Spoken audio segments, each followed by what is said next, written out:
now at this point. This is a public hearing in the sense that we are allowing the public to join and observe. It is not more joiners.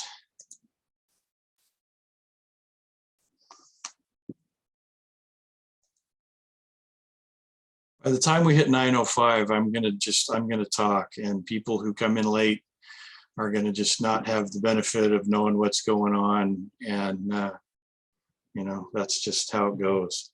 So everyone who has just joined late, if you are not a party or you are not a witness, and even witnesses right now, because we're not putting anybody on the stand for a bit here, mute yourself, turn your video off. You will not be able to unmute yourself or turn your video on if you're not a party or not a witness. Okay, this is a public hearing in the sense that the public is allowed to attend, but that's only insofar as you keep rules of decorum for what we can and cannot do and what we can and cannot accommodate. Many of you probably participated in the street vacation hearings that were held on the property that is now the subject of these hearings. That was different. Street vacations are required to have a public testimony component to them. And okay, 253-576-8512. Mute yourself. If people don't mute themselves and don't follow the rules that I'm outlining here right now, you're going to end up being kicked out and not allowed to come back in. Okay, because we can't, with as many people as we have on here today, we're at 56 and counting still.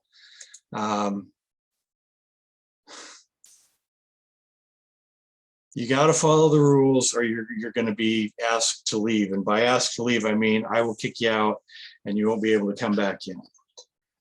We just can't, I can't be in a position of having to tend people's inability to follow the rules in this hearing. I need to be paying attention to what's happening, what the testimony is, and what the actual hearing is. And so the ability to come in and attend this as a member of the public is a courtesy. It's not necessarily a right. Only the folks with standing are the ones who really need to be here and have the right to participate in this. And the ones who have standing are the two appellant parties represented by the same set of attorneys. Good grief. It's just a constant wave of people joining. So the only people who have the right to be here are the parties and their representatives and then their witnesses. And by saying that, grief. If you can't tell already, I kind of have a pet peeve about punctuality, especially when it comes to these hearings. And we've got people still joining. Again, one more time, if you are not a party, and as soon as I say that, more people join.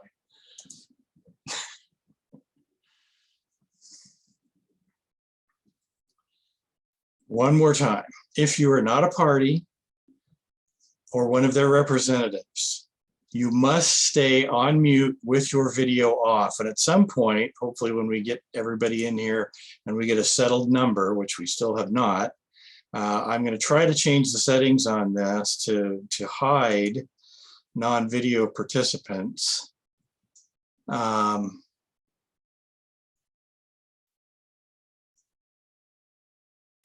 that'll make our screen a little less cluttered, hopefully. I will tell you right now, the chat function is disabled. And that is for a reason. There's absolutely no value to me having the chat on today. And I have every anticipation that if it were on, it would devolve into a very interesting running commentary on things. So the chat function is not enabled today. The parties who need to speak will be allowed to speak. They don't need to use the chat function today. And that's where we're at with that. So I'm going to go ahead and officially call us to order at this point. This is a hearing before the City of Tacoma Hearing Examiner. in the matter of South Tacoma Neighborhood Council and 350 Tacoma versus the City of Tacoma through its Department of Planning and Development Services, and Bridgepoint Tacoma LLC, also present as a party respondent, appealing the grant of and the conditions imposed in a critical areas development permit and mitigated determination of non-significance under the State Environmental Policy Act, or SEEP as it's referred to.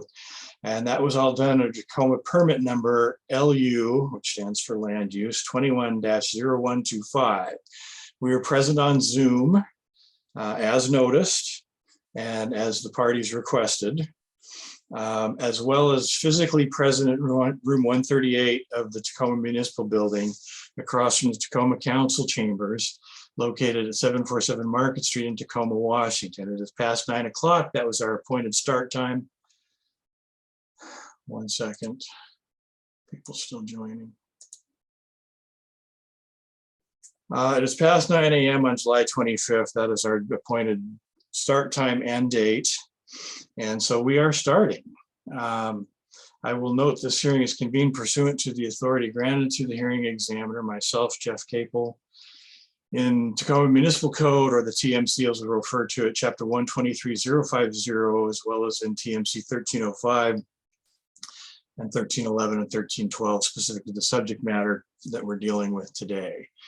The appealing parties, South Tacoma Neighborhood Council and Tacoma 350, have the burden of proof in this appeal to show that the city's decision to issue the MDS and the critical areas permit, or the CAPO, C-A-P-O, as we'll refer to it occasionally, was clearly erroneous and should be reversed or otherwise modified.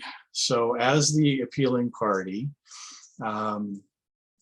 they will be able to go first. And I'll talk about sequence here in just a minute. We talked about that with the parties, but I'll go over that once again, just so that the parties are reminded, and also so that observers are aware of how that's going to go. Again, my name is Jeff Capel. I'm the city's hearing examiner, and I'm presiding over the hearing today. And as I mentioned here a minute ago, this is a public hearing only in the sense that the public is allowed to attend and observe. We have 69 participants in the Zoom room right now, and we seem to be doing okay for bandwidth.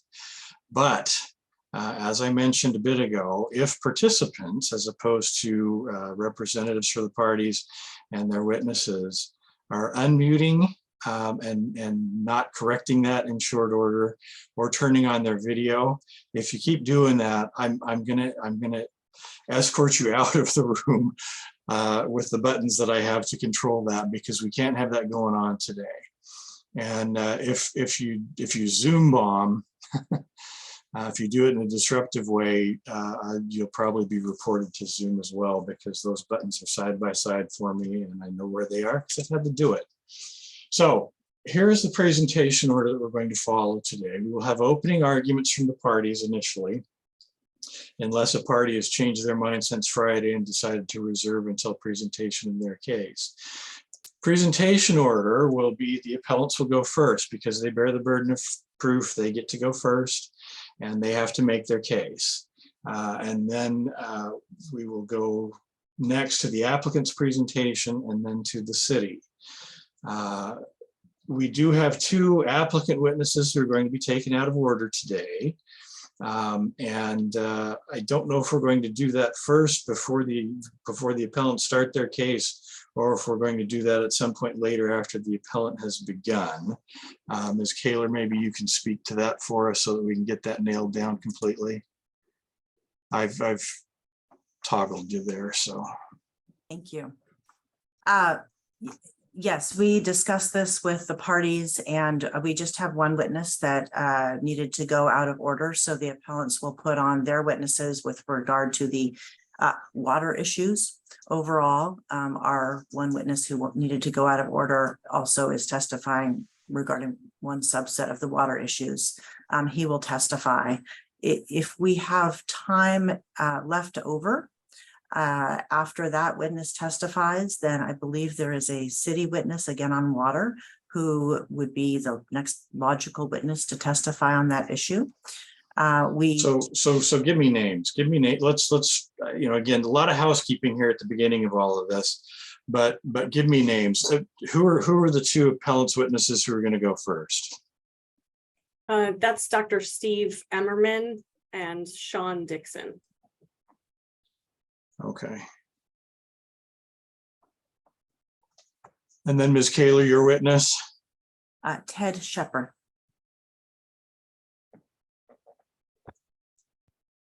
And then the city witness who would logically go after that, which is Mr. Victor. Where's Mr. Victor?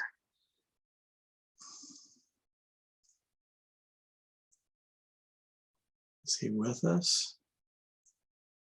He's with us. Here we go. Thank you, Mr. Examiner. The city witness would be Glenn George. All right, and you're on board with having him go today? If we reach that point, yes, Mr. Okay. All right. Mr. Examiner, my video is also blocked. You should be able to start it now. Go ahead. And go, just keep it on if you would, so that I don't have, well, so that I have to toggle less, let's call it that. There's still probably going to be some toggling, and bear with me on that. But if the party representatives just keep themselves on, that'll make it easier, I think. All right, so the order again, then we've got our order probably for today, I guess, but the appellants generally are going to go first with a few witnesses on water subjects taken out of order.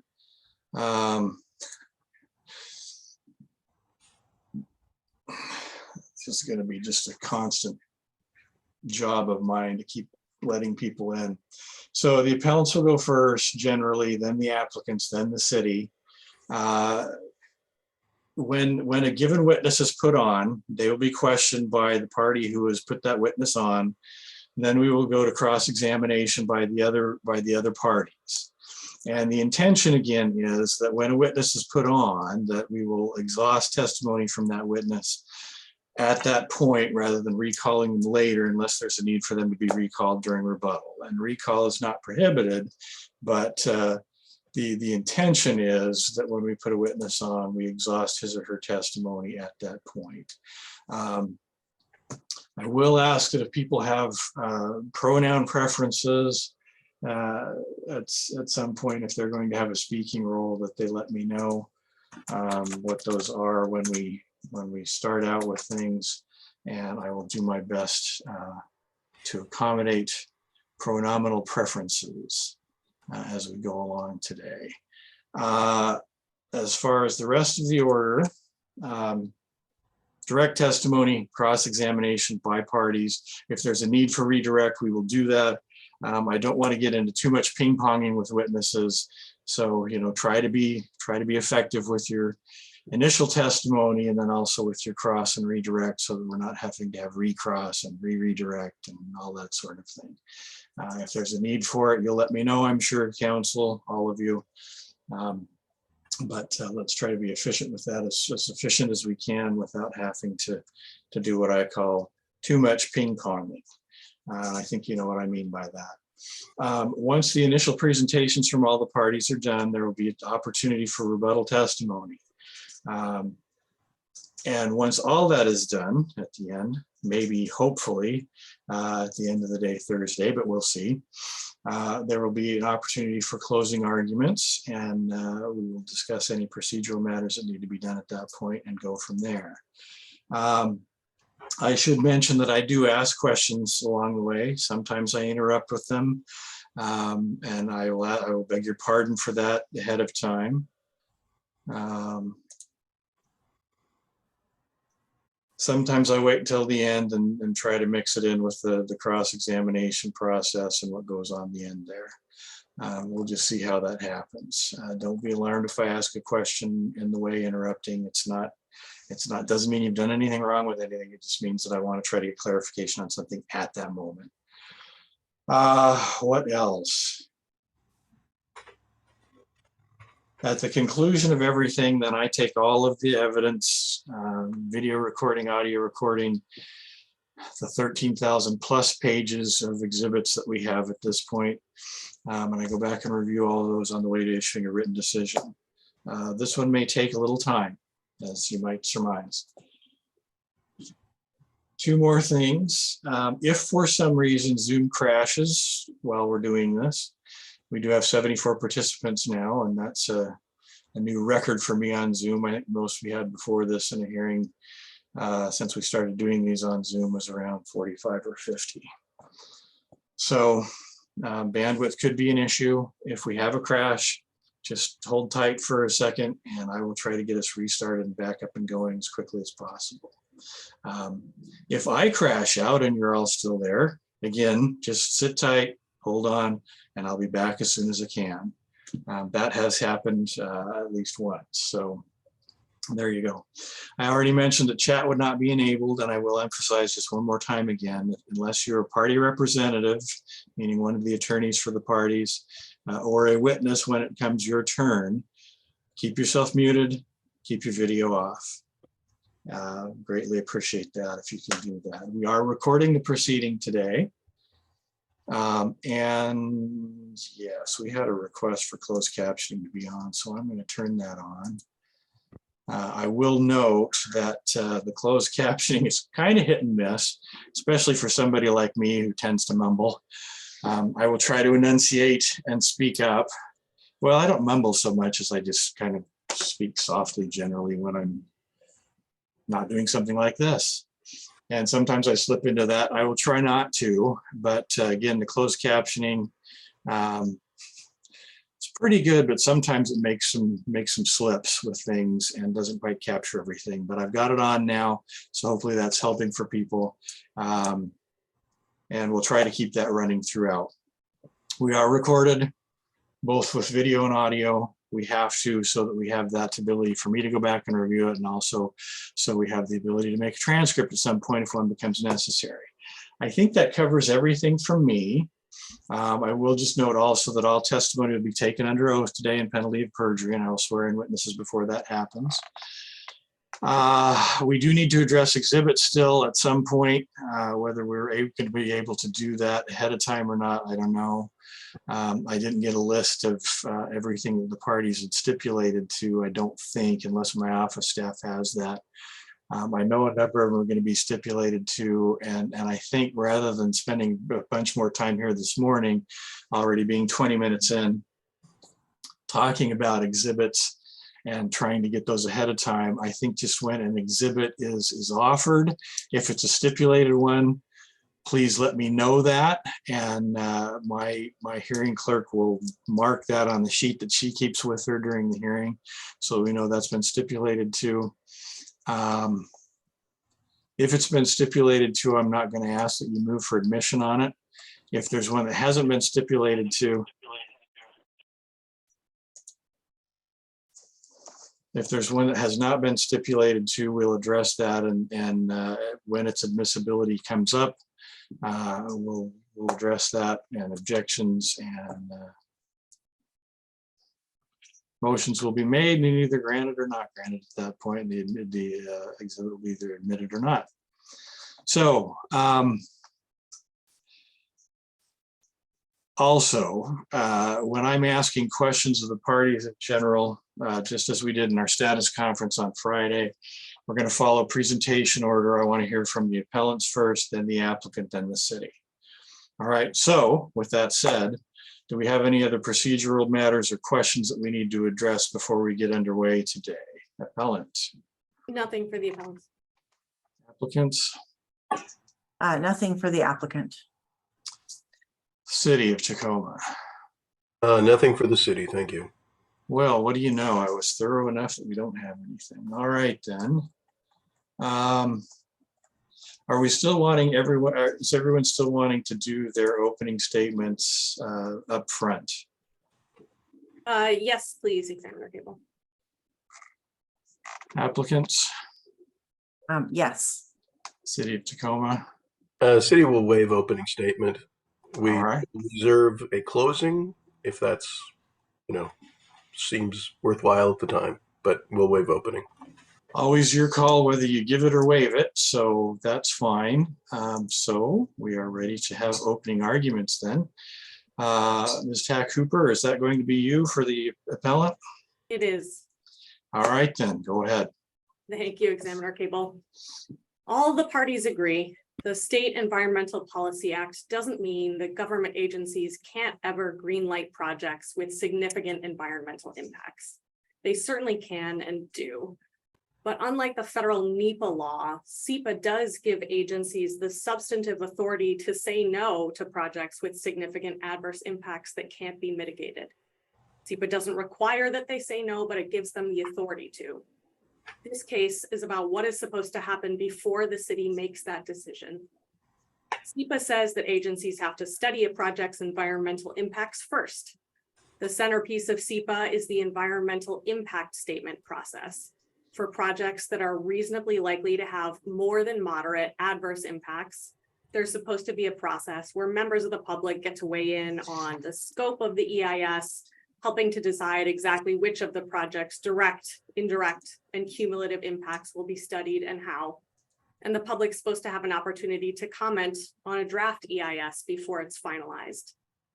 And that full and public accounting of the project's impacts is supposed to happen before the agency's decision about whether to allow a project to go forward in spite of significant environmental impacts that can't be mitigated. That order, study first, decide second, is important because if the decision's already made, that the environmental analysis and the public's role in the process are meaningless, and the agency won't have the information that SEPA requires it to have before it makes a decision about how to exercise its authority. Now, there was no EIS process here. There was no scoping process. Instead, Tacoma notified the public that it intended to issue a mitigated determination of non-significance, and the public comment period on the MDNS closed before most of the studies in the record were even submitted. Now, the MDNS process exists so that if the government knows at the outset that a project is likely to have significant impacts, but that they can be mitigated, it can start focusing its energy on mitigation right away. As the Court of Appeals has explained, the MDNS process isn't supposed to reduce the amount of environmental review done for projects with significant impacts. It's not supposed to mean that the agency takes a less hard look at the project's impacts than it would in an EIS process. It can't mean that because if the government skips the full study, you won't know all the impacts that need to be mitigated, and it won't have the information required to make an informed decision about whether to say no to harmful projects that can't be fully mitigated to non-significance. SEPA is clear.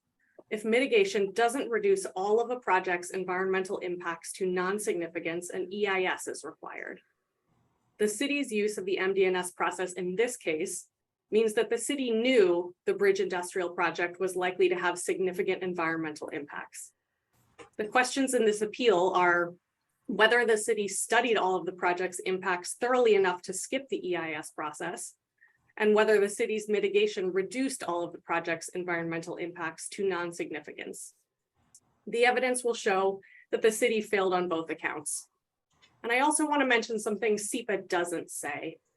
SEPA doesn't say that you can skimp on environmental review if your project is in an industrial area. It doesn't say if your planned project is outright allowed as a matter of zoning law, then you're exempt from having to do an EIS. It doesn't say significant impacts on water and traffic and air and climate and health and noise don't need to be studied or mitigated as long as a project makes economic sense. And SEPA doesn't say that agencies can skip the full and public accounting that is supposed to happen through an EIS if the people harmed by the project already got to speak once when they were lobbying the government for some kind of policy change, or if there's some other planning process coming up where they can weigh in. And SEPA doesn't say that an agency can skip studying a project's environmental impacts as long as the project complies with all relevant laws. SEPA does allow an agency to decide that some other regulatory or planning process has already adequately addressed a specific project impact, but that doesn't mean the city can just declare that lawmakers already decided that all legal projects are non-harmful. If SEPA worked like that, it would mean that only illegal projects get project-specific environmental review. And if that's all SEPA did, it wouldn't accomplish any of its purposes. SEPA says that if an agency wants to rely on some other regulatory process to mitigate a project's impacts, the agency has to actually analyze how that other process does or does not address this project's specific impacts. And in this case, nothing in the record shows that any other process already addressed the specific environmental impacts of the proposed bridge industrial warehouse complex. The cities and bridge industrials pre-hearing briefs suggest they would rather talk about zoning and legal compliance than face the central questions in this SEPA appeal. The first central question: did the city gather sufficient information and do an adequate analysis of all of the project's reasonably likely environmental impacts? The evidence will show that it didn't. For example, the city did not analyze the traffic, air, climate, health, or noise impacts of the site being used as a high cube warehouse, the land use category that best matches this project. And the city didn't properly analyze the traffic, air, climate, health, or noise impacts of the site being used as an industrial park either. It didn't analyze how increased vehicle traffic would impact collisions or safety. And it didn't meaningfully study how the thousands of vehicles traveling to and from the facility will impact air, climate, and health. With respect to stormwater, the evidence will show that the city did not analyze what the consequences would be if they got something wrong in the stormwater planning, and didn't analyze how climate change will change the project's stormwater impacts. And the city didn't analyze how tire chemicals that are toxic to fish will wash off the thousands of vehicles traveling to and from the warehouse and harm fish downstream of the project site. The second central question in this appeal is whether the mitigation measures in the MDNS reduce to non-significance all of the environmental impacts of a 2.5 million square foot warehouse complex in a city surrounded by residential areas and parks and businesses. And they don't. The evidence will show that this project is still reasonably likely to have more than moderate adverse environmental impacts, including direct, indirect, and cumulative impacts on many elements of the environment covered under SEPA. The evidence will show that the city's mitigation of traffic impacts does not ensure the traffic levels won't exceed Bridge Industrial's unreasonably low vehicle estimates. And it will show that regardless of exactly how many thousands of vehicles this project will generate, the city required zero mitigation, none, for the project's off-site impacts to air, climate, health, noise, water, and fish from vehicles traveling to and from the site. I want to close with our ask. What 350 Tacoma and the South Tacoma Neighborhood Council are asking for in this appeal isn't for the hearing examiner to kill the Bridge Industrial project or for the city to kill the project. What the appellants are asking for in this appeal is the process that SEPA should have given them, a full and public accounting of the project's environmental impacts through the EIS process before the city makes a decision. That's what SEPA was intended to deliver, and that's what should have happened here. Thank you. Thank you. Let's move to the applicants then. Applicant's opening statement. Good morning, Mr. Examiner. I'm Courtney Kaler for Bridge Industrial, the applicant. In this SEPA appeal, appellants have the burden of proof to demonstrate that the city's issuance of the MDNS was clearly erroneous. The MDNS process is favored by the courts because it is efficient and it can result in greater mitigation than if an EIS were prepared. And the court in the Moss v. City of Bellingham case stated that. The issuance of an MDNS does not mean the city has determined that the project will result in significant adverse impacts. The city did not issue a determination of significance here. To meet their burden, appellants must provide affirmative evidence that the project has significant adverse environmental impacts. And the evidence at hearing will show that they failed to meet this burden. Instead, appellants attempt to avoid their burden by claiming that the city did not have enough information to conduct a prima facie SEPA analysis. But courts have found lack of prima facie compliance with SEPA only when the agency completely failed to consider project impacts. And this is stated in the Lassala and Gardner cases cited in our brief. Here, the evidence will show that the city based its decision on literally thousands of pages of technical analysis. The city took a hard look at the project and its potential impacts here. This analysis was exhaustive and covered all of the elements of the environment at issue here, including traffic, air, noise, stormwater, groundwater, and fish. The analysis included a 43-page traffic study. This study was prepared by a transportation engineer who has more than 30 years experience and has prepared hundreds of traffic studies for projects in the state of Washington. It is consistent with city standards and the ITE manual. Appellant's main claim about traffic is that the city should have based its analysis on traffic generated by a different use that is not proposed. But SEPA requires analysis of the project that is being permitted, not some other project. And SEPA does not require the city to speculate. In addition to the traffic study, the SEPA analysis included thorough quantitative technical study of air quality and greenhouse gas emissions, which far exceeds what is required under SEPA, and demonstrates that standards intended to protect public health are met. The analysis also included a noise study showing that noise impacts will be less than significant, which has been confirmed by an additional noise report prepared for this hearing. The analysis further included stormwater, geotechnical, and critical areas reports, all confirming that the project's stormwater system is designed according to the city's stormwater manual, and there will be no significant impacts to the aquifer or fish. In these and all other areas, the evidence at the hearing will show that appellants failed to carry their burden of proof, and issuance of the MD&S was not clear error. The evidence at the hearing will also show the project is consistent with the zoning. The heavy industrial zoning of the project site allows warehouses of this scale, and appellants don't dispute this fact. Instead, they ask the examiner to make new law in Washington for SEPA review.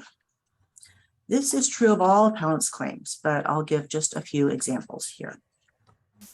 Appellants criticized the project's greenhouse gas emissions analysis because, among other things, it did not account for emissions from manufacturing the concrete involved in constructing the project. But there is no law in the state of Washington that requires a life cycle greenhouse gas analysis as part of SEPA review. And in fact, the Washington State Department of Ecology has been working on rulemaking that would establish requirements for greenhouse gas analysis in SEPA review for several years. But it has not finished this process and no rule has been issued. And this effort is now on hold, so ecology can coordinate its greenhouse gas rules with the rules it's working on to implement the new Climate Commitment Act. Appellants here are asking the examiner to get way out ahead of ecology and create new rules for greenhouse gas analysis in this appeal. But as the examiner knows, it is not the examiner's role to usurp the authority of ecology or create new law. As the examiner's already stated, the examiner's role is to implement the law that exists. Here, the project's greenhouse gas analysis and its air quality analysis as a whole go far beyond what is required in Washington today. And in tacit recognition of this, appellants are apparently suggesting the examiner should import laws and regulations from California. Appellant's Exhibit A31 is from the California Attorney General and is entitled Warehouse Projects, Best Practices and Mitigation Measures to Comply with the California Environmental Quality Act. But we're in Washington, and the examiner is applying SEPA, not CEQA, which is a different statute with different requirements. Appellant's Exhibit 25 is a new rule adopted by the South Coast Air Quality Management District in Southern California. It imposes novel air emission reduction requirements. Again, we're not in California, and this regulation does not apply. Appellants also encourage the examiner to ignore the law that does exist in Washington in favor of appellants' new standards. On page 26 of their brief and in one of their expert reports, appellants criticize the city because its conclusion that the project will not have significant stormwater impacts relied heavily on the city's stormwater manual. Appellants claim the manual is, quote, merely guidance. As I'm sure the examiner knows, the city's stormwater manual is not mere guidance. The manual is based on Ecology's Stormwater Management Manual for Western Washington, which sets the standard for the region. Projects are required to comply with the city's stormwater manual by Tacoma Municipal Code, Chapter 1219, the Site Development Chapter, and Chapter 12.08D, the Stormwater Management Chapter. And not only that, but the city is required to enforce the manual to comply with the NPDES permit issued to the city by Ecology for the city's municipal stormwater system under the Clean Water Act. I'd refer the examiner again to Municipal Code Chapter 1208D, as well as the recent case Snohomish County versus Pollution Control Hearings Board, 187 Washington 2nd, 346. The city properly relied on its adopted stormwater manual. SEPA does not provide a backdoor for challenging the city's zoning or other adopted standards. And what appellants miss is that not only must there be a significant adverse impact identified in an environmental document for the city to exercise its substantive SEPA authority, which we don't have here, but the exercise of a city's substantive authority has to be based on plans designated by the city for that purpose under WAC 197.11.661. These California rules that appellants apparently intend to invoke have not been adopted by the city of Tacoma. Providing this backdoor for challenging the city's adopted zoning and other regulations would be antithetical to the entire structure of Washington land use law. Under RCW 3670B.030, cities cannot revisit permitted uses as part of project review. And a party cannot challenge zoning decisions in a later project-specific appeal. The Washington Supreme Court established that more than 20 years ago in Wenatchee Sportsman versus Chelan County. This is not the forum for appellants to try to advance their policy objectives. The City Council and the state and federal legislatures are where this discussion belongs. Appellants fail to meet their burden of proof to show the city committed clear error under current law applicable in this state and this city, and the examiner should deny the appeal. Thank you.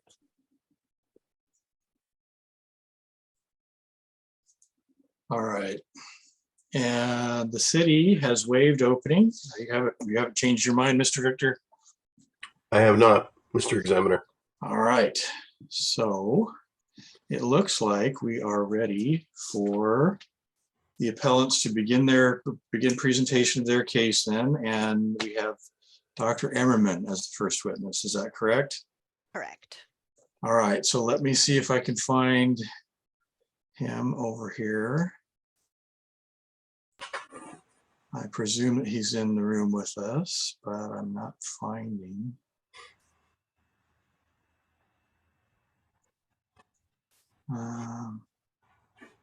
There we go. All right, so I asked him to unmute. I presume it's Stephen Emmerman that we want here. That's right. There we go. And if you would start your video also, please, that would be fantastic. I'm sorry, I'm unable to start the video. It says the host has stopped it. Well, I have it various times. You should be able to start it now. There we Okay, go. thank you. And Mr. Examiner, apologies for the interruption. My colleague David Karpman needs to be unmuted as well. He will be providing any objections or cross-examination with this. And I thought he was. I looked down the screen earlier and he was unmuted, but I guess he changed that. And Mr. Oh, nope, I just asked the wrong person there.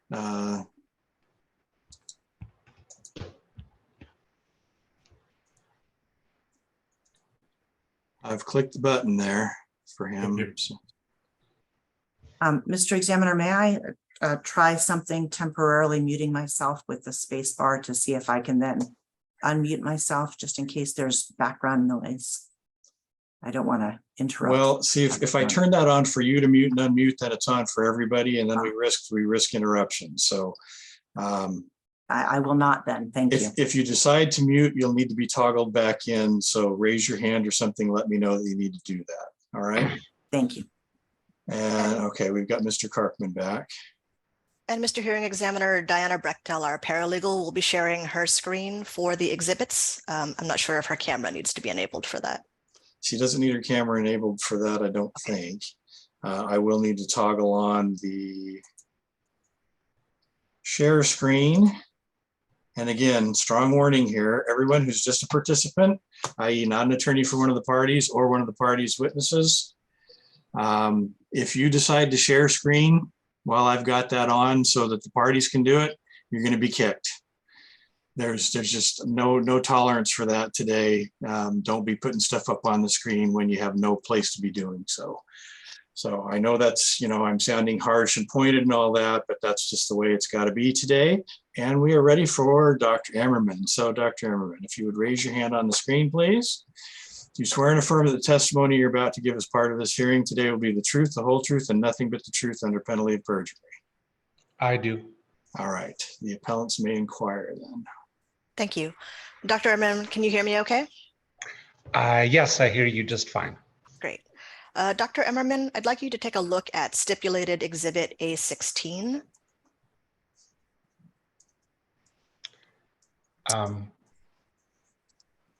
Okay. And can you identify this document? That's my consulting CV. And Dr. Emmerman, can you briefly describe your educational background?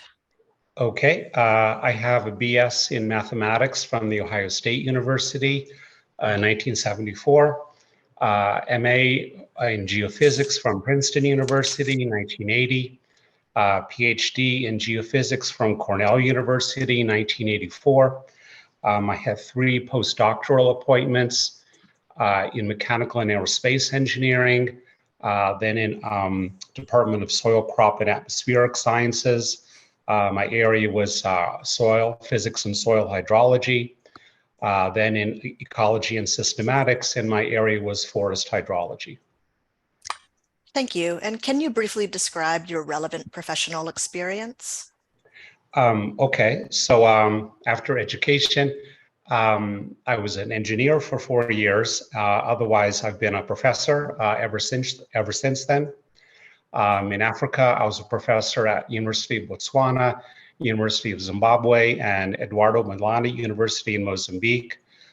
In America, I was a professor at Ashland University in Ohio, at Simpson College in Iowa, and finally at Utah Valley University. In between that time, I was a Fulbright professor at Tribhuvan University in Nepal. and at the National Polytechnic University in Ecuador. Main subjects I have taught has been secondarily geophysics, but hydrology has been the main area I taught for 31 years of teaching. And are you still a professor?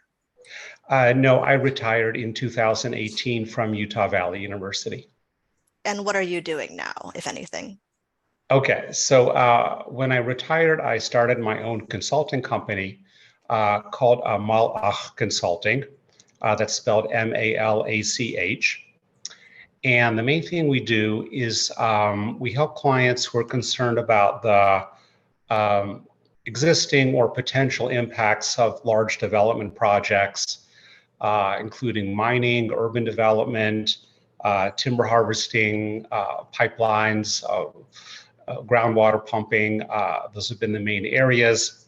Our clients have been indigenous nations, First Nations, local governments, community organizations, environmental organizations, human rights organizations, and sometimes mining companies or other private companies.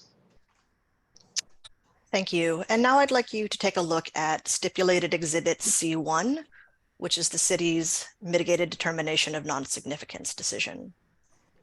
And we'll start at page 2, paragraph 4.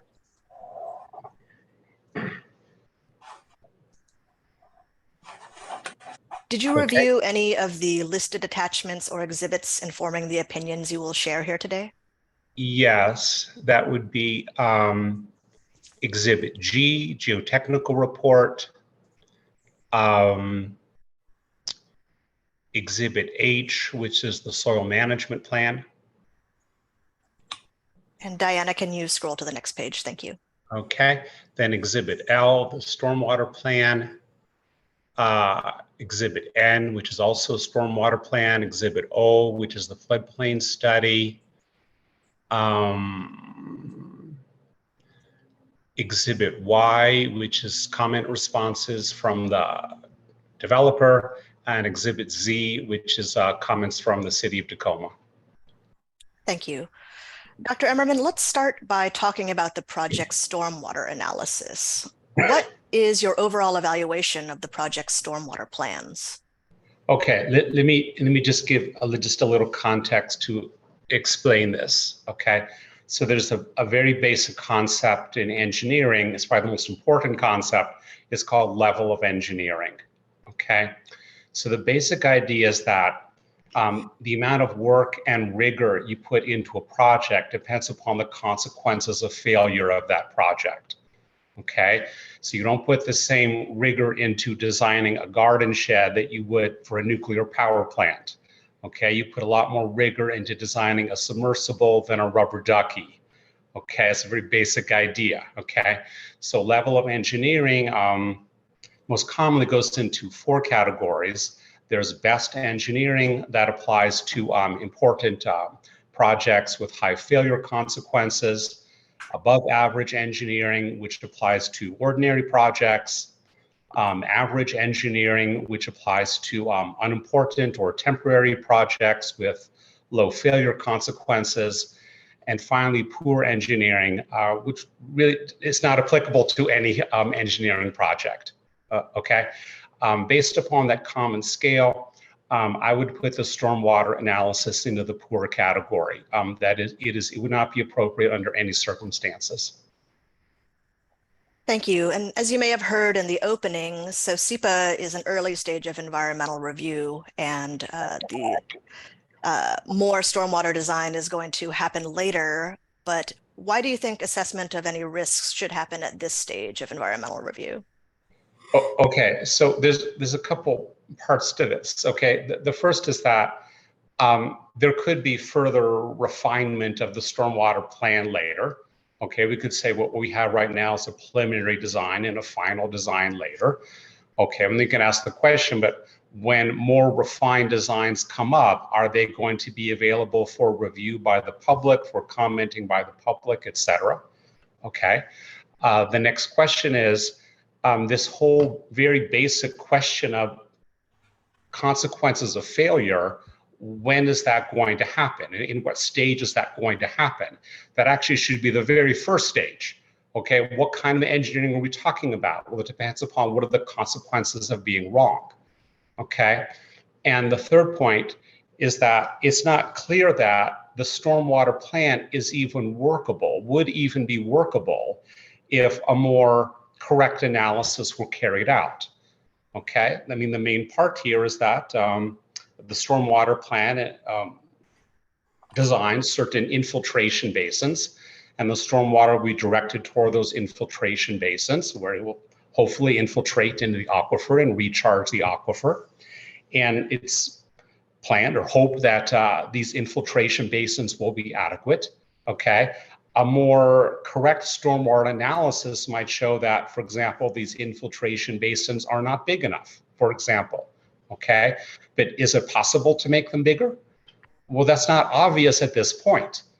Okay. So it's not obvious at this point that this preliminary design could even be further refined to end up with an adequate plan.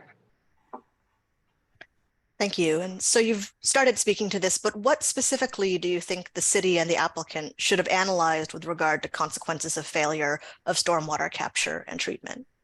Okay, so consequences of failure go into two categories.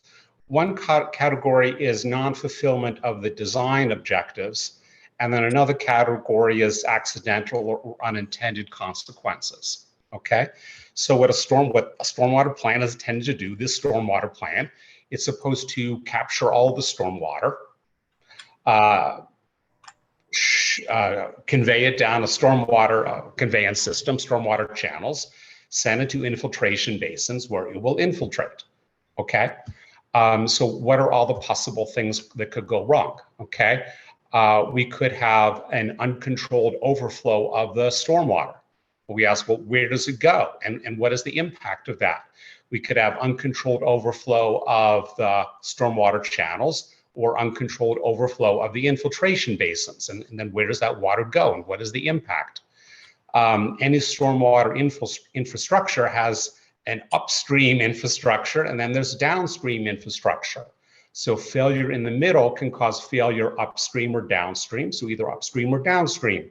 We could have uncontrolled overflow, and we ask what would be the consequences of that? What would be the impacts? Okay, failure could also include failure to capture 100% of the stormwater or failure to treat 100% of the stormwater. Okay, now in terms of unintended consequences, we could have failure to adequately treat the stormwater, introduction of contaminants into the aquifer, resuspension of contaminants already present in the soil, mobilization of contaminants that are already present in the soil. Okay, so those are all possible types of failure. And then the question is, but well, then what are the impacts of that? Impacts on other infrastructure, on fish, on health, etc. Okay, usually we begin, so that's where we begin, is with that kind of analysis. Why can't the city and the applicant just rely on the stormwater management manual and other future permitting processes and design processes to address these concerns? Well, okay, so the stormwater manual requires the developer to do certain things, okay? Says, the runoff cannot exceed a certain value, okay? What that runoff can be depends upon a variety of things. So runoff cannot exceed a certain value. That's a requirement, okay? Now, that has to be done on the basis of knowledge, okay? I mean, for example, someone could have a totally fictitious plan based upon falsified data. And yeah, we could say that's in compliance with the stormwater manual, but not in any meaningful way, okay? You actually need knowledge to comply with that manual. Okay, so if you have an inadequate knowledge base and inadequate analysis, well, no, then you can't comply with that manual. Okay, but then the connected question is, well, how strong does that analysis have to be? How accurate do that data have to be? How much work needs to have gone in developing that stormwater plan? Well, as I've said, that's all connected with understanding the consequences of failure.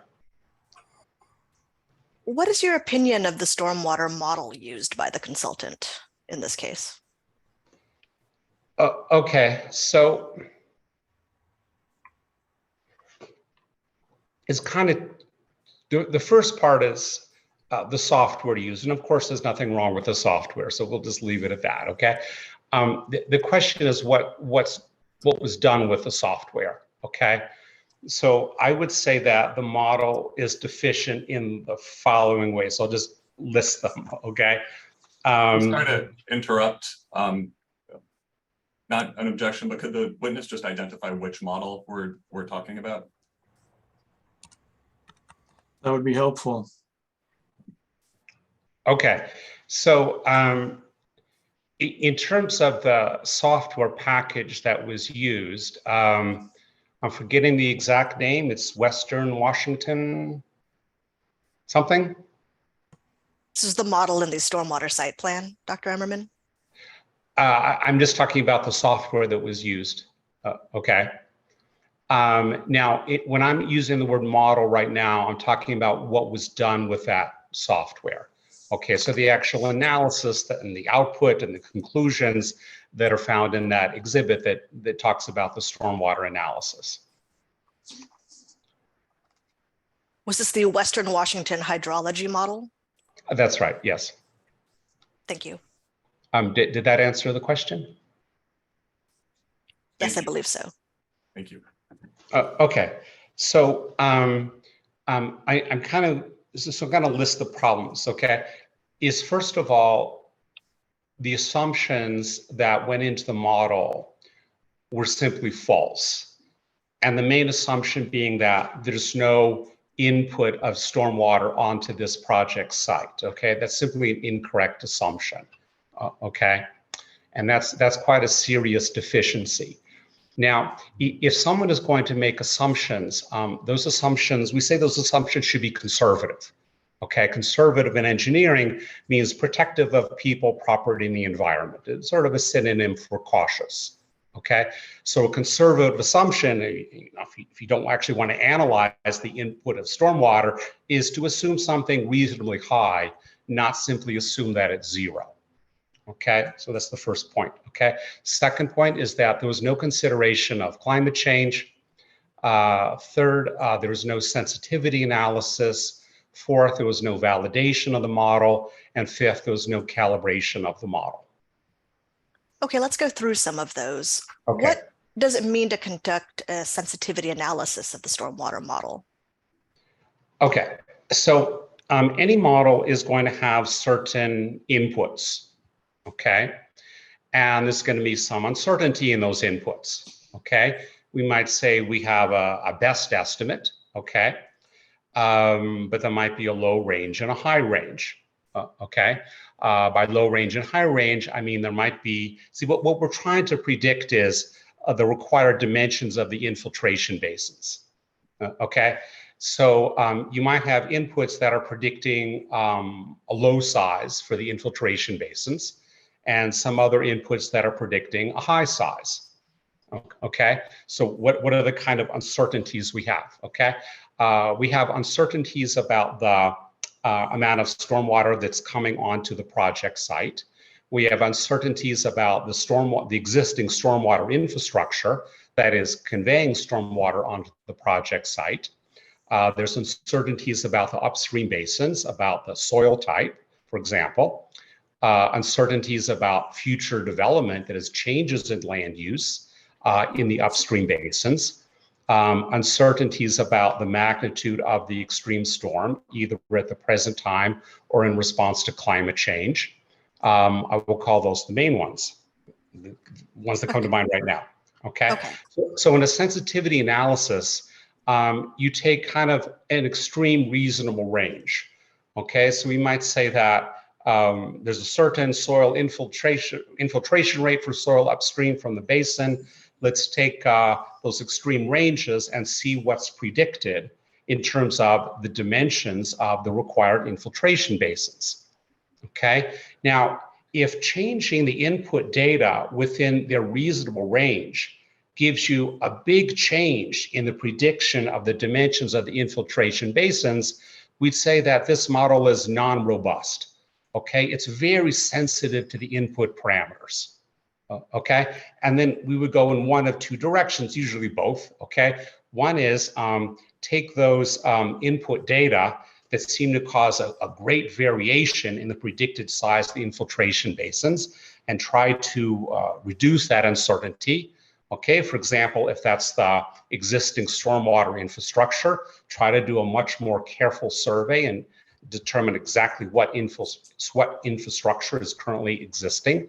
Okay, and then the other approach, was often also done, is to take the worst case scenario and use that as your design basis. Okay, so that is the range of the reasonable range of input parameters that will give you the greatest dimensions for the infiltration basins. We're going to use that as our design basis. Okay. Okay. So you think they should have conducted a sensitivity analysis. You also said that the stormwater model should have been validated. Can you tell us what that means? Okay, so okay, first of all, sometimes people say verification, and sometimes people use verification and validation to mean two different things. I'm going to use the word validation, and I'll explain what I mean by that. Okay, so we have a stormwater model, okay? As I said, by model, I don't mean the software that was used, but what was done with it as the output of that software, okay? And we want to know, is that correct? Is that model correct? How do we know whether that's right or wrong, okay? What we do is we use the model to predict something that we already know, okay? So what do we already know, okay?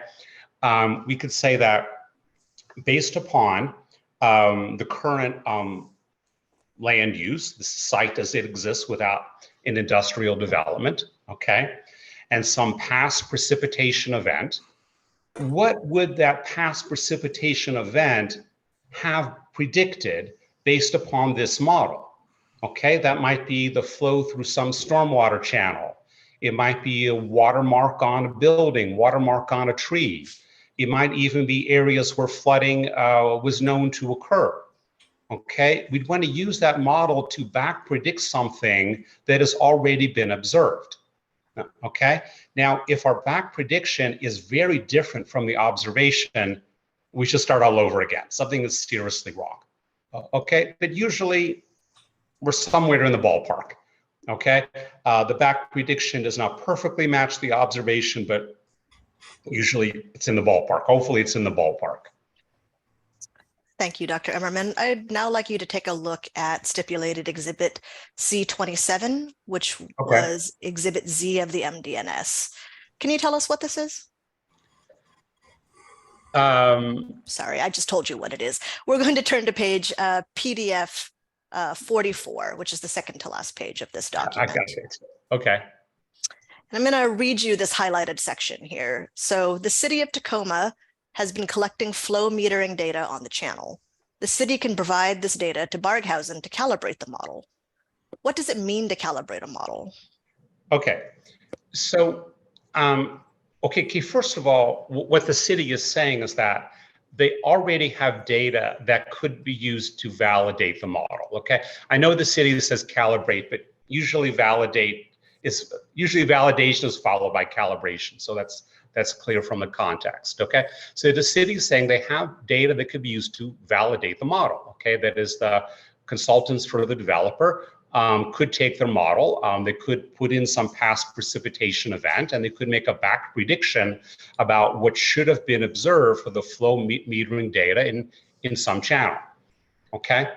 Now, the next step after calibration is that, as I said, usually there's some mismatch, okay? The back prediction does not exactly match what was observed, okay? And then we go back and we reconsider the inputs for the model, okay? Especially inputs for which there was a lot of uncertainty. And then those inputs are adjusted in order to get the best match possible between the back prediction and the observation, okay? That is called calibration.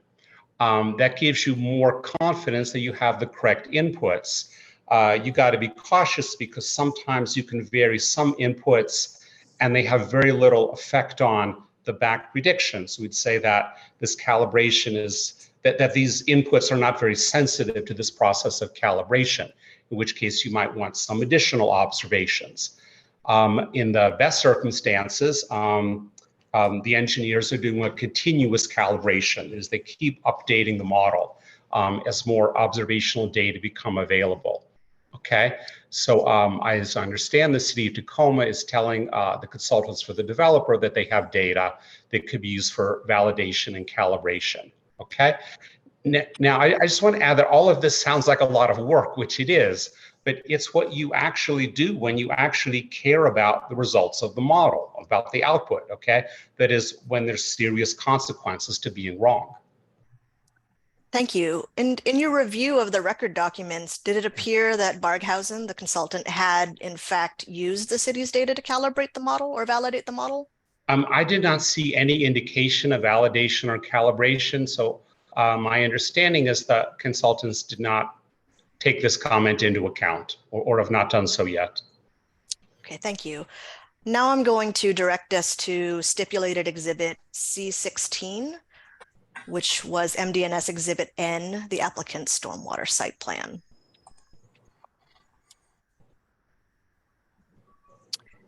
And I'd like to direct you to PDF page 15.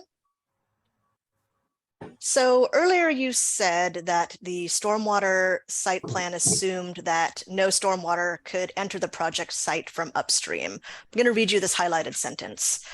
There is no upstream basin to the developed site, nor are there any existing points of discharge from the site. I'd like to now turn us to PDF page 27 of the same exhibit. And I will read this highlighted sentence. A qualitative analysis for the downstream is included in section 3.0 of this report. There is no upstream basin for the developed portion of the project site.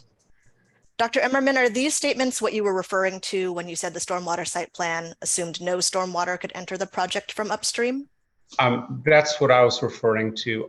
These assumptions are not correct, and they are very non-conservative assumptions, okay? So they will systematically underestimate the stormwater that needs to be accommodated by the stormwater infrastructure.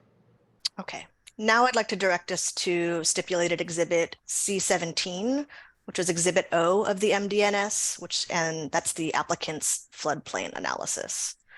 And I'll turn us to PDF page 5 of this exhibit. And again, I'm going to read a few of these highlighted sentences. So the first is soil data was required for all upstream basins, as well as the on-site areas contributing to the floodplain. Vegetative cover was estimated based on photographs and materials of the site and upstream basins. There are records of several existing culverts which contribute flows to the site and 3 on-site culverts which are included in the model, which can be seen in figure 2. We'll turn to the next page, PDF page 6. And that highlighted sentence says, the primary culvert contributing to the flow to the site is a 60-inch culvert at the northern end of the site and provides flow from basin 1. Dr. Emmerman, what is the significance of these representations in the floodplain analysis? Oh, okay, so we're being told 2 things. The first is that there is input of stormwater through city stormwater infrastructure onto the project site. Okay, so this is included in the floodplain analysis. And second, we're being told that there is uncertainty in how much upstream input of stormwater there is, just because of the failure to match the design of the stormwater infrastructure to what actually could be found on the ground. And I'm going to take us back to stipulated exhibit C27, which is the city staff comments from the MDNS.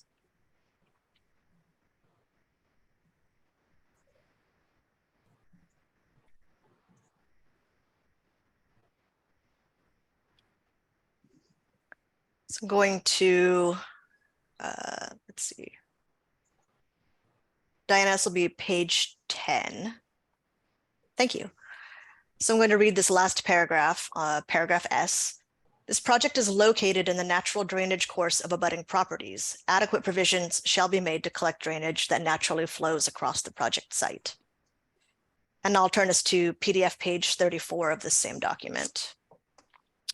which says, please be advised that a full quantitative analysis will be required. Upstream inputs must be accounted for. Dr. Emmerman, what is the significance of these representation in the city staff comments? Well, the city and I are in complete agreement on this point, okay, is that there actually is upstream input of stormwater onto the project site, and a stormwater plan needs to take that upstream input from upstream into account. I am confused as to why the developer is not required to take these comments into account, but the city and I are in agreement on this subject.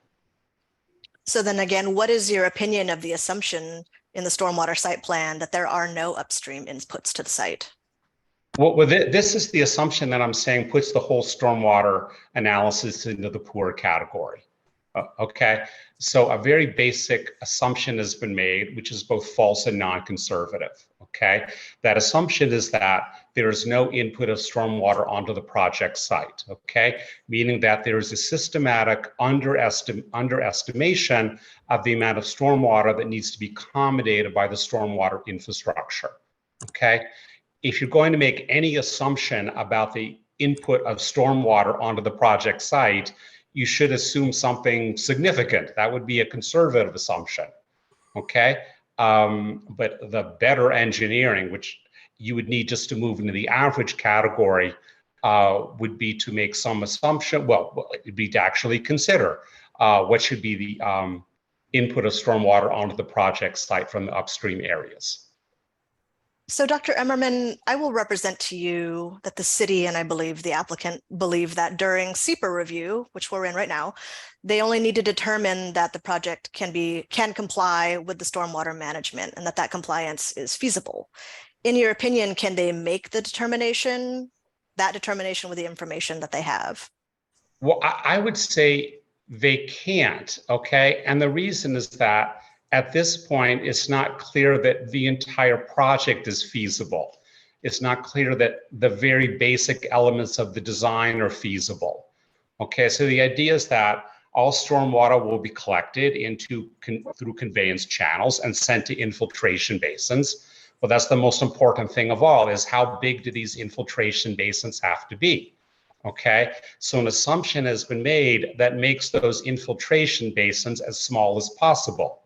Okay, a later design might be more sophisticated and might say, no, there's a much more stormwater that will need to be accommodated.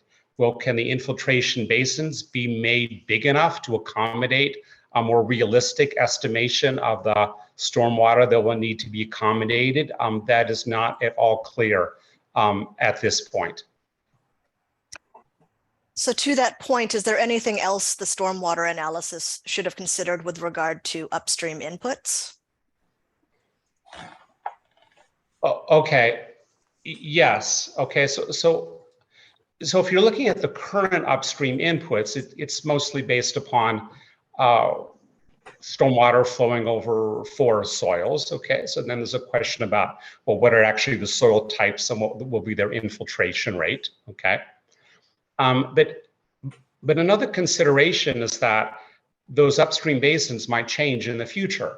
There might be development, municipal development, residential development, industrial development of those upstream basins, and that could dramatically affect the amount of stormwater that's going to come onto this project site. Okay, and I presume that whether there will be development in the upstream basins is not under the control of the developer. Okay, but I'll say that certainly is a possible scenario. So it should be considered, if there's development in the upstream area, how is that going to change the stormwater that comes onto the project site? Okay, is it going to be possible in the future to expand the stormwater infrastructure on the project site to accommodate possible increase in stormwater coming onto the site? That's not at all obvious at the present time. Okay, I would say a conservative design would be to assume that sometime over the lifetime of this planned industrial project, there will be additional development in the upstream basins and look at how that will affect the additional stormwater that will come into this design stormwater system on the project site. Thank you. Let's shift to talking about the project's proposed design for the stormwater conveyance and basins. What, if any, flaws did you see in those plans? Okay. So the first thing is that my reading is that the infiltration basins are designed to accommodate a 50-year flood, whereas the stormwater channels are designed to accommodate a 100-year event. I presume that we're talking about a 24-hour event, although I don't think that was explicitly stated, okay? But I'm confused as to this mismatch, okay? Either the conveyance channels have been over-designed or the drainage basins have been under-designed. It's not clear which, okay? But which is right, designed for a 50-year storm or a 100-year storm. It all depends upon the consequences of failure and how acceptable those consequences are to society, to the stakeholders, okay? So you design a 50-year storm means a storm for which the exceedance probability is 2% in any given year, okay? If we consider the consequences of uncontrolled overflow of these drainage basins, would a 2% probability be acceptable? Well, that's a big question that's not answered in any of the exhibits I read, okay? Or 100-year storm is a 1% probability of exceedance. If we consider the possible consequences of failure, is a 1% probability acceptable? Okay, that's not at all obvious, okay? Just to kind of give you an analogy, if you would say, look at FEMA guidelines, FEMA guidelines for dams, for example, okay? A dam should be designed to accommodate a 100-year flood, even if there's no environmental consequences or very minor, and the damage is all on the dam owner's property. Okay, if failure of a dam would have environmental consequences, the dam should be designed to accommodate a 1,000-year flood. Okay, so that's kind of a guideline. Okay, for significant environmental consequences, you would like the annual probability of occurrence to be no greater than 0.1%. Okay, so how should either the drainage basins or the conveyance channels be designed? 50-year flood, 100-year flood, 1,000-year flood, that all depends upon consequences of failure and how acceptable those consequences are. Okay, just to say a little bit more about the infiltration basins, the design infiltration rate is 2.5 inches per hour, okay? That's possible. It's not based upon very many measurements. I think maybe half a dozen measurements that you actually achieve that infiltration rate. There's a lot of discussion in the exhibits that because of the particle size distribution of the soil, we should expect to have that kind of infiltration rate, but I never actually see that calculated. I never see anyone take the particular particle size distribution and consider the existing empirical relationships and actually predict the infiltration rate. Okay, but another big piece of this is that the water treatment system has not yet been designed. Okay, so it's not just that stormwater has to infiltrate through the bottom of the basin at 2.5 inches per hour. It also has to pass through the treatment system at that rate. Okay, so the treatment system can't be a backlog for stormwater. Okay, so you're not going to pass the stormwater through a slow sand filter, for example. Okay, that's probably not what anyone has in mind, but I've not seen any exhibit that explains what they have in mind. Thank you. Earlier, you mentioned that the project is on top of an aquifer recharge area. So you were talking about infiltration through the site into the aquifer recharge area. Can you briefly describe what an aquifer recharge area is? Okay, so we start off with aquifer. Okay, so it's some body of rock or sediment, earth material below the surface. It has a sufficient volume of water and sufficient rate at which water can move for some purpose. Okay, so whether some body counts as an aquifer depends upon what purpose we have in mind. Okay, a household might say that's our aquifer, but it's not an aquifer for a city. Okay, now it's very, very rare that an aquifer is simply a a completely enclosed body of wet rock or wet sediment, there's generally a continuous flow. So an aquifer has a discharge area and an aquifer has a recharge area. Ultimately, every aquifer is recharged by precipitation. Okay. Thank you. So I'll represent to you that the applicant has suggested in their pre-hearing brief that the South Tacoma Aquifer, the recharge area, the project site is part of the recharge area, that aquifer is connected to a much larger aquifer system. So paving over the project site won't impact recharge. What is your opinion of that suggestion? Okay, let me to ask whether one aquifer is part of a larger aquifer is not a simple question. Okay, so let me just back up a bit. Okay, even though I defined an aquifer is really a fictitious concept, meaning it's a vast simplification. Okay, so when I define it, it sounds like there's some body of uniform material below the surface, all with the same hydraulic conductivity.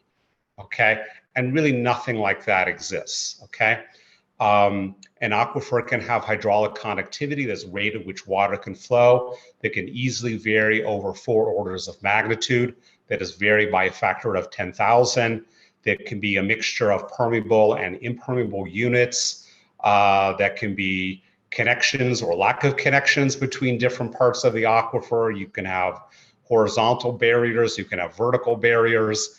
Okay, so often people use the phrase aquifer complex, okay, instead of simply the word aquifer. Okay, now,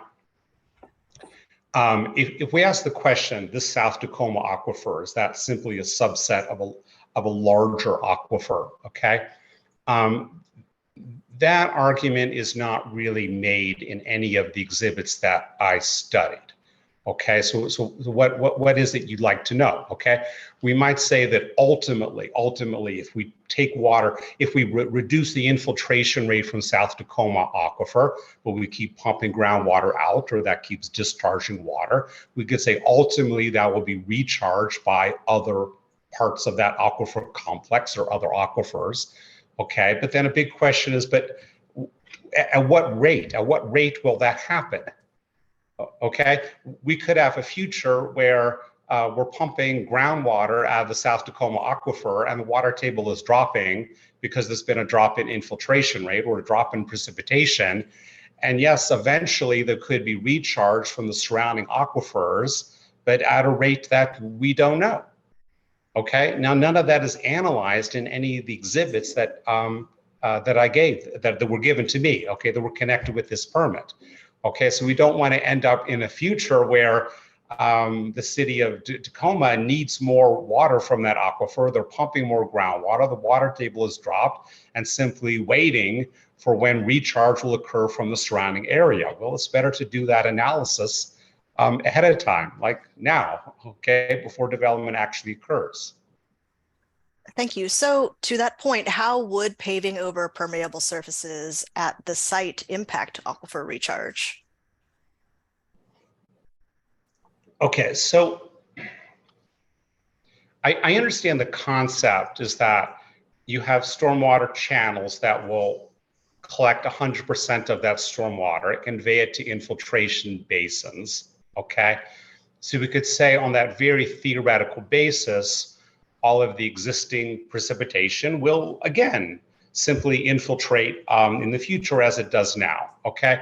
But it's important to keep in mind that no stormwater infrastructure can capture all of the stormwater, okay? It's very common after precipitation event, you look at a parking lot, there's puddles of water, there's water sitting in cracks, there's water sitting in depressions. Well, all that water is just going to evaporate, okay? You look at the stormwater channels, once the stormwater has dropped to a certain level, it's not flowing any longer, okay? All that water is simply going to evaporate, okay? Now, how much water actually gets mobilized into that stormwater system and eventually ends in the infiltration basins depends a lot on what's expected in terms of intensity of precipitation events and the duration of those precipitation events. Okay, well, you don't know that if you don't do any analysis ahead of time. Okay. Now, everything I've been talking about is things that involve a lot of work. Okay. But it's what you do when you actually care about the result, and the consequences of being wrong could be substantial. What do you think? Hang on. Sure. It is almost 10:30. Before we go to the next question, we're going to pause and we're going to take our mid-morning break here. I'm going to time it to be about 10 minutes. I need to make a phone call during this time. So when I get done with the phone call, I'll be back on the screen with the camera on, and that'll be the signal for the parties to get back in place and go. But we need to take a mid-morning break. We're going to do that now. So Ms. Ordonia, hold your question and we'll pick up with that when we get back from that. It's 10:27 now. Well, just turned 10:28. I'd like to say we'll break until 10:35, but it's going to be dependent on my phone call. So I will pause the recording. This meeting is being recorded. Yes, it is. All right, so Ms. Ordonia, you are back and your witness is back. That's all we need, right? Yes, I believe so. Thank All you, right. Mr. Hearing Examiner. Please go ahead and continue with your questioning then. Thank you, and I'll just let the parties know that I only have, I believe, 4 questions left. So, Dr. Emmerman, we were talking about aquifer recharge, and I would like your opinion on what the applicant's consultants should have analyzed with respect to aquifer recharge. Okay, well, there's really many questions that should have been asked, okay? So for example, we could say at the present time, there's a fairly uniform infiltration of water across the project site. Now the plan is to channel all that water to certain drainage basins. So infiltration will occur only along at certain sites, okay? Very localized infiltration. And what exactly will be the impact of that, okay? We could consider impact of construction and how that will affect porosity of the underlying earth material and how that will affect the infiltration rate. A big question is the motion of contaminants and the mobilization of contaminants, okay? So we have certain contaminants present in the groundwater system and they're moving in some direction, okay? If we change the infiltration rate so it's highly localized, now which way are those contaminants moving? Are they moving toward production wells or are they not? Are they moving toward sites where future production wells might be located or are they not? Okay. So those are all questions about the groundwater system that should have been asked, okay? I mean, an additional question is what would be the pollution profile or the contaminant concentrations in the stormwater, okay? What additional contaminants might be introduced into the subsurface with particular attention paid to the stormwater that does not go through the treatment system or is not captured by the stormwater infrastructure, okay? I mean, certainly a question that should be asked is what is the current volumetric rate of recharge of this aquifer? And then what do we expect that to be after this industrial development? For example, take into account the fact that the stormwater infrastructure is not going to capture 100% of the precipitation, okay? So I say yes, there's a great variety of questions that could be asked and should have been asked. Thank you. And I think you answered most of my questions with that answer. I think I have just this one more. So the applicant has suggested in their pre-hearing brief that there's currently no stormwater treatment at the project site and that whatever treatment they happen to choose will be an improvement. What is your opinion of that suggestion? Well, I guess that might be true if the stormwater was going to be pure water, okay?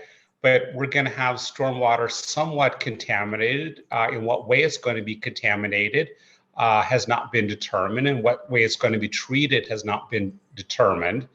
So we'll say, yes, we're adding a treatment system to an area that currently has no treatment system. but we're also altering the feed water or the input water that treatment system is going to have to handle. Okay.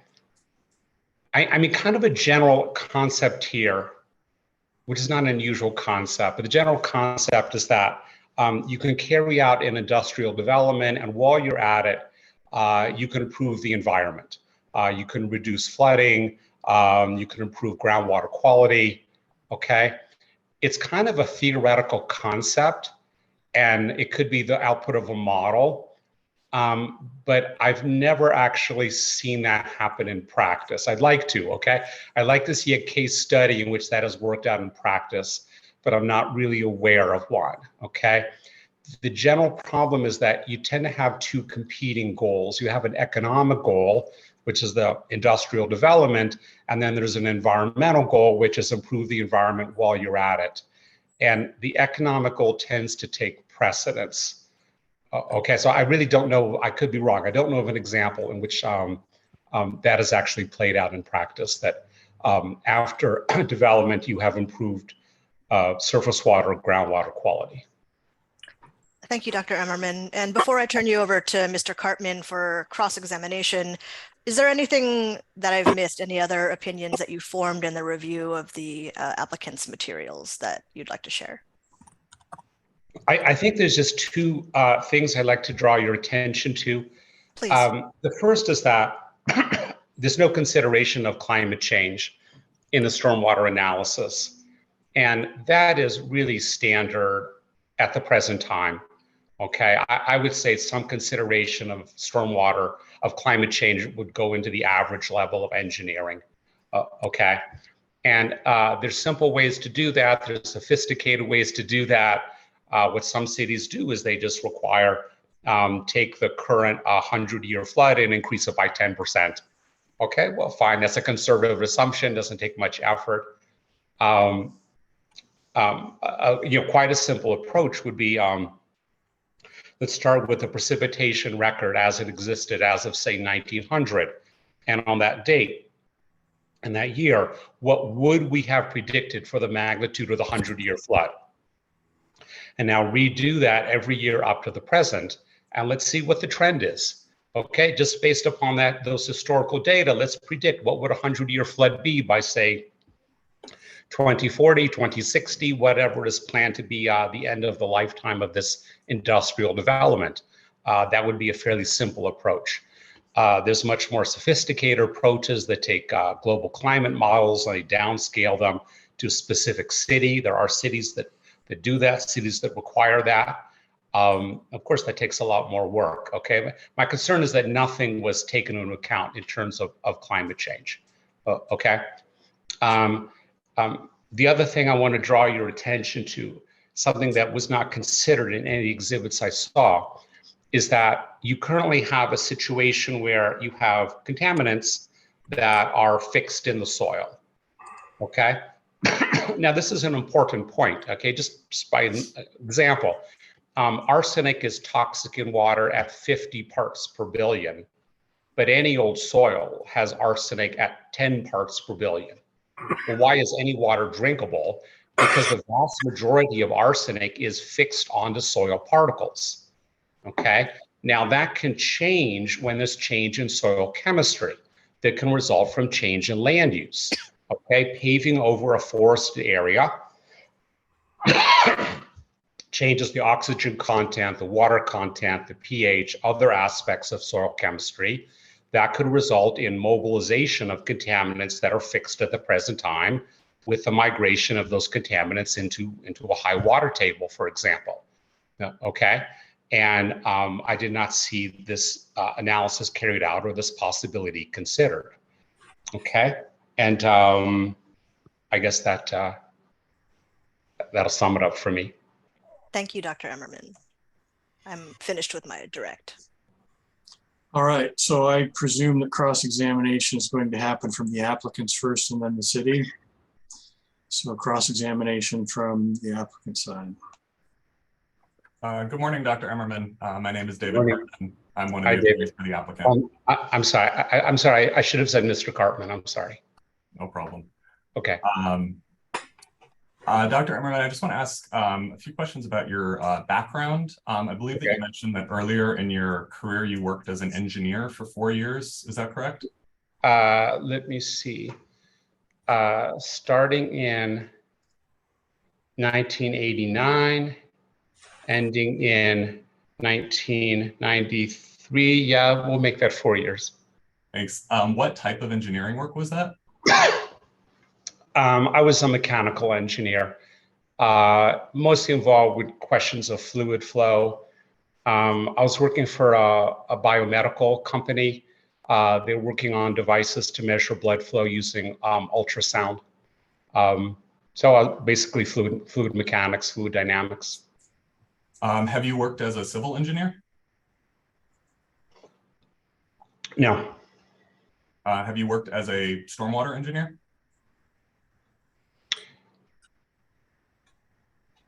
Well, I guess I'm not quite sure what you're asking. A lot of my consulting is in the area of stormwater and in the area of review of civil engineering projects. Okay. I've never, for example, been a consultant for a developer. Okay. Have you designed a stormwater system?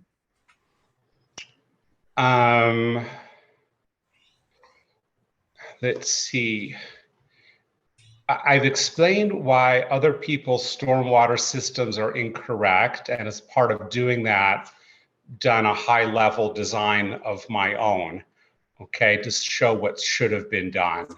Okay, I might say that's been done at a fairly high level. Have you prepared engineering plans for a stormwater system? Could you repeat that? I'm sorry. Sure. Have you prepared engineering plans for a stormwater system? I really have the same answer. It's been done at a high level as part of reviewing someone else's plan and explaining why I think someone else's plan is inadequate. Saying in a general sense, in a high level sense, in a non-detailed sense, this is what should have been done. Okay. Or sometimes it's like a proposed development, proposed urban development for which there's been no design of the stormwater system done yet. Okay, so I said, well, this is probably what's going to be done and what the consequences of that are going to be. Thank you. Have you, other than the project we're talking about today, have you reviewed stormwater system in the manner that you're describing for a project in Washington State? Not in Washington. Wait a minute. Wait. No, not in Washington State. So can I assume then that, again, other than this project, you have not reviewed a stormwater project for, or that is subject to compliance with the stormwater manuals for the city of Tacoma or the Washington Department of Ecology? That's correct, yes. Thank you. Yeah, this is my first project related to city of Tacoma or state of Washington. Thank you. Would you agree that the project that we're discussing today will be required to comply with the City of Tacoma Stormwater Manual? I'm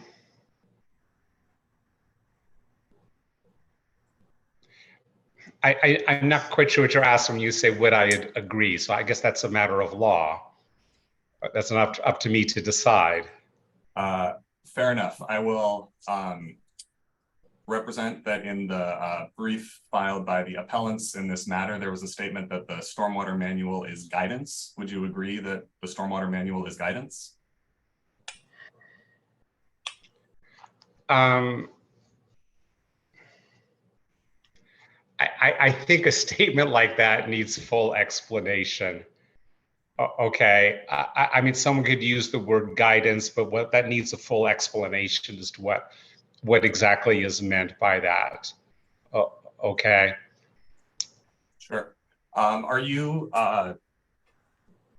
Do you know whether City of Tacoma permitting staff will require the project to demonstrate compliance with the City of Tacoma Stormwater Manual as determined by the permitting staff before the project is constructed? You know what, let me just interject here. That this almost seems like a question that's being asked that I could take judicial notice of. Fair enough. I will tell you that it is my conclusion, and I'm the decision maker here, that the project will have to comply with the city's stormwater manual. So whether Mr. Emerson says yes or no on that, if he says no, he's wrong from my standpoint. If he says yes, he's right. So there you go. That seems like almost a judicial notice type of situation. I've given you mine. Maybe that'll move us along. Thank you, Mr. Examiner. Thanks for bearing with me, Dr. Emmerman. Let's see, Dr. Emmerman, you were discussing I believe it was the level of engineering that you believe should be required in the plans that are reviewed at this stage of the permitting process. Is that right? Yes. And is it your understanding, sorry, this may be a convoluted question. Would you agree with me that, or do you believe, in light of what the examiner just said, I think I will move on. Okay. You stated that one of the reasons to require a higher level of engineering is that somebody could have, I believe the words were a totally fictitious plan that's based on falsified data. Is it your testimony that this project has a fictitious plan or that it is based on falsified data? Okay, well, first Yes or no question. So I would like to object as that's a mischaracterization of the testimony, and Dr. Emmerman can clarify what he meant, but I will object to that. Well, I'm going to overrule the objection because I think the statement was made that you could have a stormwater plan that's based on falsified or fictitious information. And the question is asked whether he considers this one to be in that category. I think it's a fair question. The objection's overruled. Please answer the question. Oh, that's fine. Okay. Let me just clarify what I said, which I think. But hold on a second. It was a yes or no question too. So now it's coming from me. I actually noted this down. Do you consider what the applicant did in this case in terms of its stormwater studies and the things you testified to be either fictitious or falsified? Because it's important for me to know the answer to that too. And it's a yes or no question. If it requires some explanation, that's fine, but it should start with the yes or no and then the explanation. Okay, I'm going to start with yes. Okay, which one? Which one, since it was a compound question, falsified or fictitious?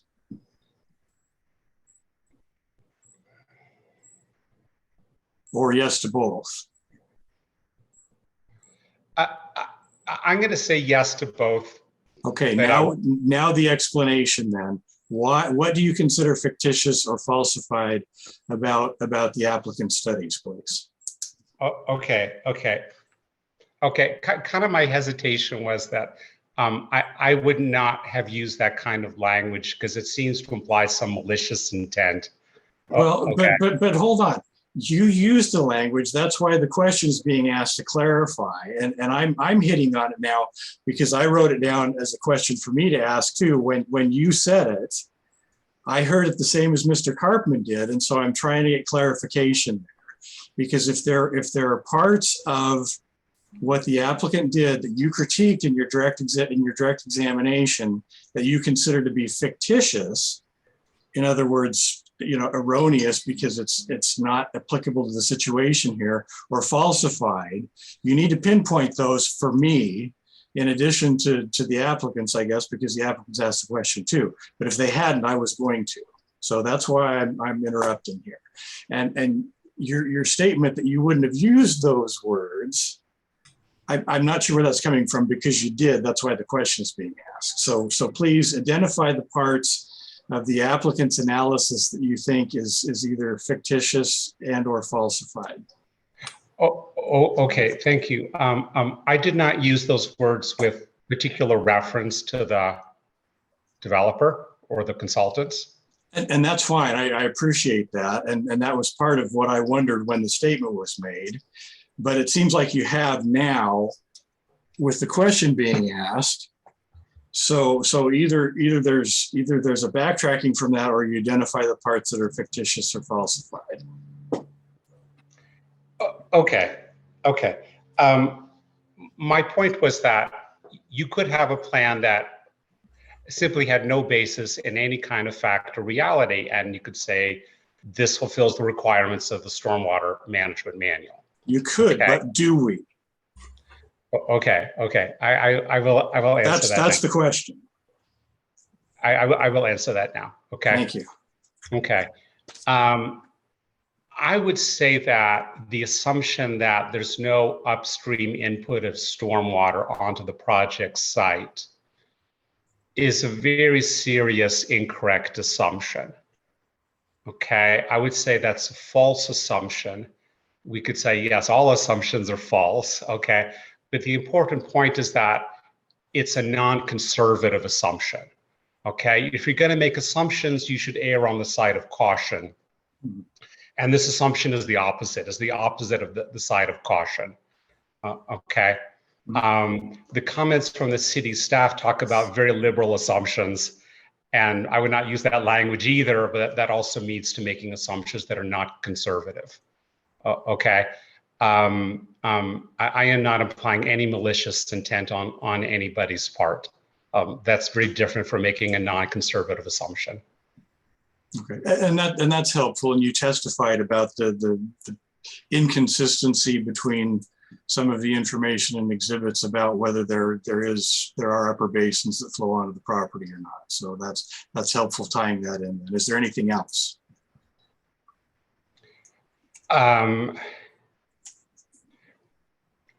Everything else I would call simply a lack of care or a lack of rigor. What I've said is the only thing that I would say flat out is not correct. Okay. Back to you, Mr. Carpenter. I think I'm done. Thank you for that, Dr. Okay, thank you. Thank you, Mr. Examiner. Dr. Emmerman, have you visited the project site? No.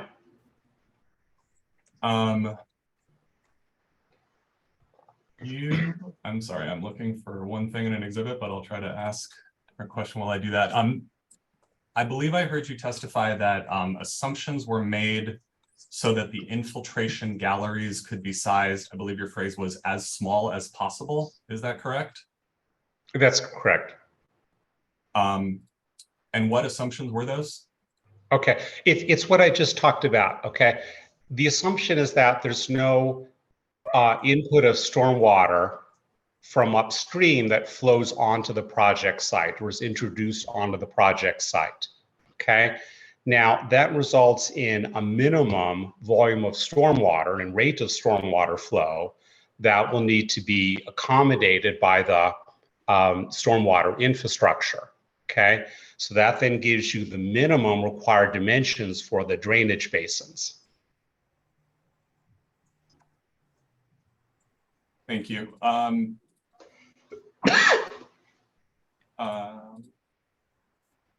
Sorry. And it was your testimony that the infiltration galleries in the site have been designed to accommodate a 50-year flood event. Is that correct? That's my reading of the stormwater plan. Thank you.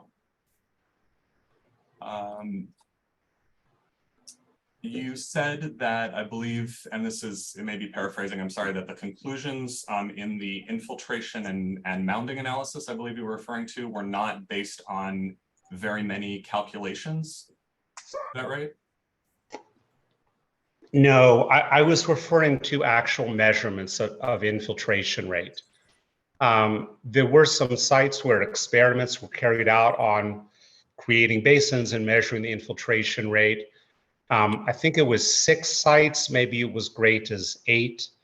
Okay, it was a good start. Okay, I would not say it's large enough for a project site of this size, and how many measurements you need, as always, depends upon the consequences of being wrong. Thank you. I'm going to share my screen. Okay. In just a moment. I'm sorry, the document is Freezing, sorry. Mr. Examiner, I'm sorry, oh, there I am, there it is. So this should be Exhibit C16. Are you seeing the document with the word subbasin description? Yes. And do you see the highlighted text lower in that paragraph? Yes. And that text says, there is no upstream basin to the developed site. Is that correct? That's what that document says, yes. Thank you. And is it your testimony that there will be no portion of the site after this project is constructed that remains undeveloped?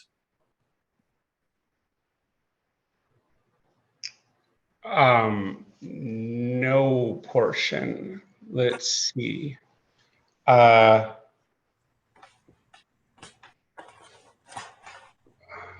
No, I don't know that. Okay. Will some part of the project site be in its same state as it is at the present time? I don't know the answer to that. Thank you. Dr. Emmerman, did you perform any independent quantitative analysis to support the comments that you made today? No. No quantitative analysis, no. Thank you.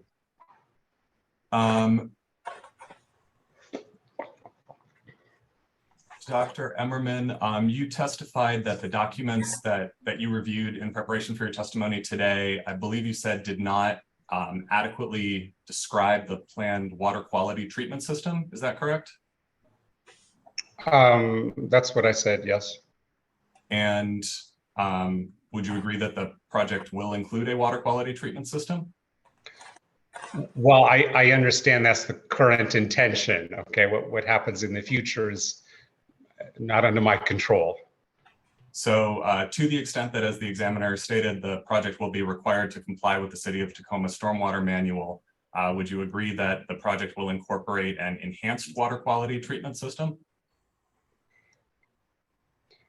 I presume I understand that's the intention. Okay, what will be the nature of that? What will be its performance?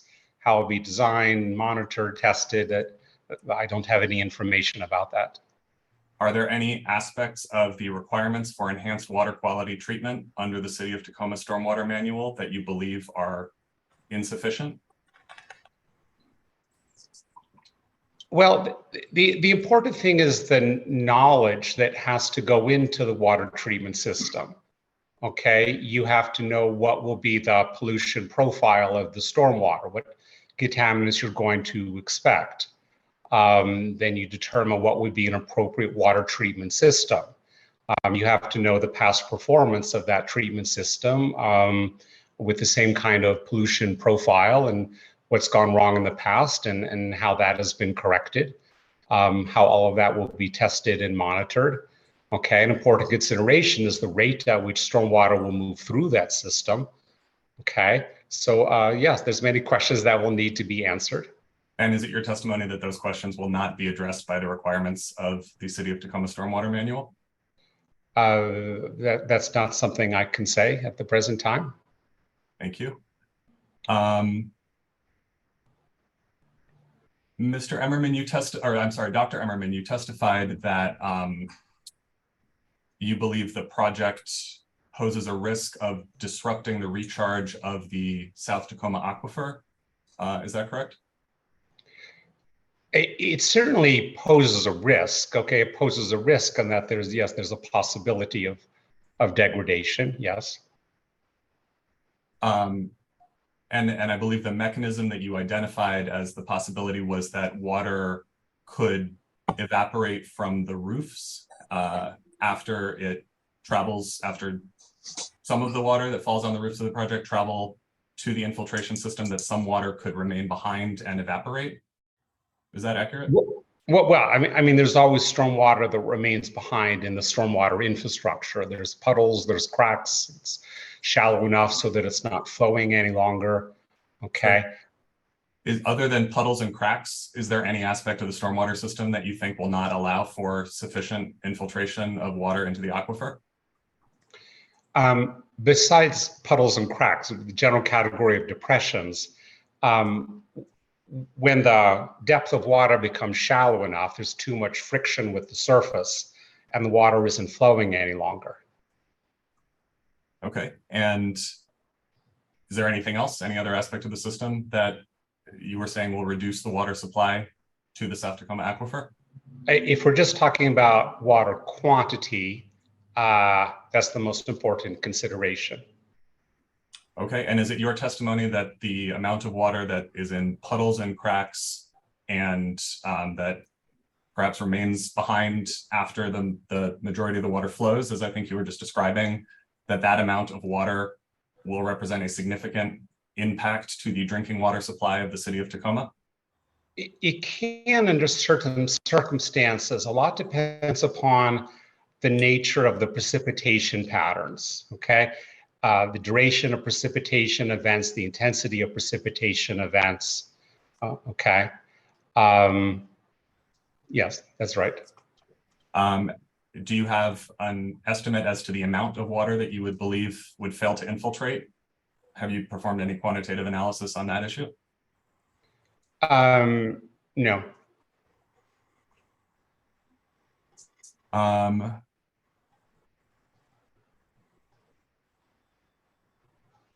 I believe that is all my questions. Thank you, Dr. Emmerman. Okay, thank you, Mr. Cartman. So before I ask whether the city has any questions on cross-examination, I have one that I want to get answered still, and I already grilled you on my other one since Mr. Cartman brought it up. But I do have one question for you. There was a fair amount of testimony, Dr. Emmerman, about the false assumption of upper basins and water from those areas coming down onto the subject property, correct? That's correct. And there was also testimony about the possibility of the stormwater system being inadequate to handle additional runoff that would come from those possible upper basins that exist as the result of development up above in the upper areas, correct? That's correct. So my question is this: in your experience, and I know you testified that you don't testify or work with developers, but in your experience, isn't it fairly common when new development happens for that development to be required to capture and treat its stormwater on site as opposed to having it run off site?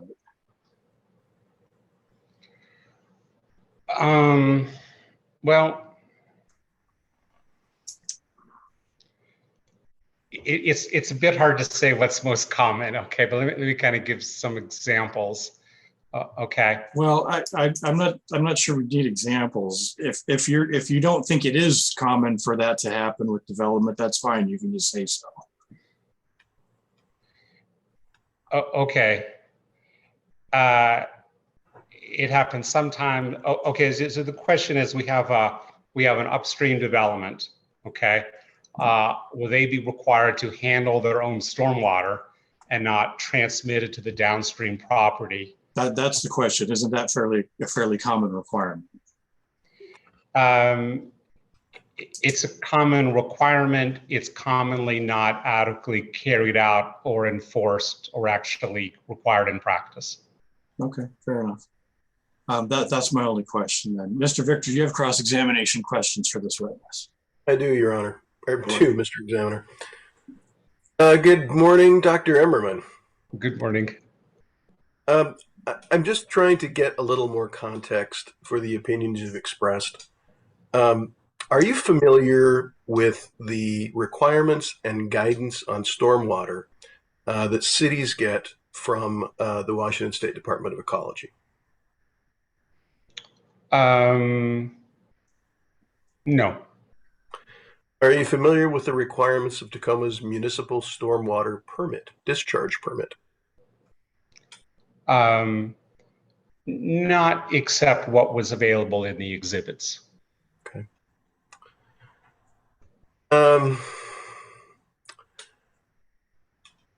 You testified that you had not visited the site. What's your familiarity with site conditions? Only what I read in the exhibits. Okay. I was unclear from your testimony, and I'll ask now.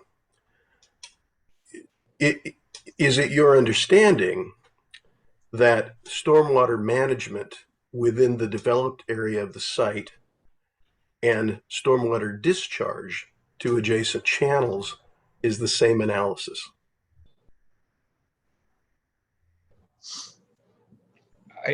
I'm sorry, I didn't. Let's try that question again. I didn't. You bet. I was unclear whether you were talking about the stormwater management in the developed areas of the site, or you were talking about the discharge of stormwater to adjacent channels off-site. Okay. Undeveloped areas to undeveloped areas of the site. Okay, I understand. Thank you. So I've been talking about the management of stormwater on the site. Okay, that is the conveyance of stormwater to infiltration basins, drainage basins. Okay, there is a component of the plan that includes discharge of stormwater to areas off of the site. Okay, but it's not something I discussed earlier. Okay, thank you. Last question. You testified twice that economic factors outweigh environmental or safety. Is that specific to this project? Okay. Okay. This is a very important point. Okay. It's a very well-established concept that safety outweighs economic factors. Okay, that you don't balance the two. Okay, you read that in many guidance documents. Okay. I think the question we were talking about is the sort of concept that in industrial development could include the components that would result in improvement of the environment. Okay. For example, reduction of downstream flooding, improvement of surface water, improvement of groundwater. Okay, that's a common concept that they'll all go together. Okay, I've never seen. I'd like to see it. Okay, I've never seen it actually play out in practice. Okay, and I'm not saying that with criticism of this particular project. Okay, I'm just saying in general, I have not seen that play out in practice, simply because in general, the economic goals in the end up taking precedence.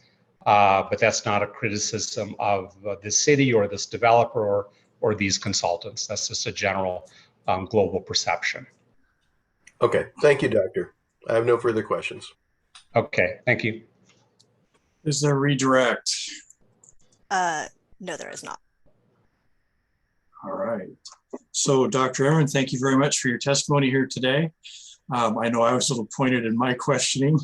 I hope that's no offense was taken at that, but was trying to focus us on that because it seemed important to me. And when it's important to me, I get to make it important. So there we go. So I will note that we are going to break for lunch at 12. I would ask the appellant, since this is your witness, whether Dr. Emmerman is released or whether you want him to keep attending or not. Can we get that stated? Dr. Emmerman is released. Thank you, Dr. Okay. Emmerman. Well, again, Dr. Emmerman, thank you. I hope you have a good rest of your day. Okay, thank you. By the way, there was nothing I took offense at. Okay, everything was just fine. Okay, I just want to clarify, I did not mean to make any implications about anyone else's behavior.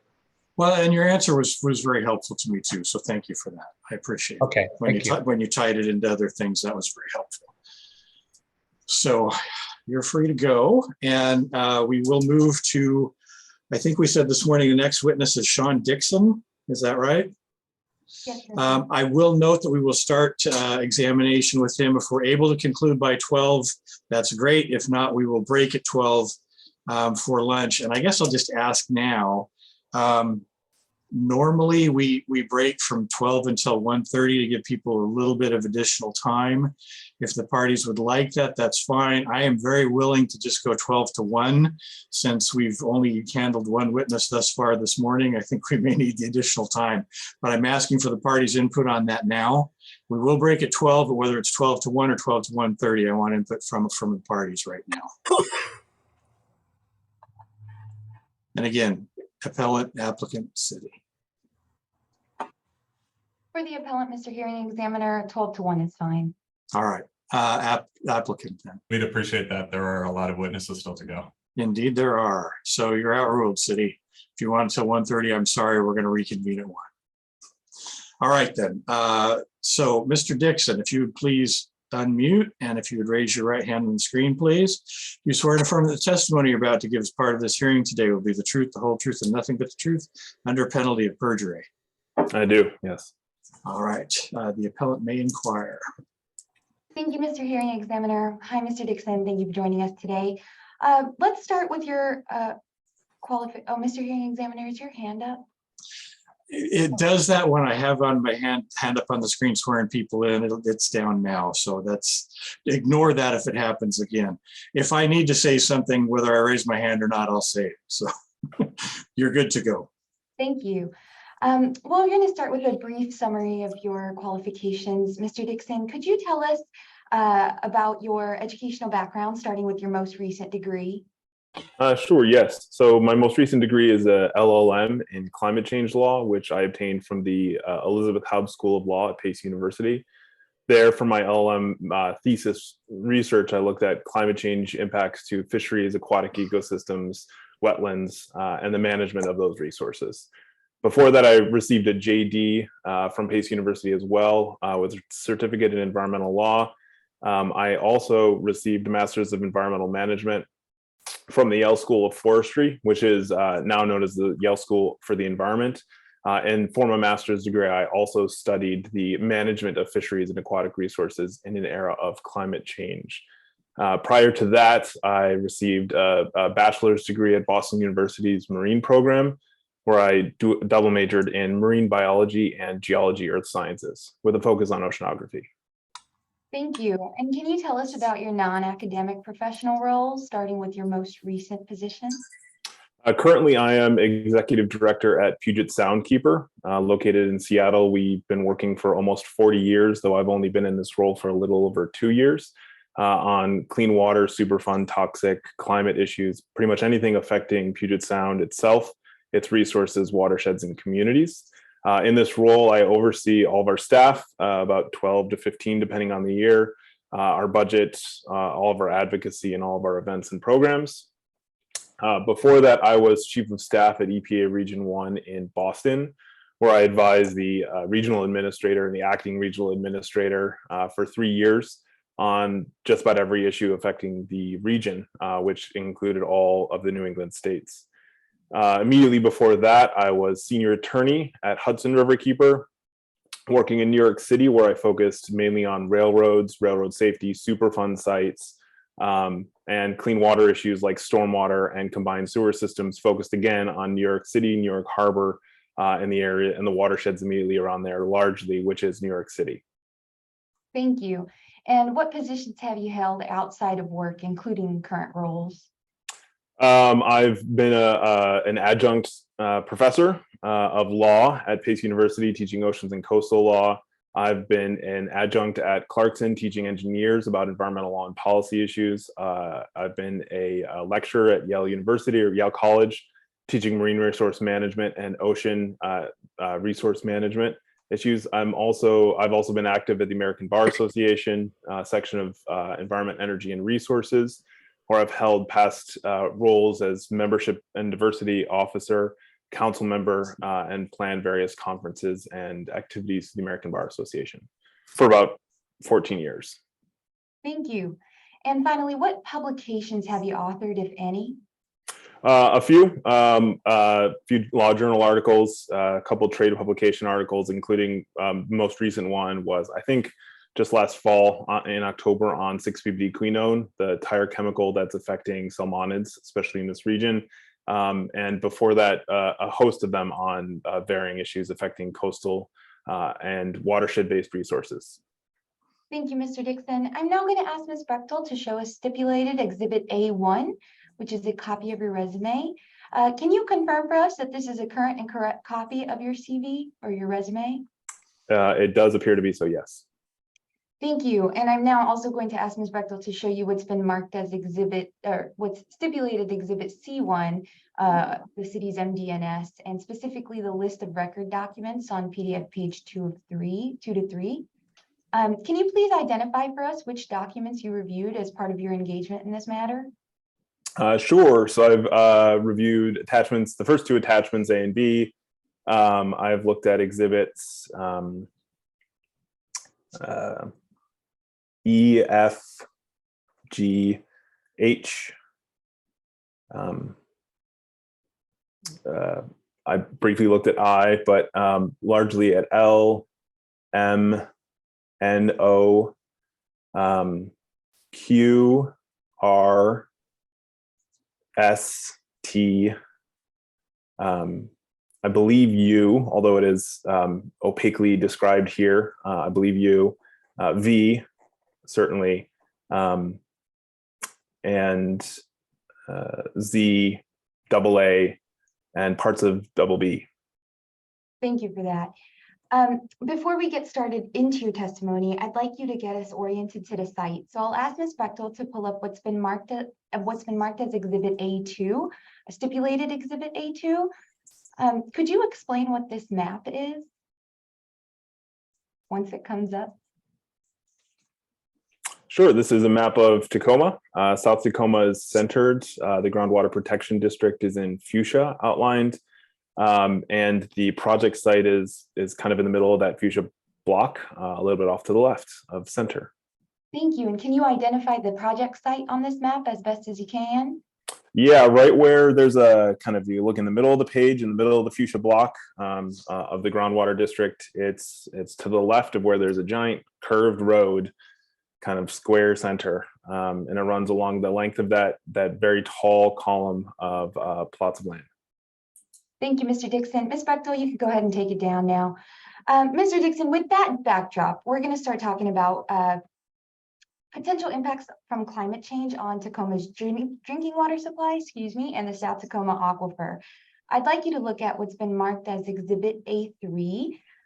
It's a Tacoma News Tribune article from 2015 that interviewed Mr. Glenn George, principal civil engineer for Tacoma Water Utility and one of the city's witnesses in this case. Ms. Bechtel, if you could scroll down, I'll have Mr. Dixon read out the highlighted sentences, please. It is answer to a question of where our water comes from. And the answer is, in a normal year, about 95% of our water comes from the Green River, which is 30 miles east of Tacoma. And then another 5% would come from our well water, which is right underneath the city proper. This year, however, is different. We've been trying to reduce our footprint on the Green River to keep water in the river for fish and endangered species. We're probably using between 40% and 60% well water on any given day all summer. Thank you, Ms. Bechtel. You can take it down now. Mr. Dixon, did you read and rely on this question and answer informing your opinions for your testimony today? I did, yes. All right, thank you. Mr. Hearing Examiner, appellants offer Exhibit A3 into evidence. The applicant would object. Grounds? This is a newspaper article from 8 years ago. It does not appear to describe anything about the impacts from this project, and includes some general statements about the operations of Tacoma Water as of 2015, but it hasn't been connected to anything related to the issue we're discussing today. Mr. Examiner, Just to hang on, I want to give the city an opportunity to weigh in. It looked like Mr. Victor was maybe going to say something. If he doesn't have anything, that's fine. I do, Mr. Examiner. The city would object as well. I have Glenn George as a witness. I don't know how meaningful it is to publish an old interview with no context, a newspaper interview with no context, when we have him to talk about this project and the impact on water availability on the aquifer. So I think both the objections are well taken. In stating this, I'm going to state this first, and then I'll let the appellants respond. I'm inclined, if you still need to respond, I'm inclined to go ahead and admit it on the basis that it was Mr. Dixon has testified that he used it as a basis for what he's about to testify to, and that's fine. I guess if the testimony continuing on from there is objectionable, we'll entertain additional objections. But I will state that I don't give a whole lot of weight to it for the reasons that have been stated to this point. There was no context. We didn't even know who the question was posed to based on the testimony to this point. And it is, 15 years old, but I'm pretty good at deciding what weight I give exhibits as both the trier of fact and law along the way. So I'm going to go ahead and admit it at this point, but I don't see it as being hefty necessarily from an evidentiary standpoint at this point. So Ms. Last name is Jan, or is it Jan? Tell me how to pronounce it. No, you had it right, Mr. Examiner. It's Jan. Jan, okay. So Ms. Jan, if you still want to make a record for it in regard to it, even though I've admitted it, I guess you can, but I said I've admitted it, and the objections are, I think, well noted, but they'll go to weight as opposed to admissibility here. Right. Since you've admitted it, there's no need for response, but just for the record, it's simply that it's for purposes of establishing how climate change will impact the city's drinking water, which is something that appellants are arguing that the city should have considered in determining whether the project would have significant adverse impacts. But again, just for admissibility and not weight. Thank you, Mr. Hearing Examiner. Mr. Dixon, coming back to you, based on what you just read out loud for us, can you tell us where Tacoma, based on what you read, gets its drinking water from? Yeah, that Q&A as well as other documents point to the Green River for the vast majority of the water that it uses for drinking water supply. And then during kind of a normal year, part of it comes from wells. During dry years, a lot more of it comes from wells, and that's changing over time and can be variable with droughts and emergencies. Thank you. Next, I'm going to ask you and ask Ms. Brechtel to pull up what's been marked or stipulated Exhibit A7, Tacoma Water's 2018 Integrated Resource Plan. Could you tell us if you've seen this document before? I have, and read it and relied upon it. For your testimony today. Thank you. Yes. And Ms. Brechtel, if you could scroll down to page 18, I'm going to ask Mr. Dixon to read out the highlighted portion on this page, please. It says the overall impact to Tacoma Water's surface water supply system is expected to be on the order of 18% reduction. Flows in the Green River could dip more frequently to minimum flow levels that must be protected. In this event, unless new storage capacity is created, this would reduce Tacoma's ability to divert surface water for municipal supply. Thank you. And Ms. Brechtel, you can go ahead and take it down now. Mr. Dixon, can you explain why the city would need to keep water in the river for fish and endangered species? Well, there's a limit to what can be taken out for a couple different reasons. One is, and at its most basic, is to protect our salmon species. Salmonids there in the Green River rely on temperatures, dissolved oxygen, stream flow to make their way back up from the ocean to spawn. For the juvenile salmonids to live and breathe and hunt and get bigger so that they can head back out into the ocean. And so maintaining stream flow, stream temperature, dissolved oxygen, and other characteristics of the water, which all come from the amount of water that's in the Green River, is absolutely vital. If there's less water in the Green River below minimum flow thresholds, not only does the Clean Water Act come into play with water quality violations, but the endangered species themselves won't have the ability to move through the system. We'll get trapped in small pools and ponds. We'll run out of oxygen and we'll die. It'd be a take. It'd violate the Endangered Species Act. It could be a take and do a lot of damage to the species. Thank you. I'm going to switch gears here, and could you explain in your understanding what the One Tacoma Comprehensive Plan is? In my understanding, it's a planning document created to guide decisions being made by the city for everything from transportation planning, development planning, to protection of the environment, to account for varying factors ranging from population growth to climate change. Thank you, Mr. Dixon. I'm going to ask Ms. Bechtel to pull up stipulated Exhibit A5, which is the environmental watershed health excerpt from the One Tacoma Comprehensive Plan. If Ms. Bechtel would scroll down to page 4-8, and Mr. Dixon, could you read the highlighted sentence for me, please? Sure. It says changing amounts and timing of stream flow due to glacier retreat, reduced snowpack, and earlier snowmelt in the Cascades could affect Tacoma's municipal water supply. Thank you. And Ms. Bechtel, you can go ahead and take it down. Mr. Dixon, what else, if anything, does the One Tacoma Comprehensive Plan say about the effect of climate change on Tacoma's municipal water supply? That it's going to make everything more variable, stressed, and need to change where water is coming from. That and the One Water Tacoma plan as well. They both make that same point. Based on that, how might climate change impact the Green River with respect to Tacoma's municipal water supply, do you think? Yeah, from these two reports and you know, and my knowledge of the system, when rains are coming heavier and less frequently, when the snowpack is reduced faster than ever before, we're going to have, instead of kind of a sustained just about where we need flow, we're going to have highly variable roller coaster type flow where we're getting a lot of it and then we're not getting much of it at all. That problem is also going to be exacerbated in summer times and last deeper into the fall. And so it's going to slow down the plug of water that's heading on out.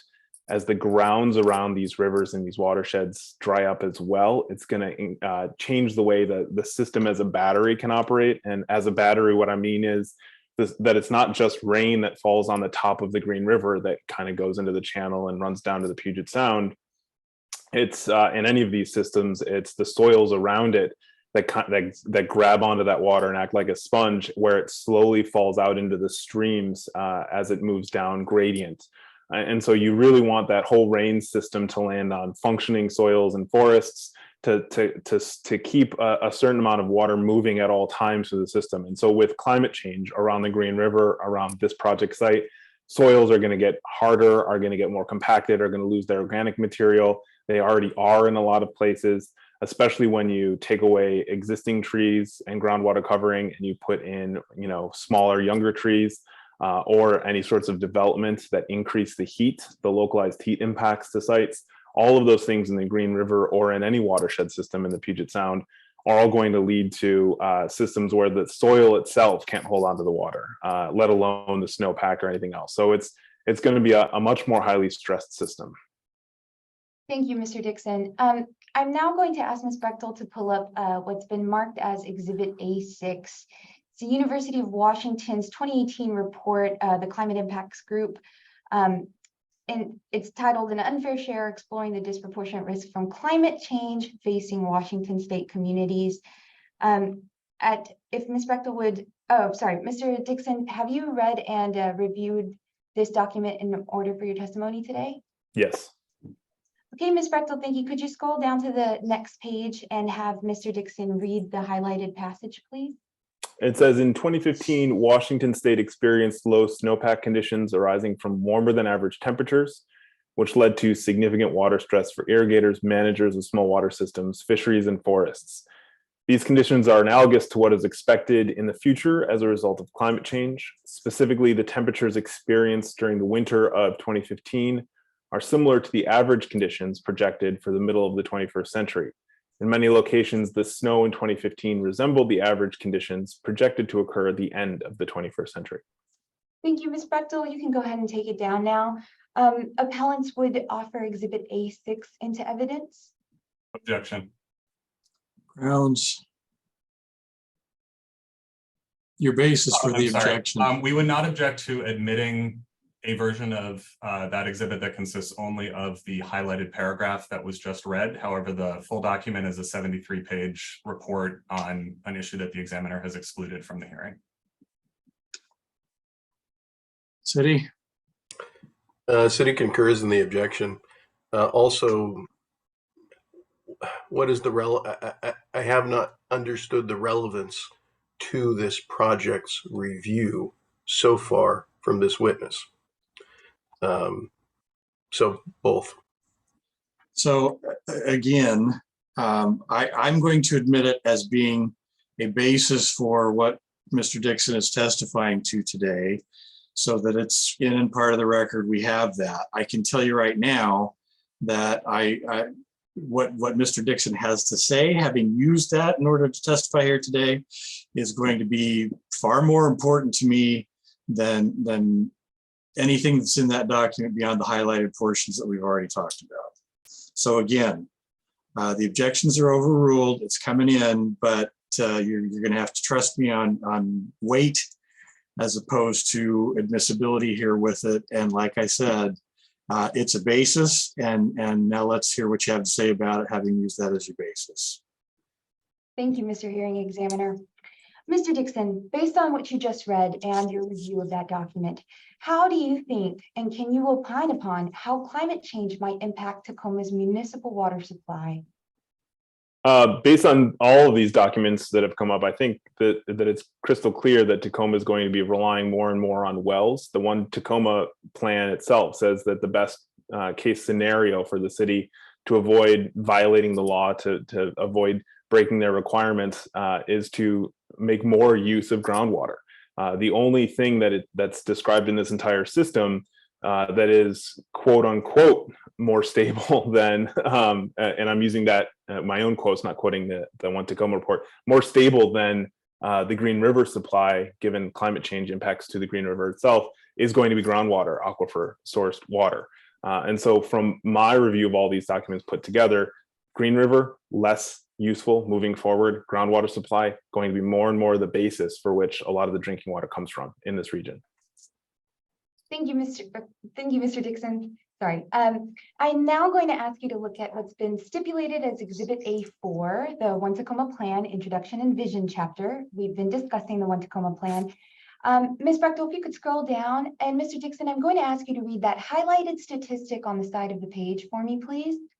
Tacoma's growth target is for 127,000 new residents and 97,000 new jobs by 2040. Thank you. And Ms. Brechtel, you can go ahead and take it down. Mr. Dixon, what is your opinion on this population growth and the demand that might impact Tacoma's municipal water supplies? Well, taking a step back with the climate change impacts to the Green River and the need to rely more on groundwater, a lot of that outlook conversation towards what's going to happen at the end of the 21st century is actually, from my experience working on climate change issues around the country, is already out of date. Those kind of projections are fast accelerating. Everything is worse than projected in terms of these issues. And so I think that that's largely due to a series of deleterious feedback loops that are making things worse as they go along, because we don't manage the system as a whole. One of those things that makes the system worse as we go along is the injection of new population in water limited drinking watersheds. And so this, the addition of thousands and thousands, 127,000 new people, new folks coming into drinking water supply areas for work, for jobs, for industries, it's all going to create more demand on the system. At the same time, when the system's capacity is going to be fluctuating and less stable over time. Now, that does not necessarily correlate 1-to-1. So it's not going to, if there's 10 people and we add one more, it's not going to go up 1% or 10%. Because what we're also doing and seeing in these systems is one of the other methods that managers have for ensuring as much stability as they can in an era of climate change, shifting precipitation, and switching where they're relying on things from, is to really invest in consumption reduction and efficiencies. The last thing I believe that managers want to see is just a one-for-one addition. So when people are coming in, that's why you try to put in new controls on buildings and why you try to put in the most water efficient systems in your design standards. But it's still additive. It's still increasing pressure, and all water doesn't flow as easily. So water from wells and wellheads it actually needs to be pumped out of the ground with electricity. Water from the Green River flows with gravity. And so it's more easy just to divert downstream to uses and put in water towers to maintain system pressure, as opposed to wellheads. If you do need to explore additional wellheads to provide more clean water supply, drinking water supply to service areas, you're going to have to put in more electrical consumption. You're going to have to really, increase the flow of the water through the system to those industrial sites, to those new drinking water demand users, end users. And so all of that is highly complex. And did you, in your review of the record documents, did you see any consideration of both the likely increased demand for water due to climate change and population growth? I saw none of that in the materials. The materials didn't really talk, the ones that I reviewed didn't really speak to any sort of changing circumstances affecting groundwater or its demand or use or projections whatsoever. And how do you think that the applicant's project is likely to impact public water supply? Well, it's going to most likely, in my opinion, make it harder for the city to rely on wellheads to supply water. There's going to be, as the witness this morning was testifying, I think one of the things that really landed for me was there's changes underground that happen. In my experience, is the exact same as the professors, which is that you can't treat aquifers as kind of an icon that you'd see on Google Images of just some blue lake underneath a beautiful looking soil. It changes, it flows. With compacted groundwater, there's always going to be changing velocities and migration patterns depending on the gradient, as well as depending on the soils and the ground and the rocks through which the water is moving. And because of that, there's intense assessments need to be made to figure out where you're going to put your new wellheads, where you can pull the water from, and how reliable that's going to be if you make that investment. Again, it's a really energy intensive process to put in a new wellhead or to draw more water out of existing ones to kind of make up for the supply that you can't bring in from something like the Green River. And so what you want in that system is you want to have a robustly sustainable system that is as functioning as much as normal as possible so that you can put in the best, most efficient decision for the city with respect to wellhead withdrawals from existing ones or new ones if needed in this groundwater protection district. Thank you, Mr. Dixon. I'm going to switch gears here and ask you to talk a little bit now about the potential for Superfund contaminants to be resuspended or remobilized. First, what is your experience working with Superfund sites?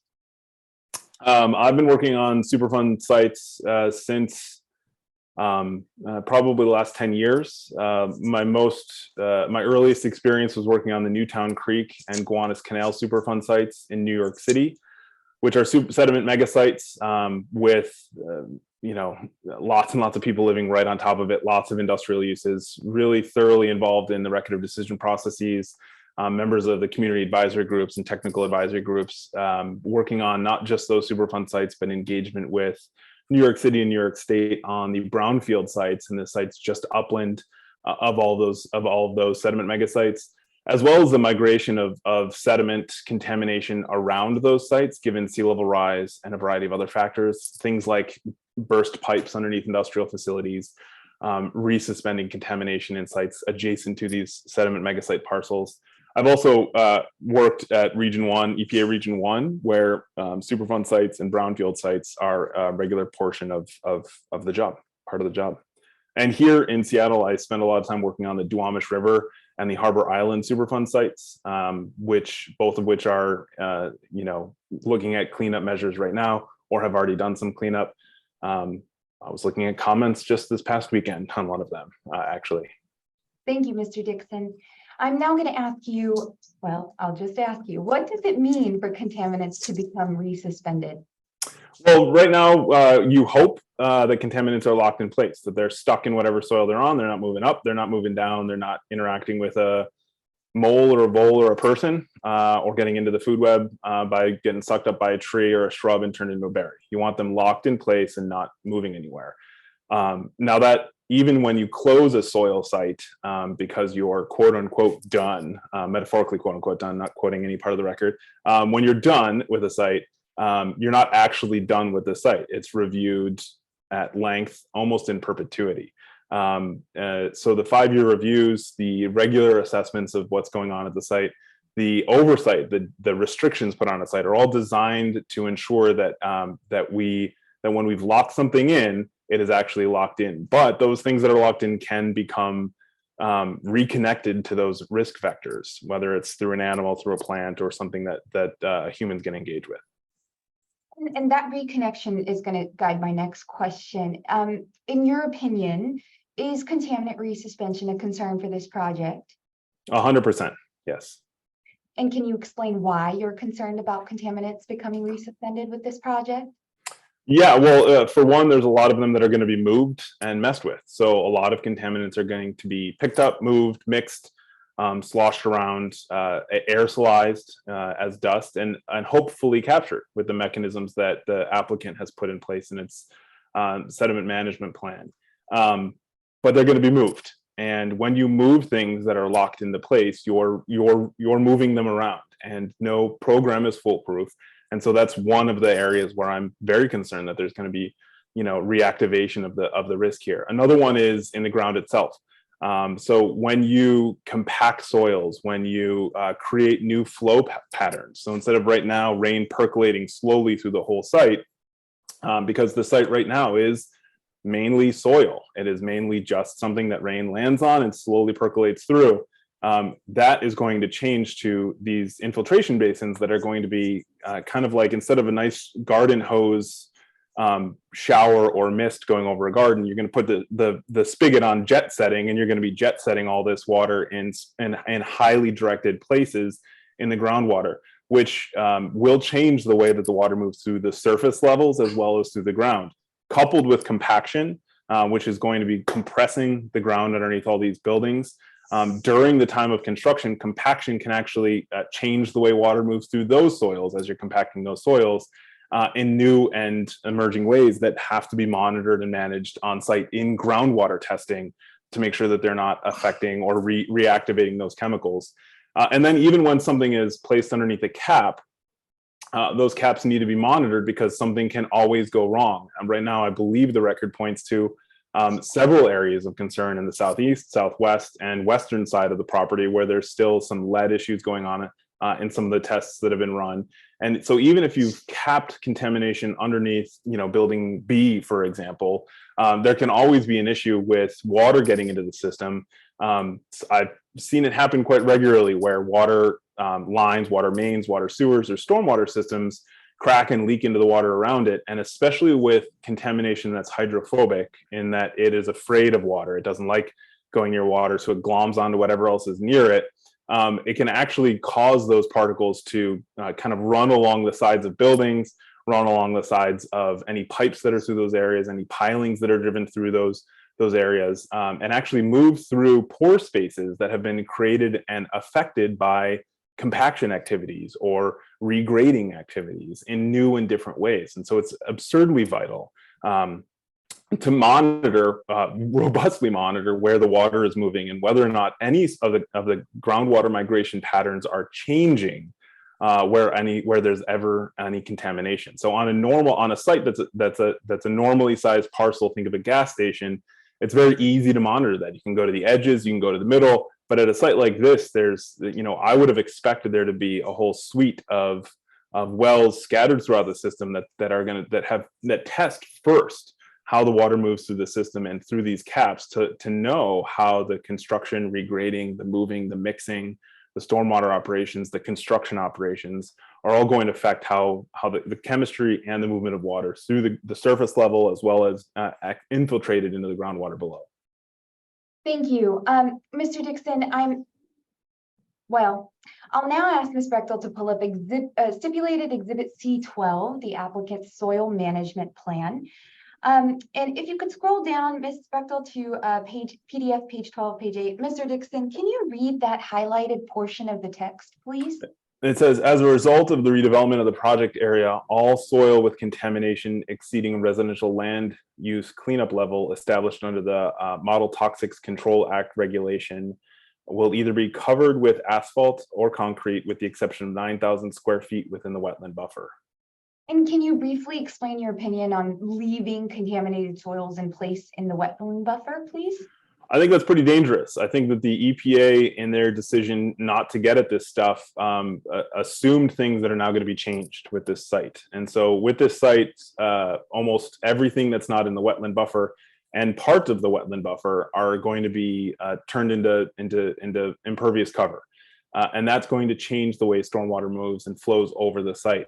Moreover, testimony this morning gave another good example of what happens if these infiltration basins overtop, or if sediment fills any of the enhanced treatment systems that are made, and there's backups in the system and there's overland flow. The site is graded towards those wetland buffers in the streams.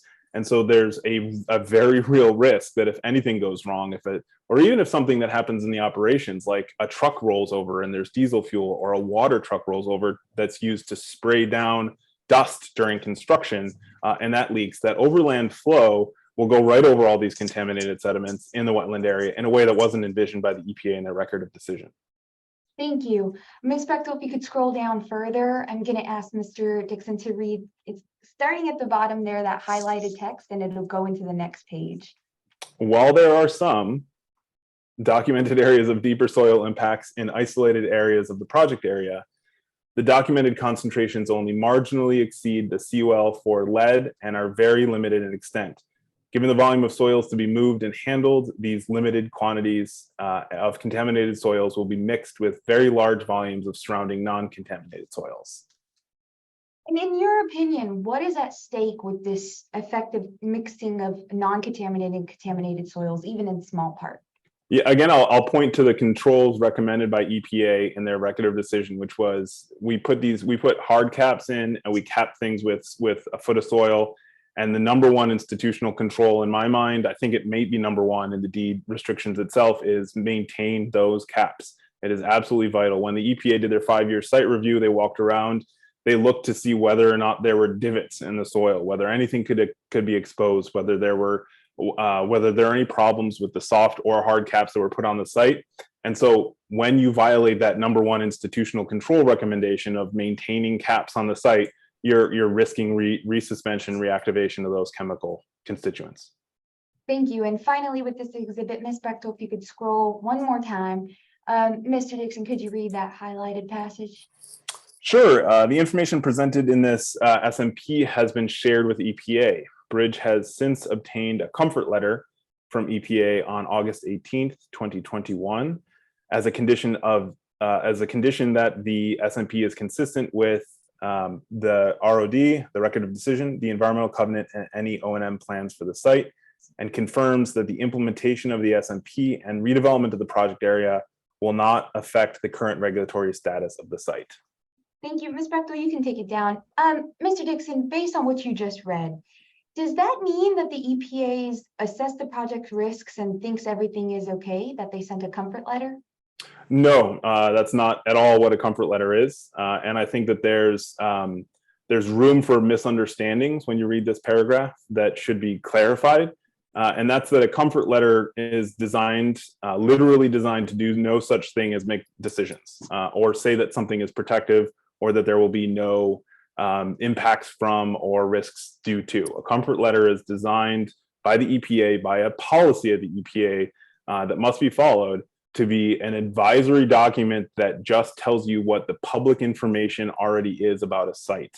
Now, albeit it does it in a way that is more useful to developers than searching on EPA's somewhat muddy website. And so that puts it all into one place, collects the things that are required, but it does no affirmative outlook as to liabilities, risks, or problems that might end up cropping up at a site. And I know we're getting real close to lunchtime, so I'll tee up this section of my questioning. EPA's language and saying that the redevelopment of the site would quote, not change the regulatory status of the site, end quote. Do you think that that language fully and completely captures how risk assessment should have been assessed or contaminant resuspension should have been assessed for this project? No, changing the status of a site is done through 5-year review processes, and it's done based on evidence and information obtained in testing and monitoring of these sites. It is done through a very specific process. It is brought forward with potentially responsible parties through courts. It is a very highly intense process. A Superfund site is one of the 1,000 most contaminated sites in the country at any given time. And so changing the site status of this is as complex as getting a site listed in the first place. So the mere fact that somebody wants to develop a site does not in and of itself change the regulatory status of a site. Moreover, EPA stated policy is to encourage the reuse of these sites. And so if every time somebody wanted to propose something, they didn't because the site could go back to being a fully open site, that would confound the purposes of CERCLA. But it is not to say that going through the motions here by having submitted something or proposing to redevelop a site is not going to bear any sort of public health or ecological contaminated risk vector. Is just is incorrect. This site, the EPA's review of this site will be ongoing, whether or not this project is there or not. And it will change its mind as to the status of this site depending on the information that it receives during those reviews. Thank you, Mr. Dixon. Mr. Hearing Examiner, I do have another section of questioning. I don't know if you want me to get into it before breaking for lunch or. Still got 4 minutes. Okay, great. Well, I'll get started then. All right, Mr. Dixon, I'd like to talk now about this project's indirect impacts on off-site stormwater and how that pertains to fish and fish habitat. In your opinion, to start us off, is it important for the city to consider this project's off-site stormwater in environmental review? Absolutely. And can you explain why? Sure. Generally speaking, the same question is true as the testimony this morning from the other witness, which is that you look at these things based on their level of impact and the risk and kind of how much could go wrong. When you have a site that is this massive, 2.5 million square feet, 160 acres, 4 very large buildings that are going to lead to lots of trucks, lots of cars, lots of employees, especially in an area that does not have that right now, then you're going to be driving a lot of impacts to the stormwater system around you, not just from the pollution generating activities like potential oil spills or rubber from rubber tire wear particles rubbing off of car tires, which is very impactful on salmonids, but from things like enhanced wear and tear on those facilities themselves. And, you know, roads will need to be maintained more often at the intersections where thousands of cars are going by every week that never did before. Curbs and sidewalks will need to be maintained for pedestrian safety. And so a whole host of things go in to look at any of these offsite activities.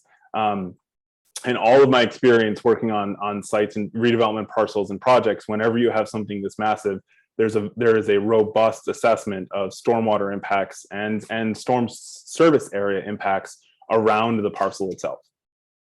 Thank you. And can you explain for us briefly, how are the ways stormwater would impact fish generally? Generally, there's a lot of pollutants that are in stormwater that can affect fish. One of them is 6-PPD quinone, which has been only discovered about 2 years ago. It is a derivative chemical of a tire additive called 6-PPD that's been used in tires. That's 1 to 3% by weight of every tire made on the planet for the last 70 years. So that chemical itself can be one of the pollutants, but there can be a host of other things from suspended sediments, cigarette butts, oils and grease, zincs and coppers, and a whole host of other pollutants that can run off through the stormwater system and impact fish and fish habitats, not just immediately, not just during a storm event, but also over time.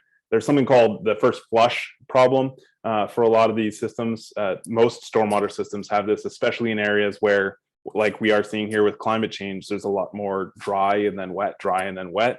Is, you know, here where I live up in Seattle, we had our first rainfall yesterday in 1 month, according to the news this morning.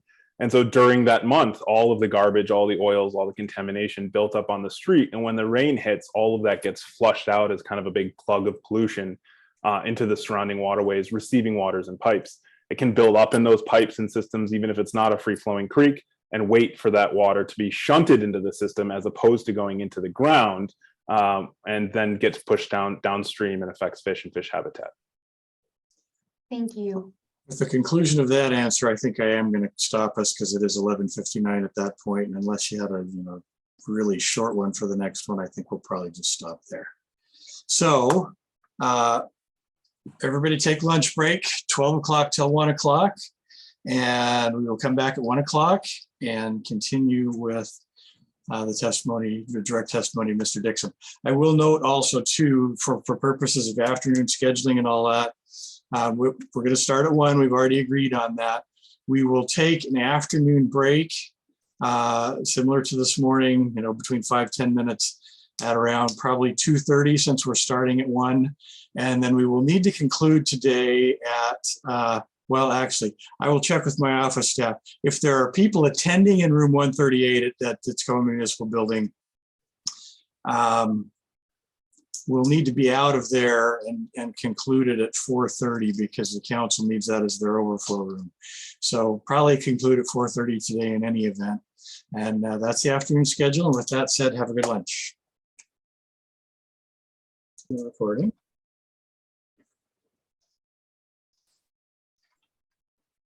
And along the top of the screen here, it looks like we got everybody back that we need to have back. I will just remind everyone that, well, we got a smaller group now. We got up to about 81 or 82 this morning. We're down to about 60 now. But I will just remind the group, and for anybody who only joined us this afternoon, only the parties are allowed to have their cameras on and mics on. And everyone else here is just an observer. So please keep your cameras and your mics off. Everyone was really good at that this morning, so thank you. Much appreciated that we didn't have illicit unmuting and cameras on and those kinds of things, and the problems that come along with that, with background noise at a minimum. But everybody's really great for that this morning, and I appreciated it. And so let's keep that going this afternoon. I will apologize because I'm probably going to be having to admit people here for the next few minutes.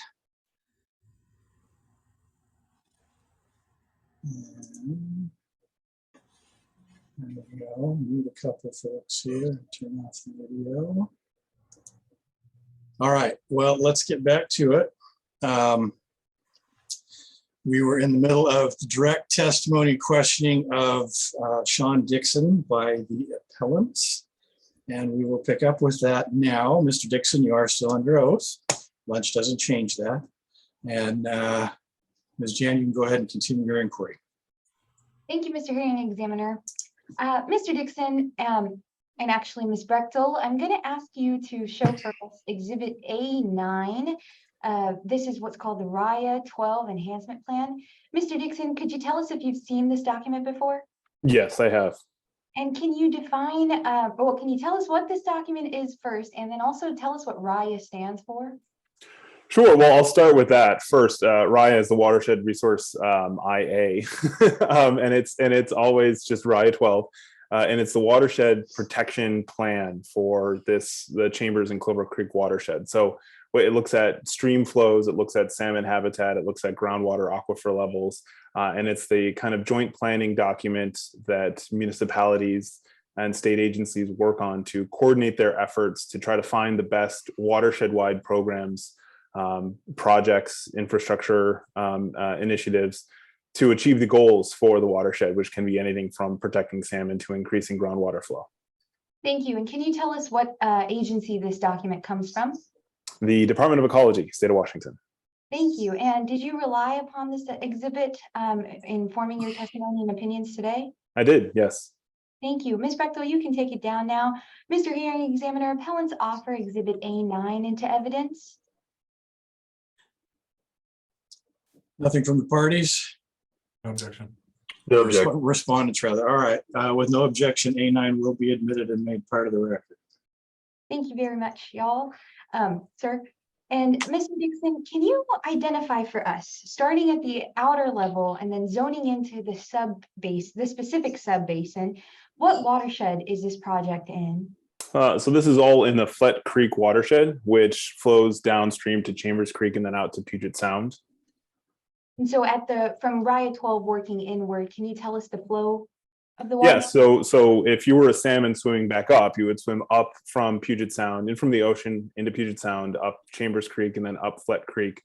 And then if you were a drop of water falling down, you'd land on this project site or anywhere in the Flet Creek watershed, drain down to the streams and the wetlands, and then flow out through Flet Creek into Chambers and then into the Sound.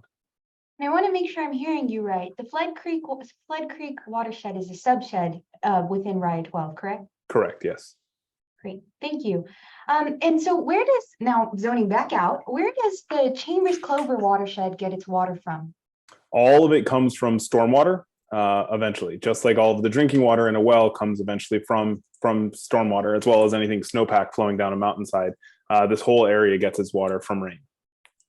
Sorry, that last part? From rain. Thank you. Great. And which streams or creeks in this sub watershed are relevant for purposes of discussing the impacts of this project on stormwater? I think Flet Creek itself is important, and that Flet Creek moves up through stream Z, I believe it's been described on the site. And then above that is a part of Flet Creek watershed that's just to the north and to the east, or to the west of the project site itself. Adjacent to that is Leech Creek, which is kind of on the other side of the western bound of the site. And then downstream of both of those leads to the confluence of Chambers Creek.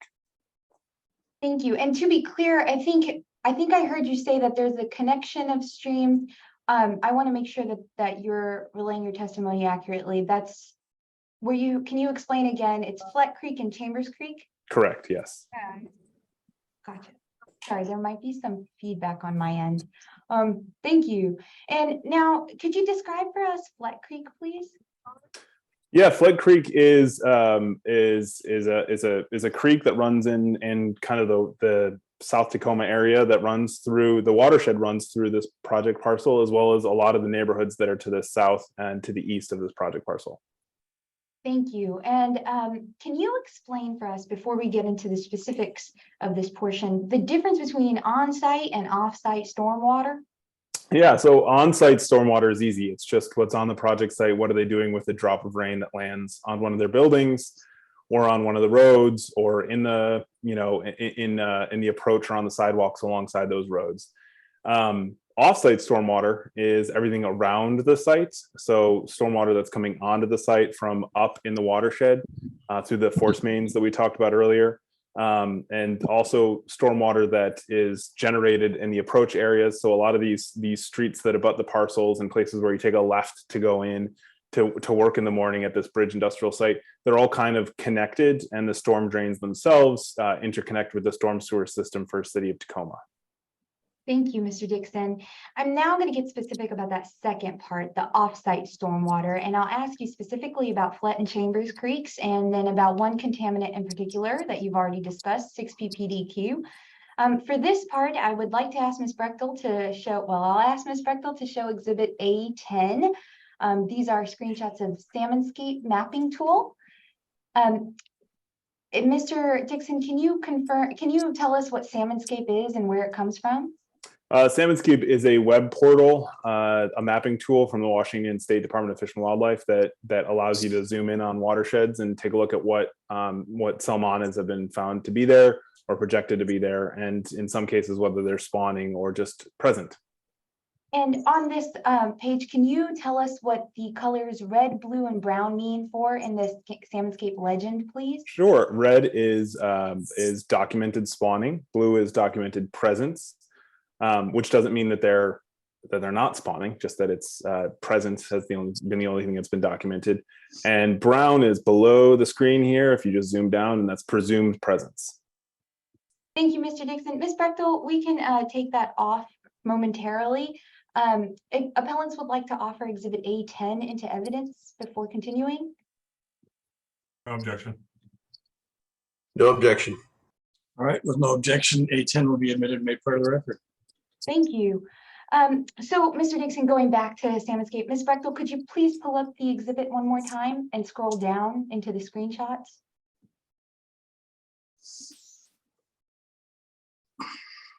Mr. Dixon, on what you're looking at in front of you, I know it might be a little hard to see, so if Ms. Brechtel needs to zoom in, just let her know. Based on this first map, can you tell us Chinook salmon's designation in Flet Creek only? Presumed presence. I thank you. And Ms. Brechtel, could you scroll down a little to the next screenshot? And Mr. Dixon, on this screenshot, could you tell us steelhead designations in both Flet and Chambers Creek? Their documented presence and presumed presence. Thank you very much. And on the next one, Ms. Brechtel, if you could scroll down one more. For this, can you tell us coho salmon's designations in both Flet and Chambers Creek? Sure, they're presumed to be present in the uppermost reaches of Flet Creek. They're documented spawning in Flet Creek, and they're documented spawning in Chambers Creek. Thank you very much, Ms. Brechtel. We can take them off. Mr. Dixon, can you tell us what is significant about how these salmonids spawn and travel and why? Yeah, so salmonids are, let's take something like a coho salmon, for example. They are born in streams and rivers, and then they flow outward with stream flow. They land in the sound, and then they spend probably usually a 3-year time period out in the ocean getting bigger before they come on back to their natal streams, swim upstream as far as possible, spawn, and then die. And that's unique in the world. And I think salmon need a healthy stream in order to come back in and spawn. They try to get as far up into the stream as possible, physically possible, but that's physical is both measured in stream flow, temperatures, the physical chemistry of the water, the dissolved oxygen. If they can't breathe, they can't go anywhere. So as to give their eggs, their babies, as best of a chance as possible of making it out into the ocean. So, the smallest fry that are born from the roe are not able to swim upstream. And so the more flow there is, the more it pushes them out, so that you want to get your eggs as far up into the watershed as possible, give them the best chance on their way out. Thank you, Mr. Dixon. Before we jump into the science of 6PPDQ, I'm going to ask Ms. Brechtel to show you 3 studies. They're marked as exhibits A, 11, 12, and 13. We'll start with exhibit A11. Mr. Dixon, can you read the title of this study, please? Sure, this is 6-PPD quinone, revised toxicity assessment and quantification with a commercial standard. Thank you. And did you read and rely upon this and the information within it for your testimony today? I did. Thank you very much. Ms. Brechtel, could we show exhibit A12, please?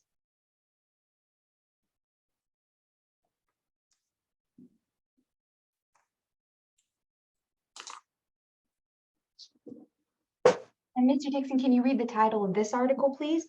Sure, this is from February 22. It says, a ubiquitous tire rubber-derived chemical induces acute mortality in coho salmon.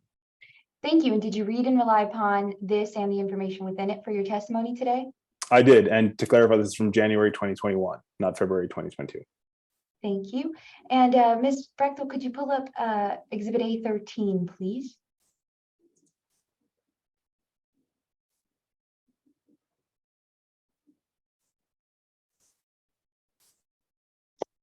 Mr. Dixon, can you read the title of this article as well? Sure. This is acute toxicity of the tire rubber-derived chemical 6-PPD quinone to 4 fishes of commercial, cultural, and ecological importance.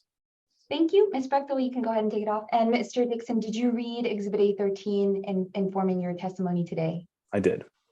Thank you. At this time, appellants offer exhibits A11 through A13 into evidence. No objection. No objection. All right, with no objection, they will be admitted. Thank you very much. Mr. Dixon, we're going to walk back through them, and I just want you to give a quick, brief, 1-sentence summary of exhibit A11, the revised toxicity assessment. Yeah, that was an updated paper that revised the assessment of what level to which 6-PPD quinone in tests led to the acute mortality of coho, increasing the mortality risk, the kind of toxicity of 6-PPD quinone estimates. In other words, reducing the level at which they're toxic. Thank you. And then the same for exhibit A12. This is the ubiquitousness study. Yeah, that's laying out kind of some of the early just discovered research into why and where we landed on this as the cause of pre-spawn mortality and urban runoff mortality syndrome. Thank you. And finally, exhibit A13. This is the tire rubber derived chemical study that discussed, or well, I'll let you say what it discussed. Yeah, so it looks at other species, other salmonids and other non-salmonids, as the research has been progressing on this chemical worldwide, really, in conversations and epidemiological conversations and toxicity assessments with a whole host of other species. This looked at a few others as a first matter of first review. And are any of the ones that it looked at relevant to our testimony here, to your testimony here today, in light of the salmonids that are near this project site? Yeah, so Chinook and Steelhead have both been assessed for 6-PPD quinone toxicity. Thank you very much. And finally, Mr. Dixon, are you basing your opinion and testimony here on anything else besides these articles? Just my general knowledge practicing in this issue area in the Sound and nationally. Right now, I sit on an ITRC work group on this issue. I'm been present on a whole host of calls with the Department of Ecology that they've been leading on this for the last two plus years. Speaking on this in front of a host of audiences, working on 6-PPD quinone from a management aspect, looking at endangered species and Clean Water Act liabilities, stormwater management, discussing 6-PPDQ with ecology in the permitting context and the enforcement context and beyond.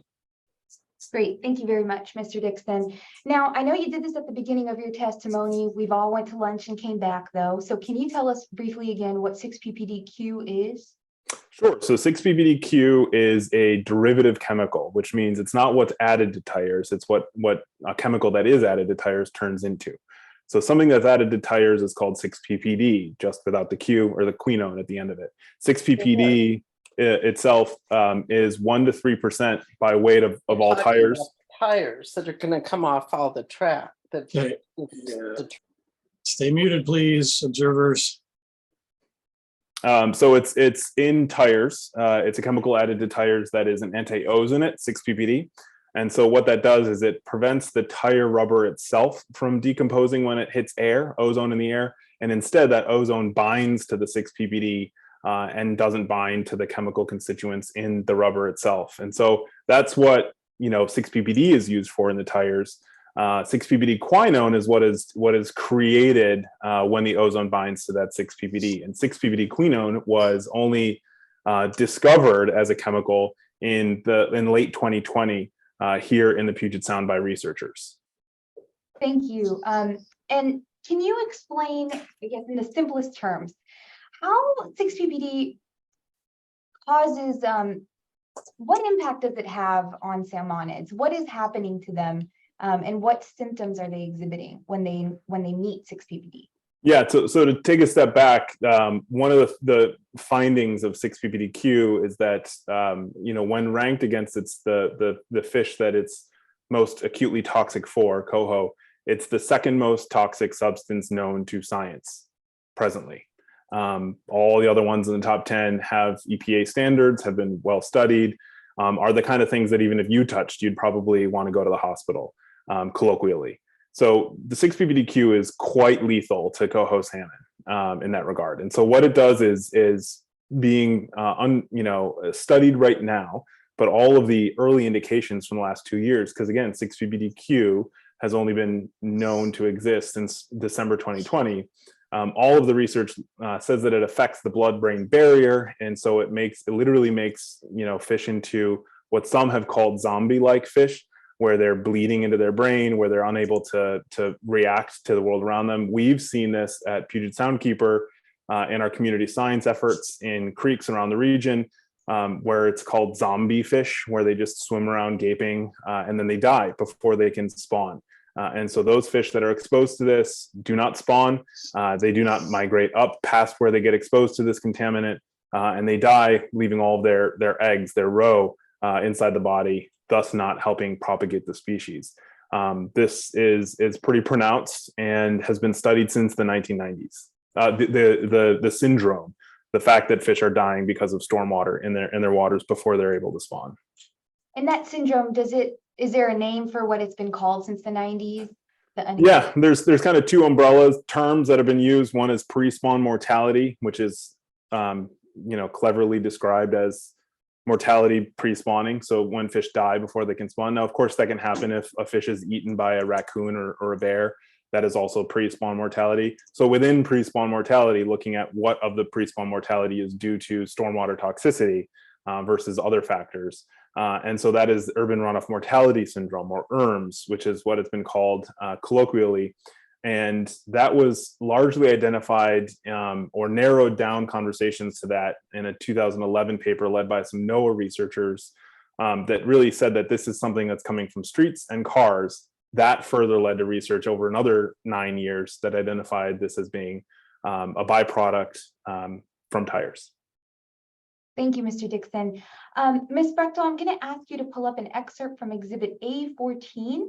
This is an excerpt from the RIA 12 Salmonid Habitat Limiting Factors analysis from quite a long time ago, June 2003. But it goes to, but the highlighted passage, Mr. Dixon, could you read for us and date when this article, when this Appendix D is from for us? Yeah, so this is including a study from the Tacoma News Tribune from December 1993. And it says chemicals from a toxic spill somewhere in the Clover Creek watershed might have been siphoned into the storm drain, or the runoff may have been more potent than usual because the rain was the first in several weeks. That refers to the first flush problem I discussed before the break. Biologists speculate. Or the fish may have succumbed to something else altogether. We just don't know what the cause was, says Ken Canfield, head of surface water management for Tacoma. The integrity of each of these little streams and each of these runs is important to the entire coho population. Thank you. Ms. Brechtel, you can take it off now, please. At this time, appellants offer Exhibit A14, specifically that excerpt from Exhibit A14 into evidence. Objection. And as usual, give me The your grounds. This is a newspaper article from 1993 that I believe has one statement about Chambers Creek, but does not include any specific statements that are relevant to this project site or to Mr. Dixon's testimony. Same objection. That's it. I don't want to respond there. Yes. Well, Mr. Hearing Examiner, this exhibit and specifically that excerpt is relevant because Mr. Dixon's testimony discusses URMS, or urban runoff mortality syndrome, and how it's been observed since the 1990s. It's directly relevant to the impact on salmonids, which is exactly what appellants are alleging was not considered in this project application. Further, Evidence Rule 403 sets a low bar for relevance, and this exhibit meets that.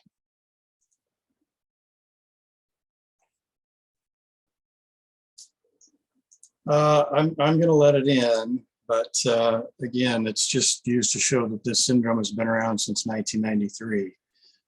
I mean, to that extent, it's relevant. It does tie to the testimony.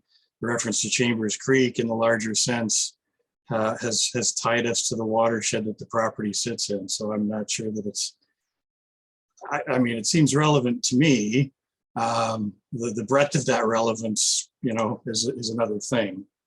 It's a pretty pointed exhibit, and I think it hits that point and doesn't do much else. But to that extent, the objections are overruled. Go ahead. Examiner. Mr. Dixon, jumping right back in. So to get a little bit specific here, well, actually going back to what you read, right? Based on what you read, which said that the integrity of each little creek and stream, I'm not quoting word for word, I'm paraphrasing, matters. Can you explain why the integrity of each little creek and stream in this watershed matters when thinking about urban runoff mortality syndrome? Yeah, largely, science has evolved a lot since the 1990s. We used to think of protecting fisheries as just something reducing catch out in the ocean and everything else would be fine inland. And then science kind of looked at some of these larger streams, the main stem of the lower part of the Chambers Creek. Well, how are they doing? Are enough fish coming back? That's all we need to know. Are there 10,000 fish coming back or 2,000 fish coming back?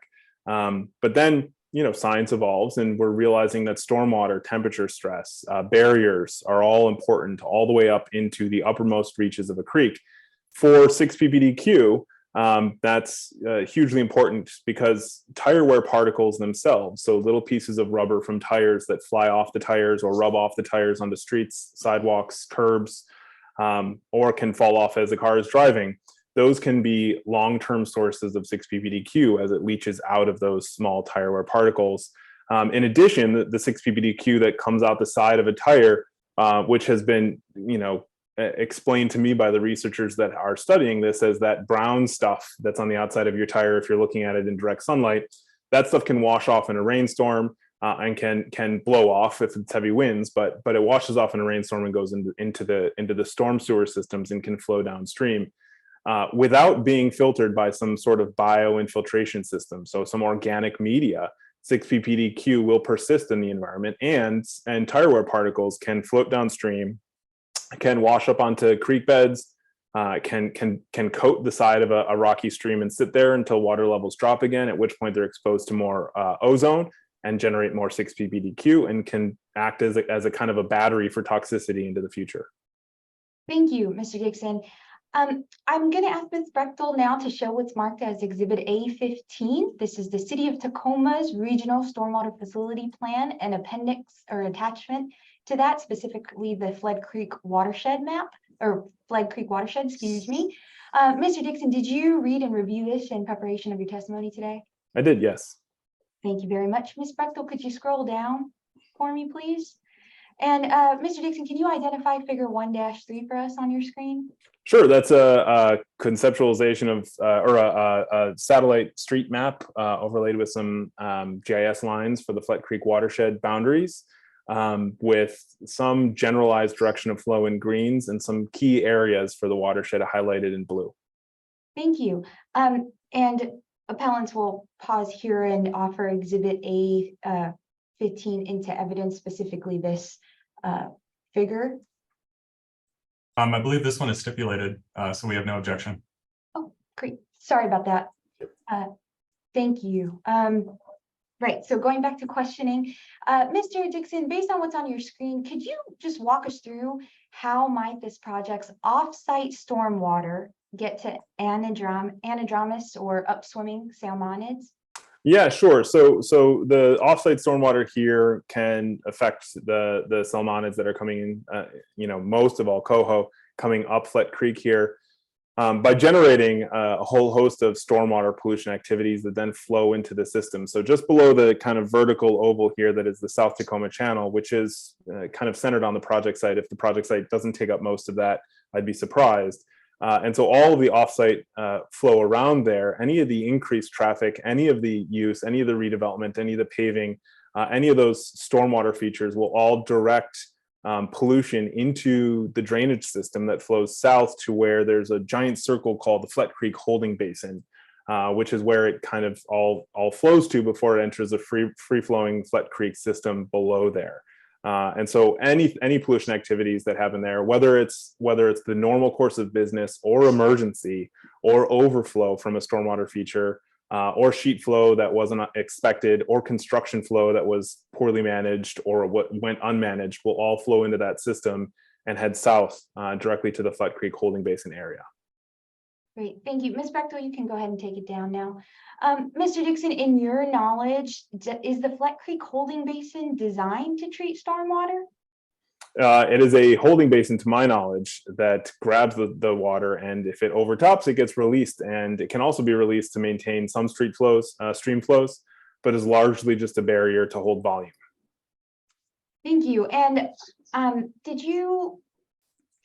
and how do you think the area's stormwater, now this is the area surrounding stormwater, how do you think the pollutant profile of that stormwater will change because of this project? Well, it's adding more impervious cover and more uses, and the sources of pollution in stormwater are uses and impervious cover. Impervious cover itself can lead to stormwater problems as pollutants leach out of asphalt and get into the system. But really, just more trucks, more roads, more cars, more runoff, more metals, any of that kind of landscaping, any more people using an area can lead to much more garbage and debris. Depending on the uses inside, there could be different types of things going and coming to and from the site. The construction vehicles, any of that dust that falls off the backs of trucks going into or from the site. When tire wash stations aren't done properly, it all goes into the storm drain system off site from the facility. Thank you. I'm now going to kind of wind down your testimony here for this afternoon, but before that, I'm going to ask Ms. Brechtel to pull up what's the stipulated Exhibit C9 or Exhibit F to the MD&S, the biological evaluation. Ms. Brechtel, could you scroll down for me? Thank you. Mr. Dixon, can you please read the highlighted portion on your screen, please? Sure. It says the majority of Flood Creek located between the action area and downstream modeled salmonid presence is ditched or piped with 2 potential fish barriers and Stream Z discharges into the Flet Creek holding basins before conveying with downstream reaches of Flet Creek. Thank you. Ms. Bechtel, we can go ahead and take it down now. Mr. Dixon, based on what you just read, do you think that ditching, piping, or the placement of two potential fish barriers will completely prevent 6 ppdq or other stormwater or offsite stormwater pollutants from reaching fish in Flet Creek? No, and the southern end of the parcel, retention ponds, no biological treatment there. Piped systems aren't biological treatment, aren't filtration through biomedia, through soils, things like that. And so it's not going to do anything for 6 ppdq with the knowledge that we have currently about the contaminant. And on that knowledge, what is the way that 6 ppd transports through the environment? Well, it can be in water, and so it can be in the stream flow itself. So as water is percolating and bubbling through, it can be in that water itself. And so that's what the fish are going to be breathing in through their gills and interacting with. And so even if water moves through reeded wetlands, it's not interacting and getting forced through soils. And so it's not encountering anything organic that it wants to get away from water and grab onto. And so it's just going to keep flowing with that bubbly water.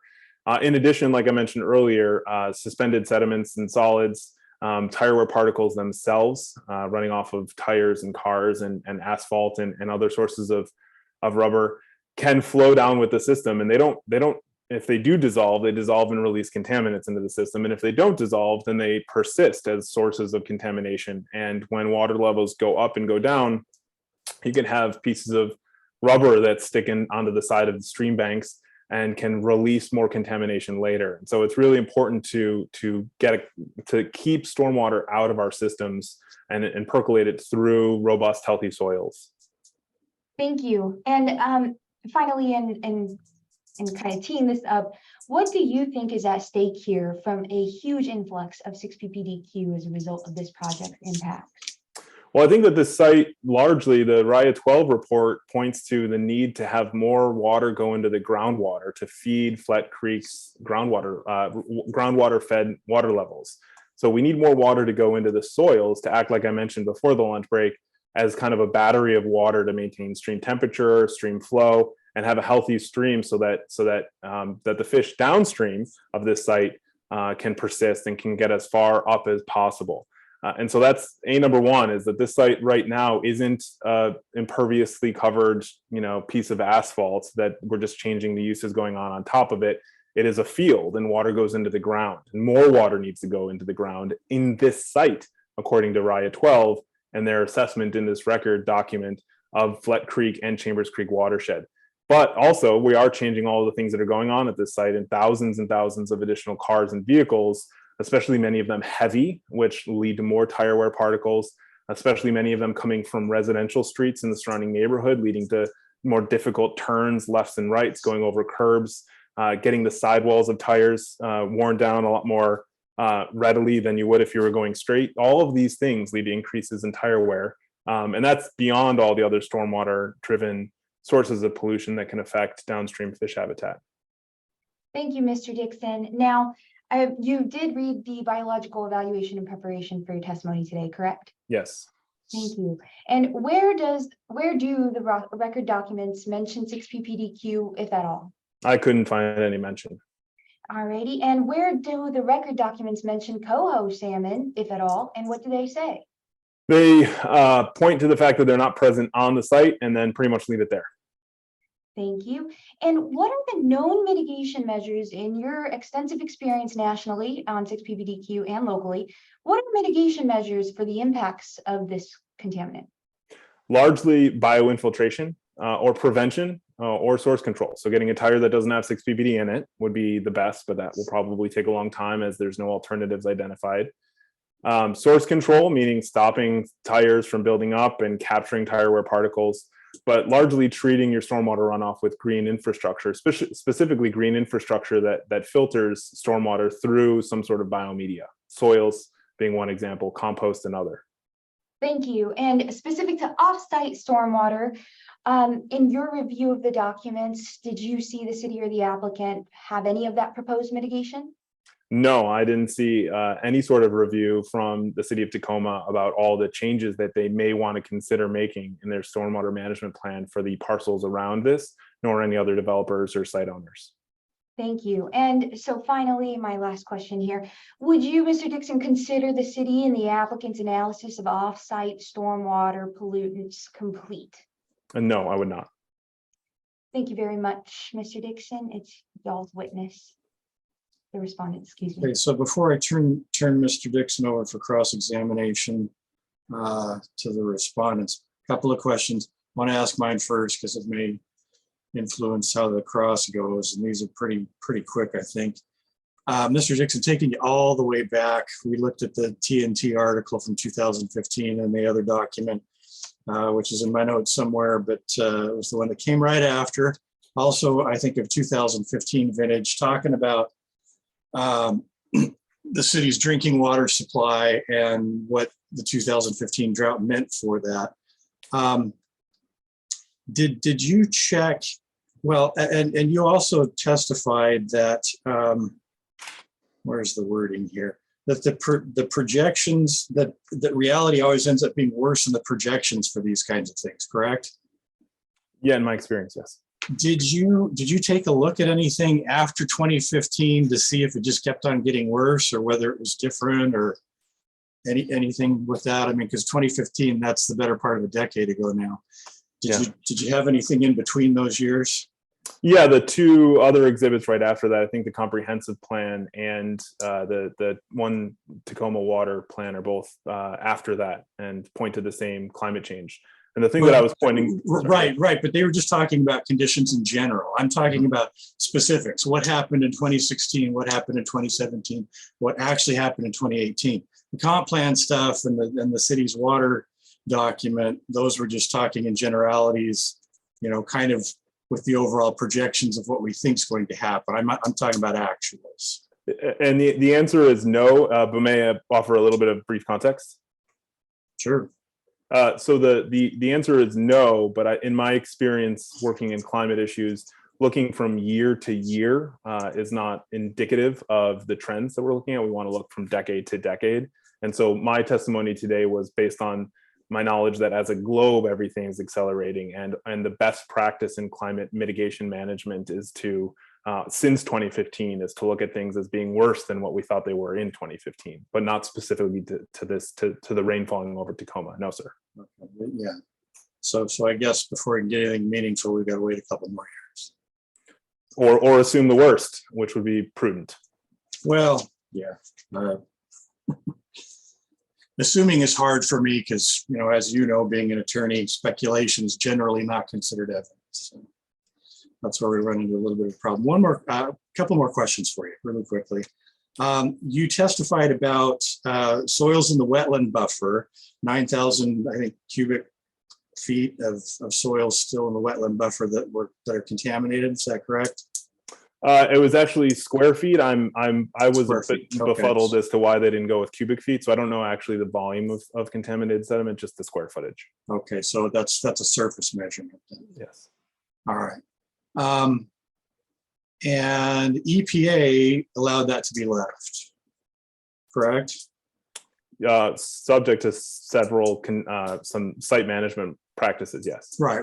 It can't be disturbed and things like that, of course. And then EPA has reviewed the sediment soils management plan that the applicants have proposed, correct? I believe they've seen it. Yes. Yeah, absolutely. That's in the record. Yeah. Okay.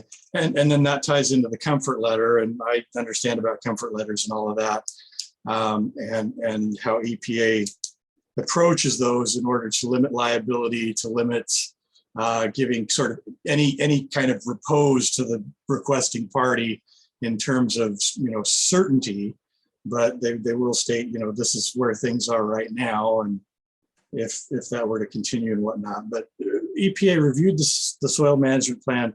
They didn't find anything wrong with it, did they? I don't have any record in front of me of what the EPA did or did not say to the applicants when they, all I know from one of the exhibits is that the EPA had a host of red lines that were changed and amended. I don't know if they were changed fully. Okay.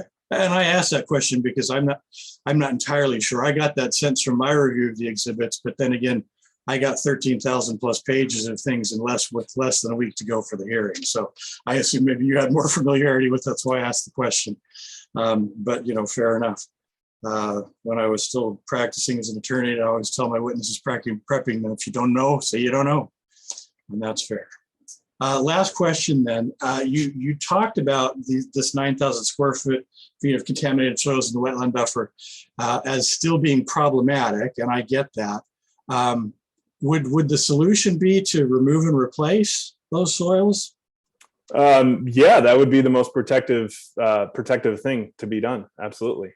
Any idea what the cost or something like that would be with 9,000 square feet? Again, probably the inappropriate measure, but any idea what the cost would be to remove, appropriately dispose, and replace that amount?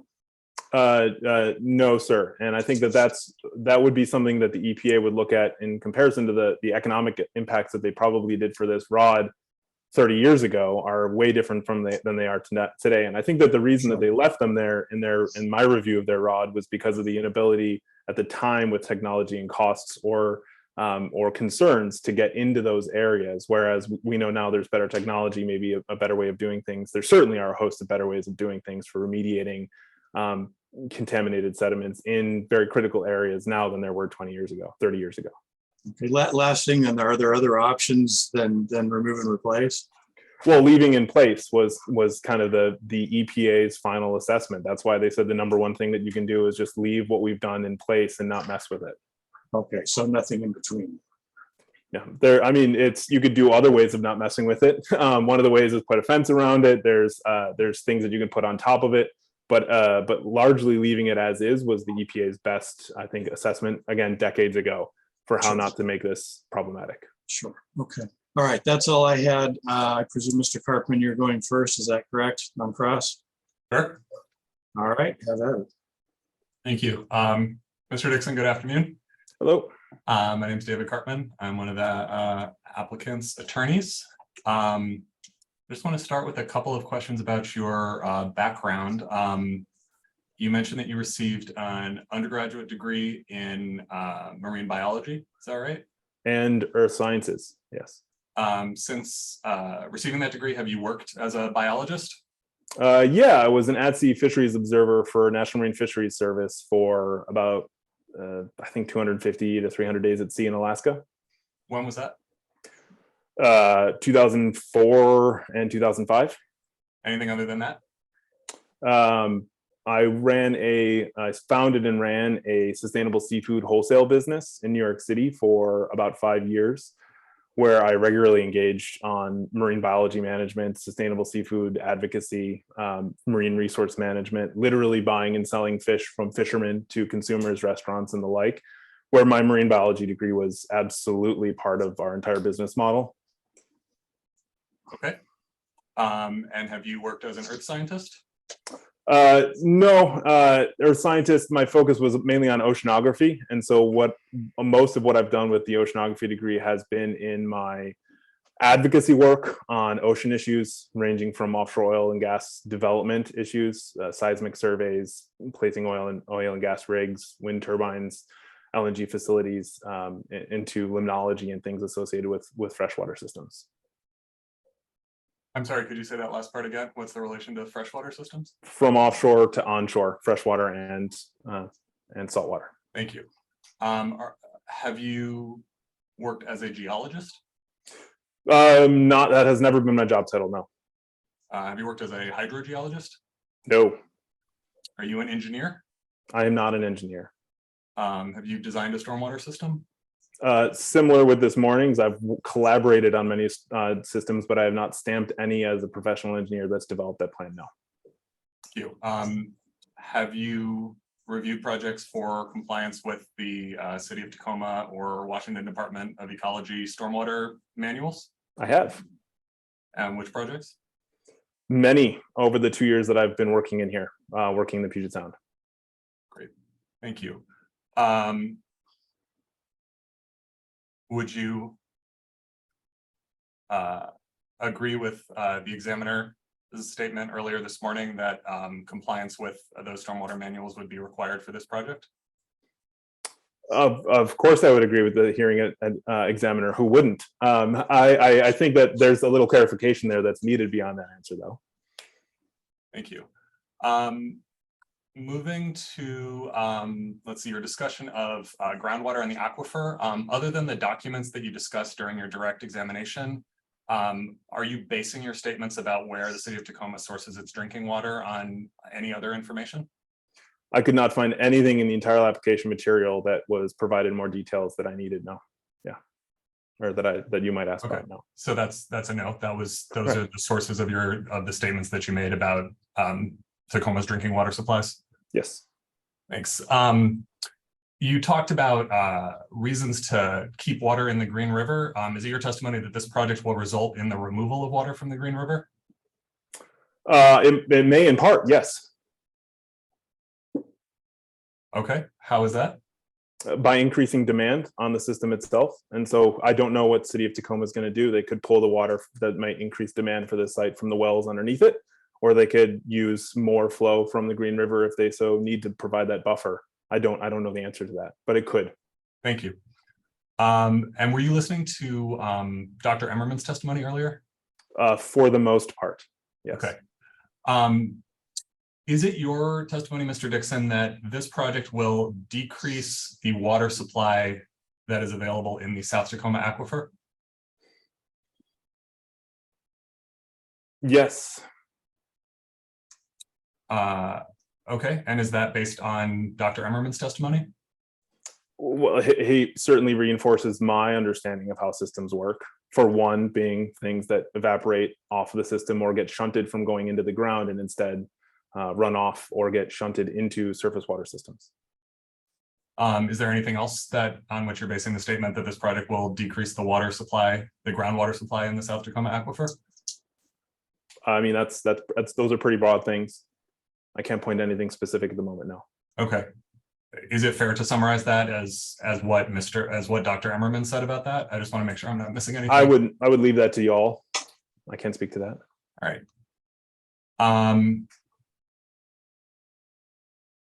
All right, I just want to pull up a couple of exhibits if you don't mind. I'm going to start with, this is the appellant's exhibit A2. Are you seeing that? Yes, sir. And would you agree that the area from which the South Tacoma aquifer recharges continues to the south of this map? Essentially that this does not depict all of the sources of groundwater available in the South Tacoma aquifer? Yeah, there's more aquifer outside of the area that Tacoma has designated its protection district. Thank you. I want to go to exhibit A3. This was the 2015 newspaper article that I believe the examiner was just asking about. And I'm going to go on to PDF page 2 and highlight this text. This is in one of the answers that was given by Mr. George as the city's water supply manager. I'm highlighting one sentence that reads, "We were looking for about a 10% savings from our projected water use for the remainder of the season." Did I read that accurately? I believe so, yeah. And then do you see the next question and answer where the question from the interview says, have people been listening to the request? And the answer is, we think they have responded. We're tracking it on a daily basis. The first week after the advisory, Tacoma saw about an 11% drop in our demand. That's what it says, yeah. What's this? Thank you. And then just going down to, this is a section of text that runs from PDF page 3 onto page 4. Do you see that there's an answer? I'm not going to read every word where Mr. George says we've been thinking of other sources of water. We do have a lake up in our watershed we could pump. It's called Eagle Lake. And then the next paragraph says we're talking about purchasing water from one of our neighborhoods. We're in discussions right now with the Lake Haven Utility District. You add those together and you're at another 1 billion gallons. Is that what those paragraphs convey? I believe it is, yes. Would you agree that those reflect other options that the city of Tacoma has for water supply other than groundwater? I believe all of those were, in my review of the One Water Plan, listed as lesser than options than pumping more groundwater and fully utilizing groundwater resources in the South Tacoma aquifer area. But they are options, yes. Thank you. I'm going to go now to Exhibit A7. And the first PDF page 8, or sorry, it was document page 18. So that, I'm sorry, is PDF, apologize for the scrolling, PDF page 24. Believe the text that you wrote earlier and that Ms. Jan kindly reminded me about is at this bottom paragraph in the left-hand column, is that right? I believe so. And do the last two sentences here say flows in the Green River could dip more frequently to minimum flow levels that must be protected. In this event, unless new storage capacity is created, this would reduce Tacoma's ability to divert surface water for municipal supply. That's what it says. Thank you. I'm going to go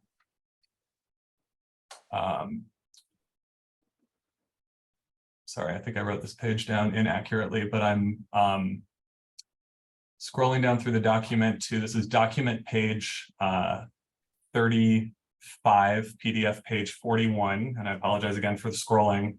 Do you see the two sections on this page that refer to additional water supply project? Yeah, they're just below the one that suggests increased use of groundwater. Yeah. So that's a yes? Yes. So there are, would you say, as represented by this document, plans in place to identify additional water supply? No, I cannot say that. Okay.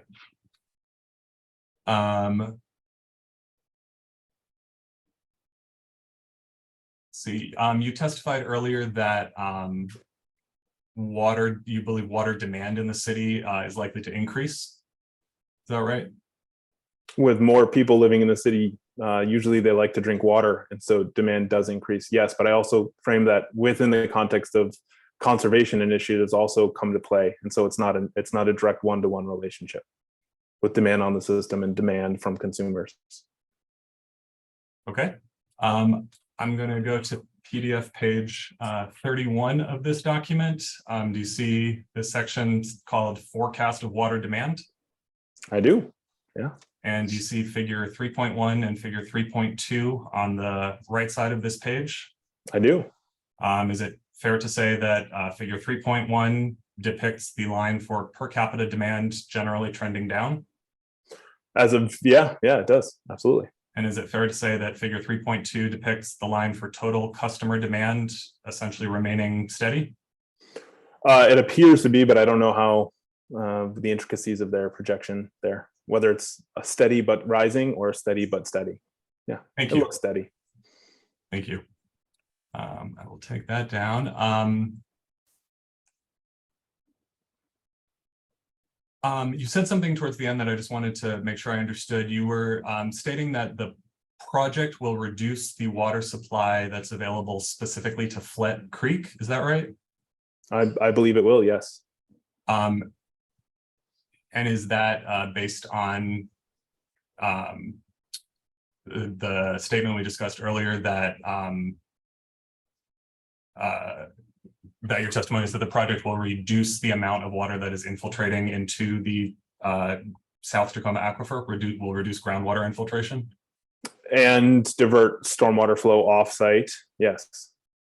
So that that depends on, I'm sorry, does your assertion about the water in Flett Creek depend on there being a net reduction in infiltration on the project site after the project is constructed? It's not that simple, no. Okay, what's the mechanism that? Well, the full testimony on that point was related to the RIA 12's goal of increasing water flow to attain water quality standards for the stream and provide for protection of salmonids.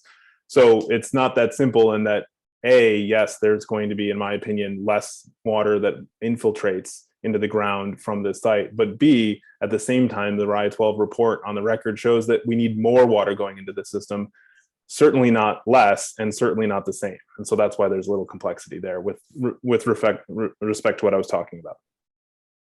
Okay, so but in terms of the, actually, I understand. Thank you. Let's see, on the subject of contamination,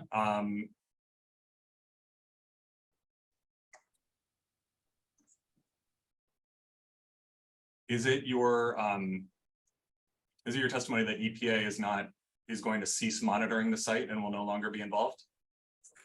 No.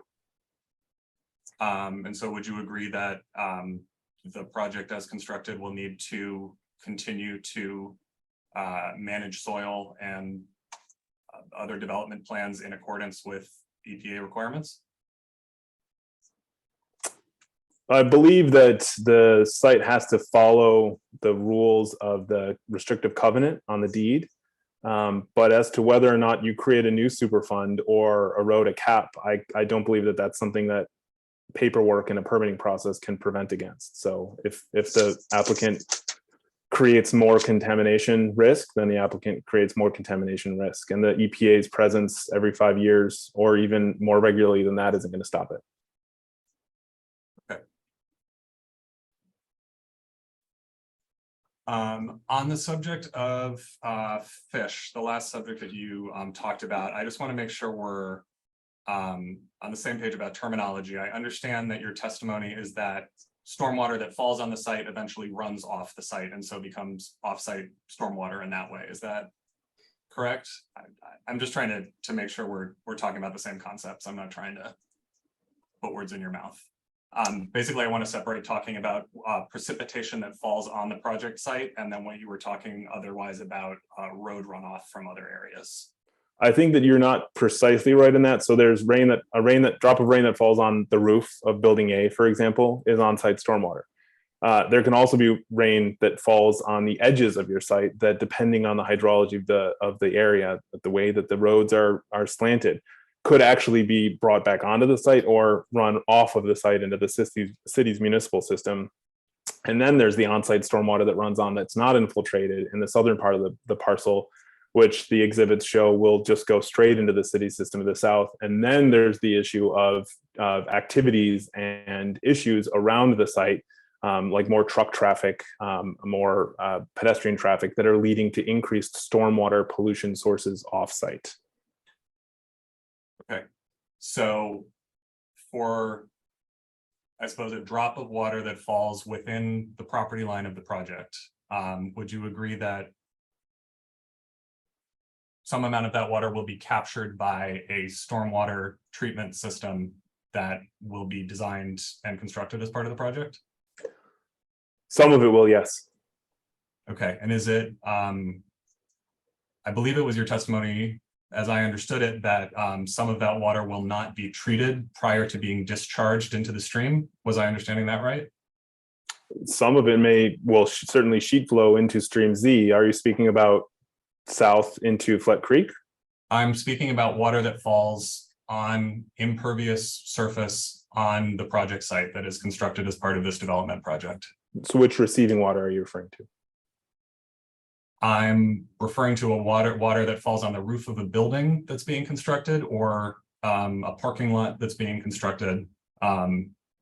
Is it your testimony that some of that water will not be captured by the on-site stormwater management system? Correct. Which portions? Portions, yes. Which portions?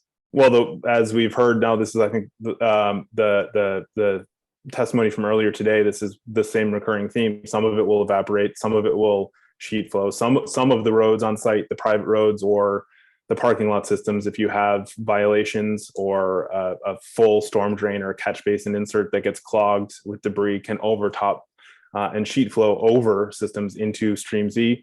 And also some of the stormwater from the south end of the parcel can't infiltrate. It's in the reports. There's going to be a portion that doesn't, that just gets held onto and slowly makes its way into the system south of there, fast if it's a huge deluge. And so some of it's going to come off that way.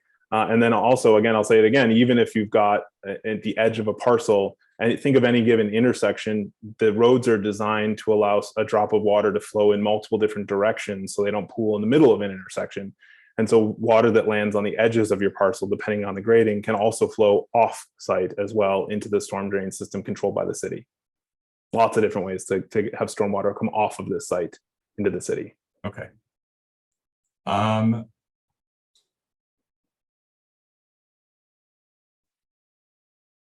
think that is all the questions I have for you. Thank you, Mr. Dixon. Thank you, sir.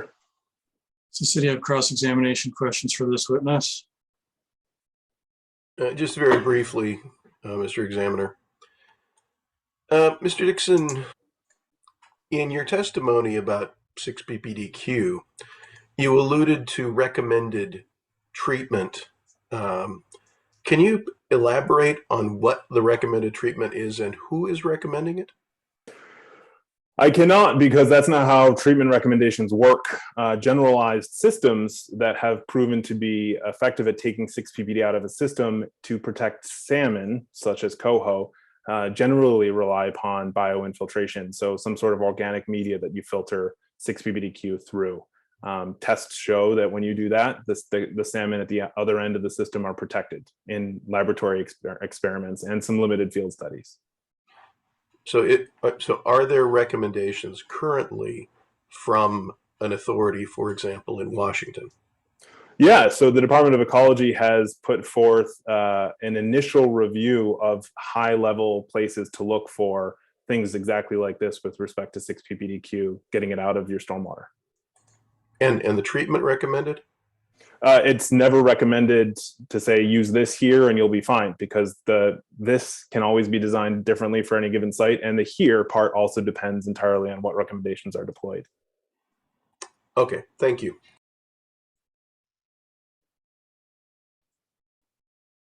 Is that it? All right, is there redirect based on the cross? Yes, Mr. Hearing Examiner, I have just 2 quick questions for Mr. Dixon. Okay. Thank you. Mr. Dixon, I just want to give you a chance to clarify something I heard in Mr. Cartman's cross, particularly to the Green River. I think I heard you say that you were testifying that there would be removal or replacement of water in the Green River as a result of this project. Can you explain where you're coming from on that, or maybe that's an incorrect capture of what you were saying? I think that the Green River could be a source of a drop of water used at a spigot on this site at the end of the day. And so as managers are figuring out where to pump and move their water through their system from, part of the water that's the increased demand for drinking water supplies could come from this site.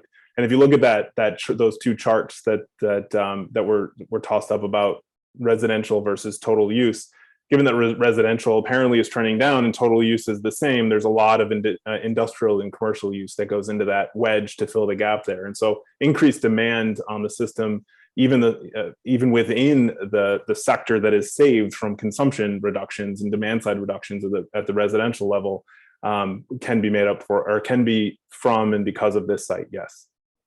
Thank you, Mr. Dixon. And then on that note, I think, some of the things that were shown to you or read aloud to you, so much of the water conservation practices, at least of what was shown, is dependent on consumer practices or consumer behavior and compliance with certain conservation proposals and partnerships with other cities. For increased water supply or alternatives to water, as the cross was trying to point out. Can you tell me what's the problem with relying on both of those as alternatives to water? Well, as that report included, there's a legal question regarding water resource rights. And so there could be litigation in the future over that. Dwindling supplies can also lead to litigation battles, especially when you've got something like an endangered species at one end that needs protections. There's also changes, emergency changes to systems like that. And so if you're depending on somebody else that's got, say like the facility that's just to the south eastern corner of this lot that still has, that was looked at for years for groundwater contamination and drinking water bans. If something goes wrong, like another chemical of concern is spotted in a drinking water shed, you have to shunt where you're getting the water from. And you may actually have to still continue to operate a wellhead so you don't increase the contamination plume by plume across your different wellhead areas. And so a facility might need to be pumping contaminated water that they can't use, just disposing it off-site. That changes the economics of the situation.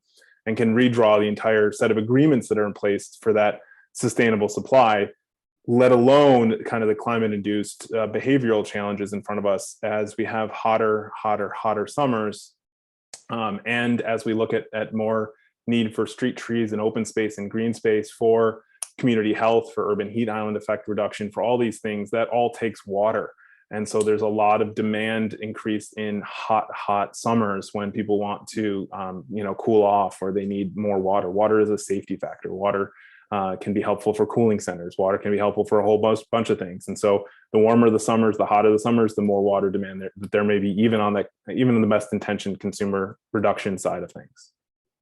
Thank you. There's no more questions from me. That concludes your testimony on my end, Mr. Dixon. All right. Is Mr. Dixon free to go then, or does he need to stay with us? Yes, Mr. Hearing Examiner, I think Mr. Dixon can be released. Thank you so much. Thank you for your testimony today. You are released because Thank you, sir. The appellants don't need you around anymore. So have a good afternoon. And we will move to our next witness then. And what I had written down from this morning then, I may have written this down wrong because I don't know about the spelling, but we had Ted Shepin, and I believe that's our witness out of order for the applicants, is it not? Yes, Mr. Examiner, that's correct. All right, so shifting gears, I guess, a little bit in terms of who goes first and all that. We will take Mr. Shepin, Shepper. Okay, I've got that on the screen now. That's great. Good to see that you're all there and prepared. Mr. Carpenter, are you going to be inquiring on behalf of the applicant? Yes, Mr. Examiner. All right, so Mr. Shepper, if you'd raise your right hand on the screen, please. Do you swear and affirm the testimony you're about to give as part of this hearing today will be the truth, the whole truth, and nothing but the truth under penalty of perjury? I do. All right. Ignore that hand again on my screen, and the applicant may inquire. Thank you very much. Good afternoon, Mr. Shepper. Good afternoon, Mr. Carpenter.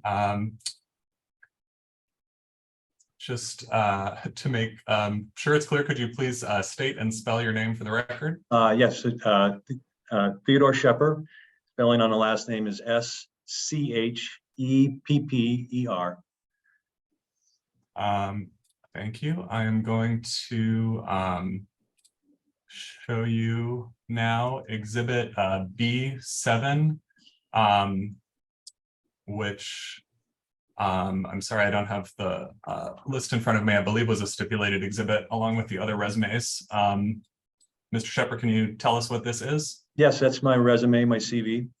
And could you please summarize your education and experience as relevant to your work on this project? Certainly. I got a Bachelor of Science in Civil Engineering from the University of North Dakota in 1978. I'm a registered professional engineer in the state of Washington, Oregon, and North Dakota. I am a former president and owner of Terra Associates, and am currently employed by Terra Associates as a senior principal engineer, with my field of practice being geotechnical engineering over the last 43 years. And Mr. Shepper, can you just briefly summarize, I'm going to take this down, what is involved in, or what was involved in the work that you did on this project, and what experience you have doing similar work on other projects? Yeah, we were retained by the developer to prepare the geotechnical engineering report for design and construction. And that task included not just buildings and pavements in terms of foundations, site preparation, that sort, but also evaluating the site for potential for using infiltration as a means to manage stormwater runoff. Thank you. Were you the stormwater engineer for this project, Mr. Shepper? No, I was not. So did you design the stormwater control system for the project? We did not. Are you familiar enough with the stormwater system based on the work that you did to give a brief summary of it as relevant to the issues that you were going to discuss? Yes. And is it your understanding that the stormwater engineer will testify subsequently and will be able to answer any questions about the stormwater system design that you are not able to answer? Yes. Thank you. So I'd like to start with talking just a bit about how drainage on the site works today and what it will be after the project is developed. I'm going to share exhibit C16, which like the other exhibits from the city record, I believe has been stipulated. Mr. Shepard, what is this document? That is the stormwater design report prepared by Barkhausen Consulting Engineers, who designed the stormwater system. Thank you. I'm going to jump to PDF page 15 of this document and scroll down near the bottom. And I'm going to highlight or attempt to highlight all but the, I think, first and last sentence of this paragraph. Are you able to read those? Yes. Could you please read, I'm sorry, I just went off of it. Could you please read the highlighted sentences? Yeah, so the project site has been split up into 7 sub-basins, basins A through G. The remaining area will remain undeveloped. A majority of the stormwater generated from this project will be infiltrated on site, thereby providing low impact development design. Due to soil constraints, the sub-basins E, building D roof, F, building D parking and pond, and G, Madison Street offsite will be detained and released at the natural discharge point west after treatment. There are 2 adjacent detention ponds, one public and one private. Thank you. Mr. Shepard, what is infiltration? Infiltration is simply the percolation of rainfall or precipitation into the ground, and it travels vertically until it reaches a barrier layer or rejoins the groundwater table. And so what does it mean to say in one of the sentences that you just read, a majority of stormwater generated from this project will be infiltrated on site? That means that the runoff generated from the impervious surfaces will be collected and conveyed to infiltration galleries designed to allow the water to recharge back into the ground. And can you say a little bit more about what an infiltration gallery is? An infiltration gallery is simply a series of perforated pipes that are enveloped in a clean drainage aggregate, and that system then is actually excavated down into suitable soils, or oftentimes referred to as receptor soils. So there's communication, and then the stormwater that is collected off the impervious surfaces will be discharged to those galleries following traveling through a treatment system. Thank you. And I am, this next page, I'm sorry, always takes a while to load, but I will zoom out. So I'm on PDF page 17 here of exhibit C16. And while the graphic is filling in, are you familiar with what this figure shows, Mr. Shepard? Yeah, it's a development site, and it's showing the different basins and how the stormwater runoff will be directed. And with reference to the 2 descriptions you just gave of the infiltration process and the detention and release process, which areas of the site are relevant to those 2 processes? Yeah, so the central and northern area of the site, the blue, the pink, and the yellow, those are going to be stormwater from those impervious surfaces will be collected in and discharged into infiltration galleries. The southwest area, the purple building, is going to be a conventional detention, which is simply collected, treated, and then released at a specific rate through a control structure into the receiving basin.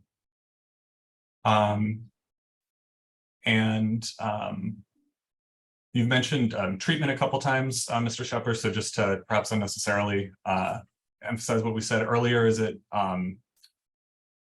did you design the water quality treatment components of this system? We did not. And is it your understanding that the stormwater engineer will be prepared to testify about those elements of the system later? Yes. Thank you. I will take that document down. Mr. Shepard, how do those two different drainage pathways that you just described compare to the existing drainage pathways on the site? It's my understanding that it basically mimics the existing conditions on the site, in that the soil conditions as we characterize found soils that are suitable for infiltration in the central and northern areas of the site, and in the southwestern portion of the site, soils that are not very favorable for infiltration. And my understanding that as it currently performs, that runs off into a discharge place and doesn't infiltrate up from the southwest corner. Thank you. I am going now to share stipulated exhibit C10. Mr. Shepard, can you tell us what this document is? Yes, it's our geotechnical report we prepared for the project. And generally, what does this document state? It contains our understanding of the project. It summarizes the work that we did in terms of the exploration that we did on site to characterize subsurface conditions, and then also making use of existing soils data that was available on the project site. And then it also provides our description of those conditions and our recommendations for project design based on those conditions and our analysis of those conditions. Thank you. Can you say a little bit more about how you arrived at the information, specifically the information that you were just describing about the different soil types and infiltration or drainage patterns in different areas of the site? Yeah, our site exploration, which consisted of excavating several test pits and then also drilling a number of test borings, revealed that the central and northern area of the site has a superficial fill on the order of maybe 4 or 5 feet of fill material. In some areas, a little less. And immediately below that fill material, you get into the native soils, which are composed of outwash sand and gravel, relatively free draining, clean material. That's referred to as the Tacoma gravels. Sorry, Mr. Shepard, I'll stop you. I want to get into what you're talking about in just a second, but just before we get there, can you just, I think you were just discussing test pits and test borings. Can you describe what those are and how those were conducted? Yeah, well, yeah, test pit is simply we out there with an excavator and we excavate into the ground and log the soil conditions we encounter, grab samples of the materials that we encountered for additional laboratory testing. And then the test borings are done with a drill rig, and we auger into the ground and use what's referred to as a barrel sampler to get soil samples to define these subsurface conditions. And so how many times did you or people from your firm visit the site to collect this information? We've been on site, I believe, about 4 times. And you mentioned other sources of information that you reviewed also? Yes, there was work that was done back in 2007 by a firm called Kleinfelder. They excavated, I want to say they must have done at least 50, 60 test pits on site and drilled a number of test borings as well that we use. I mean, that information is valuable information, and we use that along with our data to characterize subsurface conditions. Great. And then you mentioned, I believe, that there was also laboratory testing involved regarding the material that you collected. Yeah, laboratory testing included determining the moisture content of the soil samples we gathered. And then also what's referred to as grain size distribution to give us what grain size distribution is simply a plot of the different grain sizes that make up the soil sample. And it gives us an insight into the ability, the engineering characteristics of the soil, and particularly grain size distribution is permeability. And so specifically regarding permeability or the infiltration and drainage questions we were just talking about, in layperson's terms, can you summarize sort of what you're looking for and what information about different types of soils can reveal? Yeah, just again, focusing on the ability of the site to manage stormwater via infiltration. We're looking for soils that are exhibit a high degree of permeability, and the grain size distribution work that we did on the samples that we collected provides insight into that. There's a number of empirical relationships that are available that we use to determine the soil's permeability, which obviously permeability is a key function in the capability of the formation to infiltrate. Thank you. And then if you wouldn't mind answering or giving the answer that I think you were going into when I interrupted you earlier, what did you conclude about these areas on the site? What did you see in the test pits that supported the statements you made earlier? Yeah, like I was mentioning earlier, the central and northern areas of the site, we encountered soil conditions that were favorable for infiltration. And existing fill materials, the site's been developed in the past, and so there's fill material on the site. But immediately below the fill material was the native outwash sand and gravels that were again referred to as the silicone gravel in geologic terms, that are well suited for discharge of development stormwater via infiltration systems. The southern area of the site, in the vicinity of the south building, and then in that pond area, the fill material that we encountered there was quite a bit thicker, on the order of maybe, I think, if I recall correctly, 8 to 10 feet of fill material. And then below the fill material, in a number of the test pits, we encountered organic silt and peat. And then below that, we got into the native outwash sand and gravels again, and those native outwash sand and gravels were fully inundated and saturated. So based on those conditions, we concluded that the use of infiltration facilities in that particular area, the ground conditions were not favorable for that type of design. Thank you. And I'm going to bring exhibit C10 back up. I'm on PDF page 5 near the bottom, looking at section 3.2 entitled Soils. Do you see that? I do. And does this section of the report summarize the results that you were just discussing? Yes. And I'm now going to go to a graphic. Well, first, can you describe what this graphic shows? And then I'll situate it. Yes, again, that's the site plan for the development, and then showing on this plan are the test pit and boring explorations that were done and that we relied on to characterize site conditions. Mr. Shepard, was this version of this graphic, do you know, included in the version of C10 that was originally released? No, it was not. What happened there? Somehow in the conversion to the PDF, the test pit identifications got basically blurred, for lack of a better word. And so if you had that original one, you would not be able to identify where test pit 15 or test pit 14 or boring B1 was done. We noticed that early on and sent out a corrected copy. And I should have clarified earlier, I'm sorry, we're looking at figure 2 in exhibit C10. Mr. Shepard, do you know if the city had the opportunity to review this version with the identification of the test pits and boring sites? Yes, they did. We had conversations with city personnel, and they had this and they knew which test pits they were looking at. So, thank you, Mr. Examiner. We have sent a copy of this corrected version to the appellants. I don't know of any objection to including this corrected version in the record, but I would just like to make sure that we're able to do that. No objection. Thank you. No objection, then the corrected version will be the one that ends up in the final version of the record. Thank you.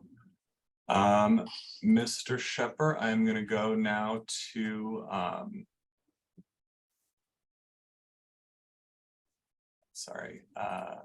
exhibit C14. Are you seeing that? yes. This is a submission from Terra Associates with the subject matter stormwater retention facilities, pilot infiltration testing and mounding analysis. Can you tell us what this is?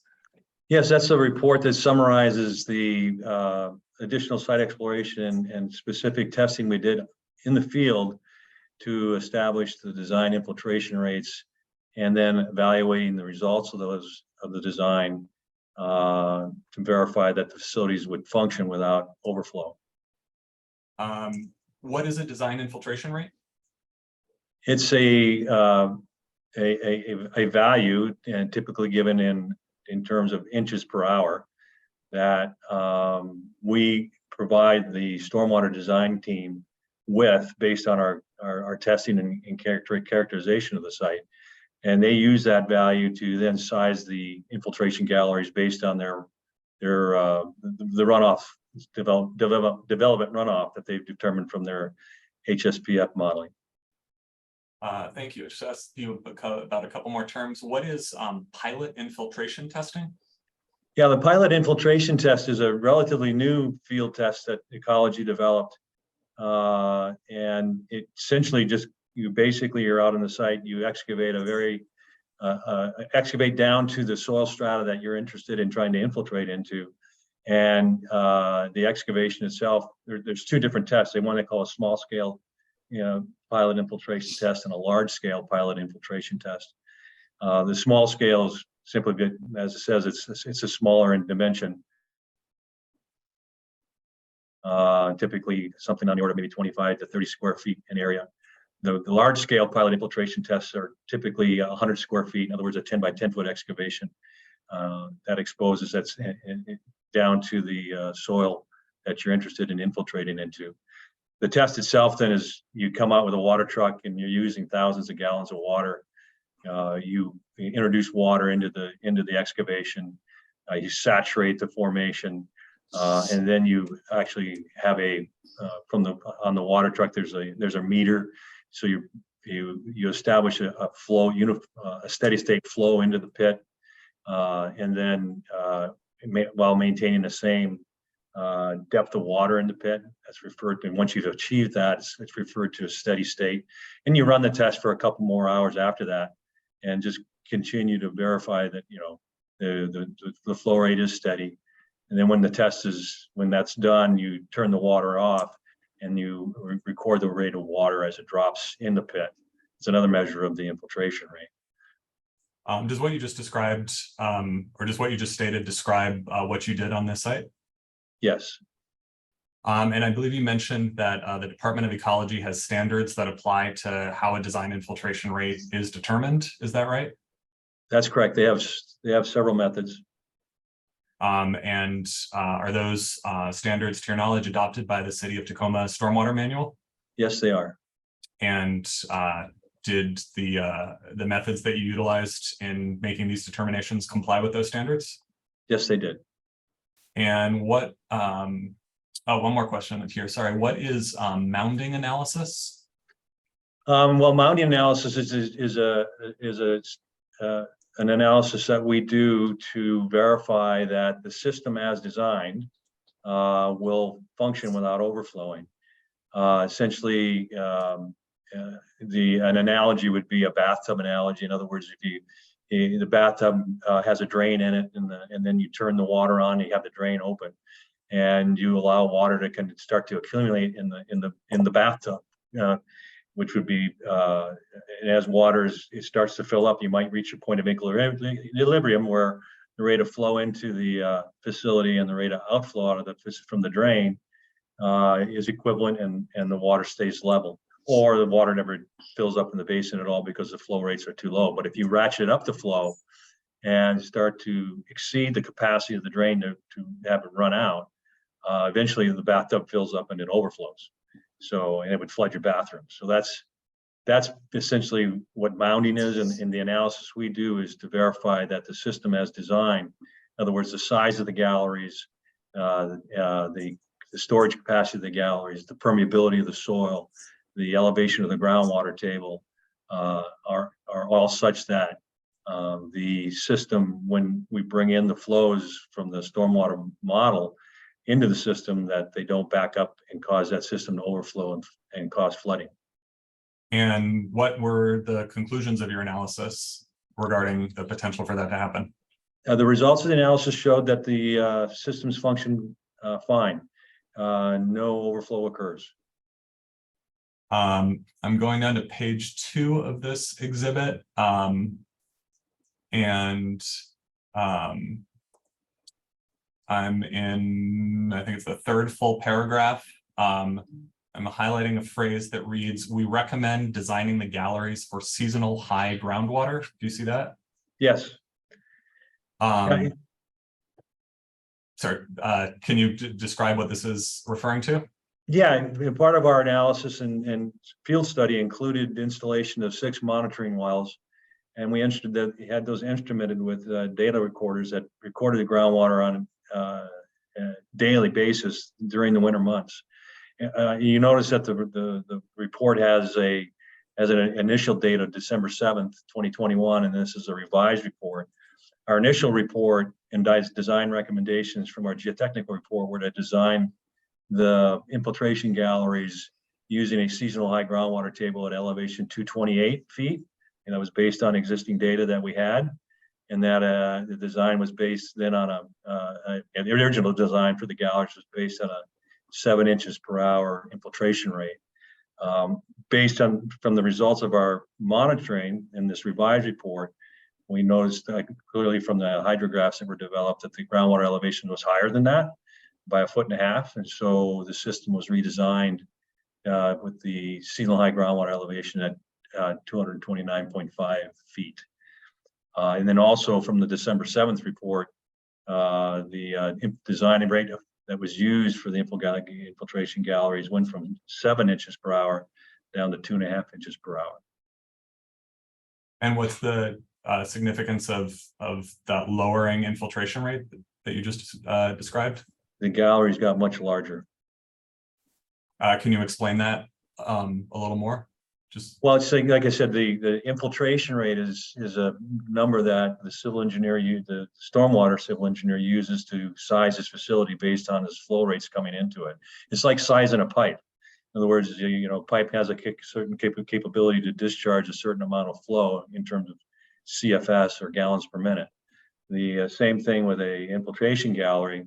We provide a infiltration rate in terms of inches per hour, and they take that times the area of the gallery and convert that into a discharge rate, either typically is cubic feet per second. So that's how they're sized. So the lower the infiltration rate, the bigger the gallery. Thank you.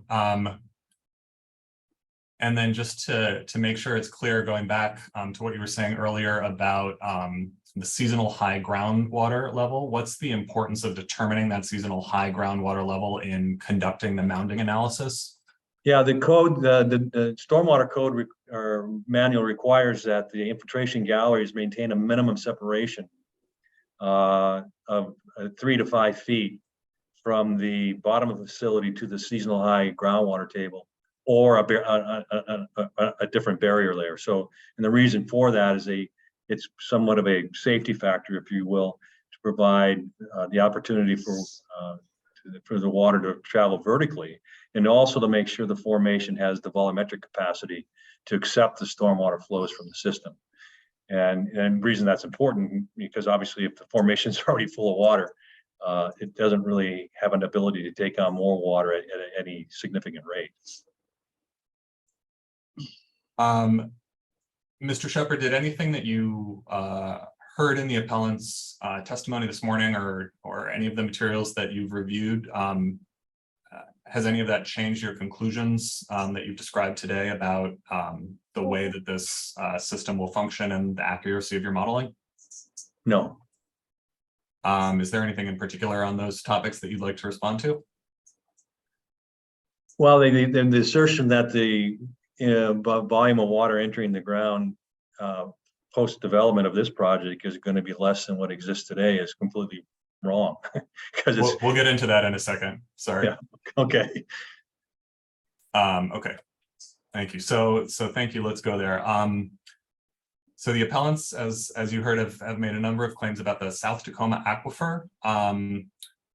Is there anything, just to try not to repeat, is there anything in Dr. Emmerman's general description of what an aquifer is from this morning that you disagree with? No. And what is the South Tacoma aquifer specifically? Well, the South Tacoma aquifer is as described here in terms of the boundary of the South Tacoma Groundwater Protection District, is part of the Steilacombs gravel formation, which is an outwash formation that developed during the retreat of the glacial ice some 15,000 years ago. And it actually extends several miles to the south, encompasses a very large area of area, and that's and if the formation varies, there's like Dr. Emmerman said this morning, the permeability of the formation will change in particular areas, but overall it's a receptor formation that provides as an aquifer, as a storage of subsurface water, and is a resource for water supply for not only Tacoma, but for several communities and private wells throughout the area. Thank you. I'm going to pull up exhibit B20. Are you seeing this graphic, Mr. Shepard? Yes. Can you tell us what this is showing? Well, where it's from and what it's showing? Yeah, this is a geologic map from the Department of Natural Resources, as you see, Washington Geologic Information Portal. Very useful resource that we use all the time to identify geologic conditions in a particular area. What this map is showing is the extent of what's referred to as the Steilacombs gravel outwash, and as you can see, the extent of our site is the 140 acres up in the north end of the site, just off the South Tacoma Channel, and you can see that the formation is quite extensive. And can you say more about what is happening in the areas shown on this map to the south of what you identified as our project site? How water is flowing and where the source of that water comes from? Well, the source of the water is precipitation, and I mean this is a recharge area. We've done several projects throughout this area where the site development, all the water is infiltrated in these areas, and so natural infiltration occurs or percolation occurs in here that recharges it. The flow out of this system, flow direction is generally to the west northwest, towards the sound, up towards Commencement Bay, but it will also, the flow directions will vary, and be impacted by pumping activities. So clearly, water withdrawal from wells will change the flow gradients, and also, this shallow groundwater can be intercepted by utilities and then drained into different areas. But the overall pattern is generally towards the west northwest. So is it fair to say that water in the northern area shown on this map around the project site can come from or be recharged by areas throughout the rest of the mapped aquifer? Yes. Thank you. We would move the admission of exhibit B20. No objection. With no objection, B20 will be admitted. Thank you.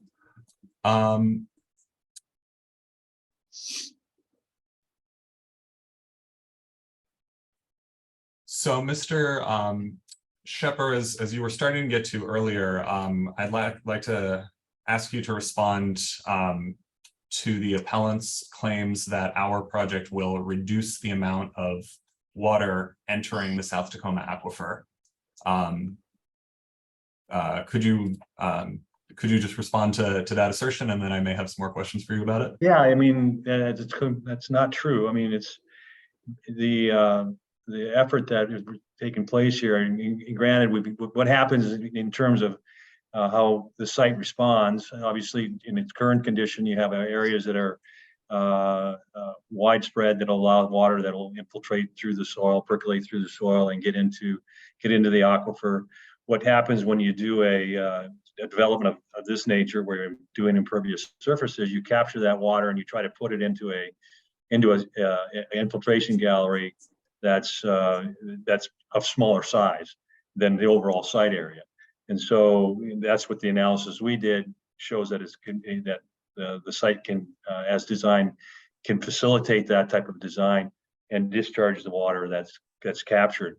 The one assertion that because they're impervious surfaces and there's going to be areas where puddles and ponds and stuff like that can develop and allow that water to infiltrate, therefore that even though it's captured by the storm, it's not going to capture all the storm water, really doesn't make sense in terms of the evaporation that may occur off of a roof structure or through a crack in the pavement or whatever it is much less what the evaporation that currently occurs in its undeveloped state. It's in terms of the undeveloped state, the evaporation that occurs through not only through just plain evaporation, but also transpiration that would be taken up through vegetation and plants and some that sort. Once that's removed and you put impervious surfaces over it, the actual evaporation rate off the site is quite a bit less.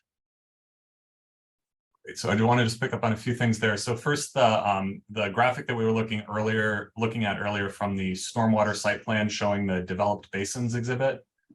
Do you recall that graphic? Yes. Does the area on that basin indicating that water in the basins that will be routed to infiltration galleries, is that area the same as the area that you have determined contains soils that allow infiltration? Yes. Essentially, is it fair to say that the areas of the site where precipitation currently infiltrates will continue to infiltrate? Yes.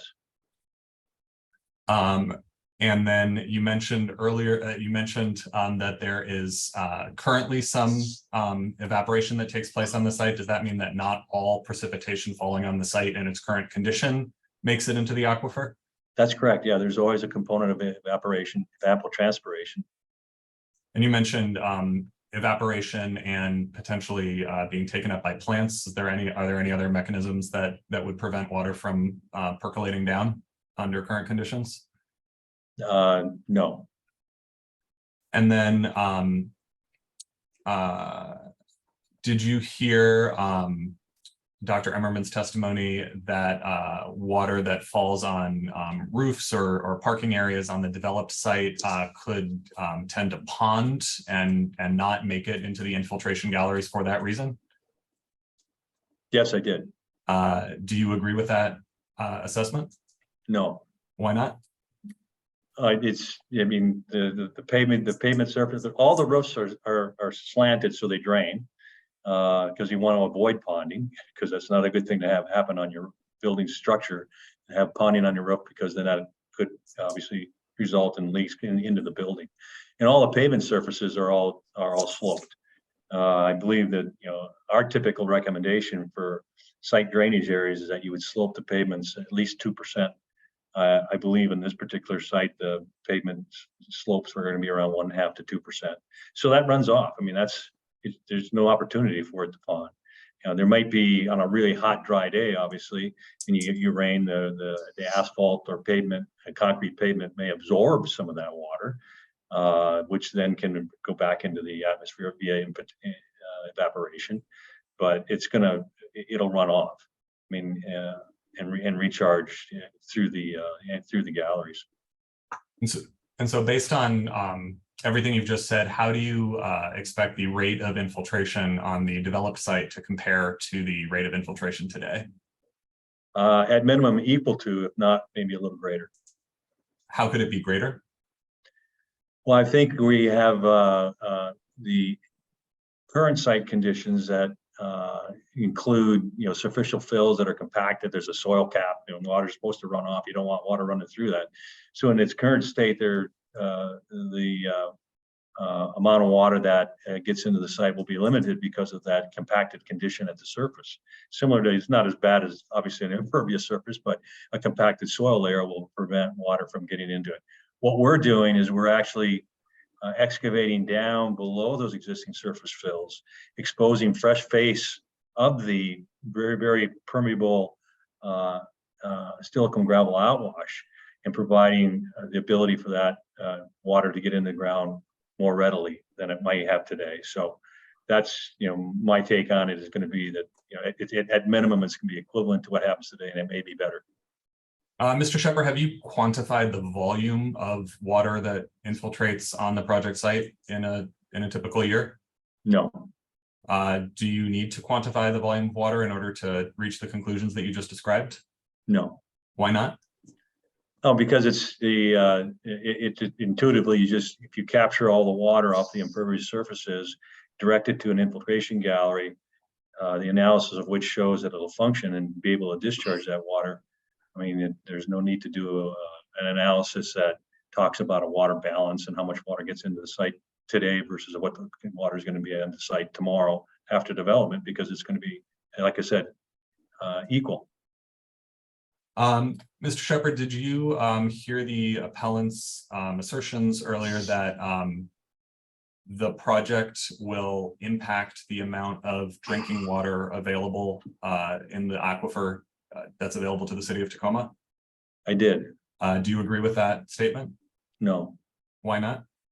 Again, just from the standpoint of how the system is designed, the water that falls on the site today will be in a post-developed condition, will be captured, collected, and discharged into galleries that will maintain that recharge. And Mr. Shepherd, the appellants have also stated that due to the impacts of climate change, the city may experience an increased need to rely on groundwater for its drinking water supplies. Did you hear those claims? I did. Did that affect your conclusion? No. And why not? Again, it's just that the volume of water or the amount of water that falls on the site today is again going to be captured and put back into the ground just like it occurs today. So I don't disagree that climate change could put more demand on the groundwater supply, but this project isn't going to reduce that recharge. And will that remain true if the net amount of precipitation changes in future years? Yes. And just to clarify my own question, will that remain true? Will the net effect of the project on on-site infiltration continue to be as you've been describing, even if the overall amount of precipitation changes? Yeah, the systems will continue to function. Thank you. I think the only other thing I wanted to ask you about was, I believe that Dr. Emmerman and Mr. Dixon were stating that in addition to infiltration, changing the amount of infiltration, that there could be other impacts that the project has on the aquifer in terms of soil chemistry or soil compaction. Did you hear those statements? I did. What did you understand them to be saying? Well, I can't address the soil chemistry because that's not my expertise, but certainly compaction is as a geotechnical engineer, we deal with that all the time. And first off, the compaction that they're referring to is going to be compaction that's done for stabilizing subgrades, foundation support, that sort of thing. And then bear in mind that compaction effort is going to occur on soil conditions that are fill materials that are well above the receptor soils or the silicon gravel layers that we're going to infiltrate into. So, building loading at the surface is not going to cause any consolidation or compression of the formation that may impact its permeability or its ability to infiltrate. In the galleries themselves, specifically, compaction won't be allowed. I mean, we're going to cut fresh faces, and these galleries are designed for actually a fairly relatively low infiltration rate. So, and they'll be fully tested when they're constructed to verify that design infiltration rates that have been used are present. So. Thank you. Mr. Shepherd, is there anything else you'd like to say in response to the testimony that you heard this morning that I have not asked you about? No. Thank you. That's all my questions on direct. All right, so I think I said 2:30 earlier, but I changed my mind, and you must have read my mind, Mr. Carpman. I kind of wanted us to go till 2:50 and then break until 3.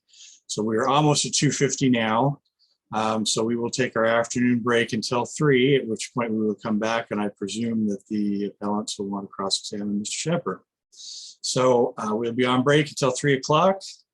And Mr. Shepherd, come on back at 3. All right, thank you. Thanks.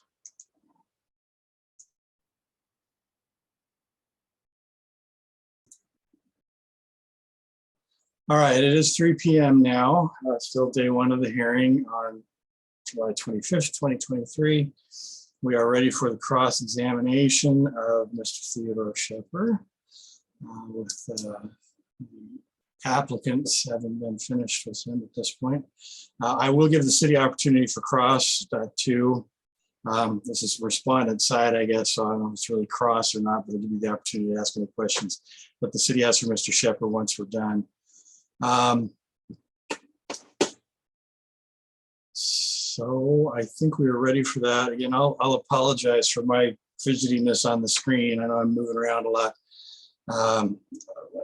I told the parties in our status conference, I'm dealing with a health condition that basically makes it so that my left leg from the hip on down feels like it's on fire most of the time. And it's really hard to find a position to be in that's comfortable. It's just a matter of finding a position to be in that's just not killing me. So that's the reason for my fidgetiness, and I apologize for that, but nothing I can do.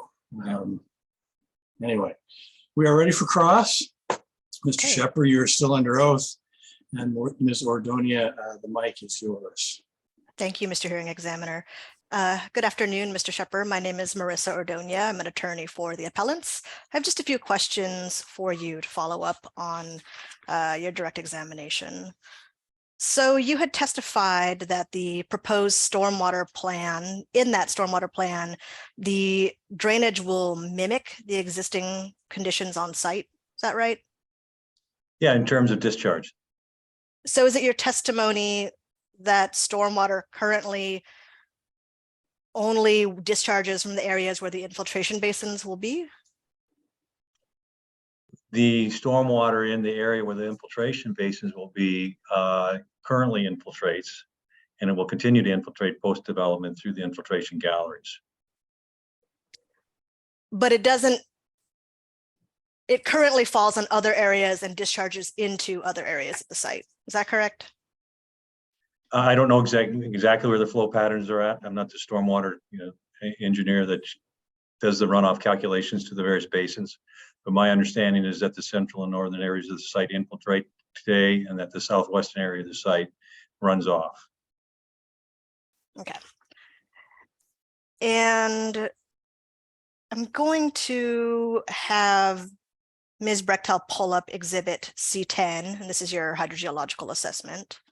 And we'll be going to PDF page 161.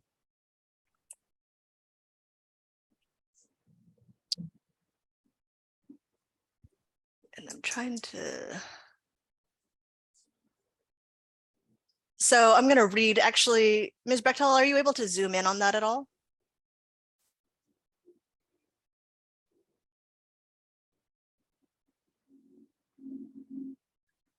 Thank you so much. That's perfect. So I just want to read a few of these to you. So this first highlighted section says, although the natural hydraulic gradient of the shallow aquifer beneath the site is generally to the northwest, periodic pumping of Tacoma production wells 11A, 6B, and 4A influences a gradient reversal toward the wells. Accordingly, these wells have a relatively high susceptibility to contamination from sources originating on the subject site during well operation. Did I read that correctly? Yes. Okay.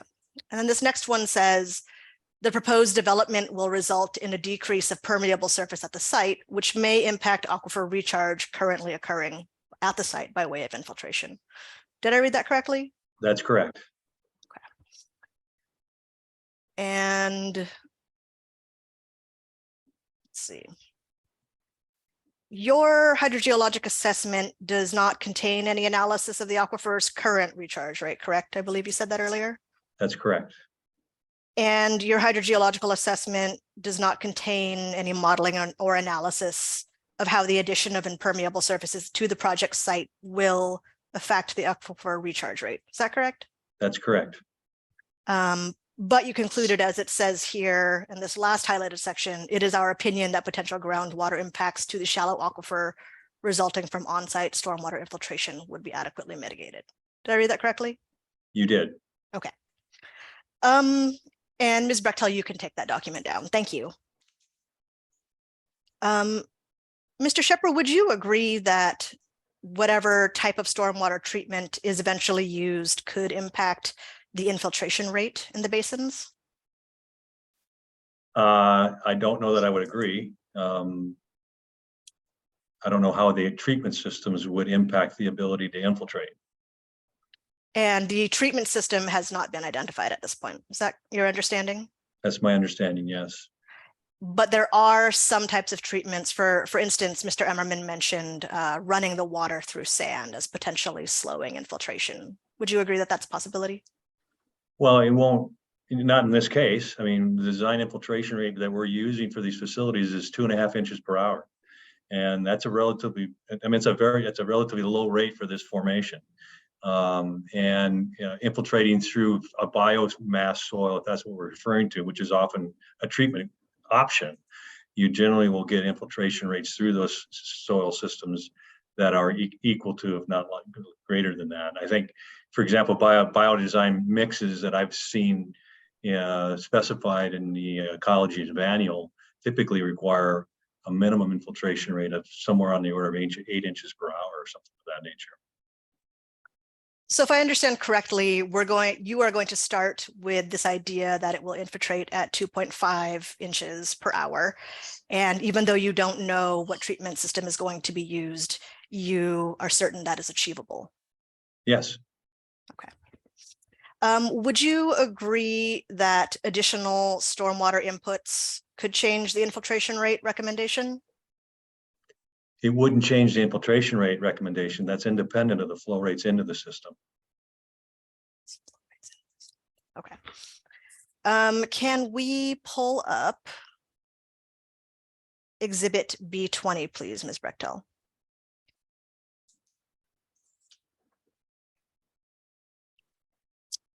And you identified this before, but can you, or have you done calculations, and do you know how long it would take for water in this aquifer complex from the southern portion to reach and recharge the South Tacoma aquifer? I've not done any calculations, no. Okay.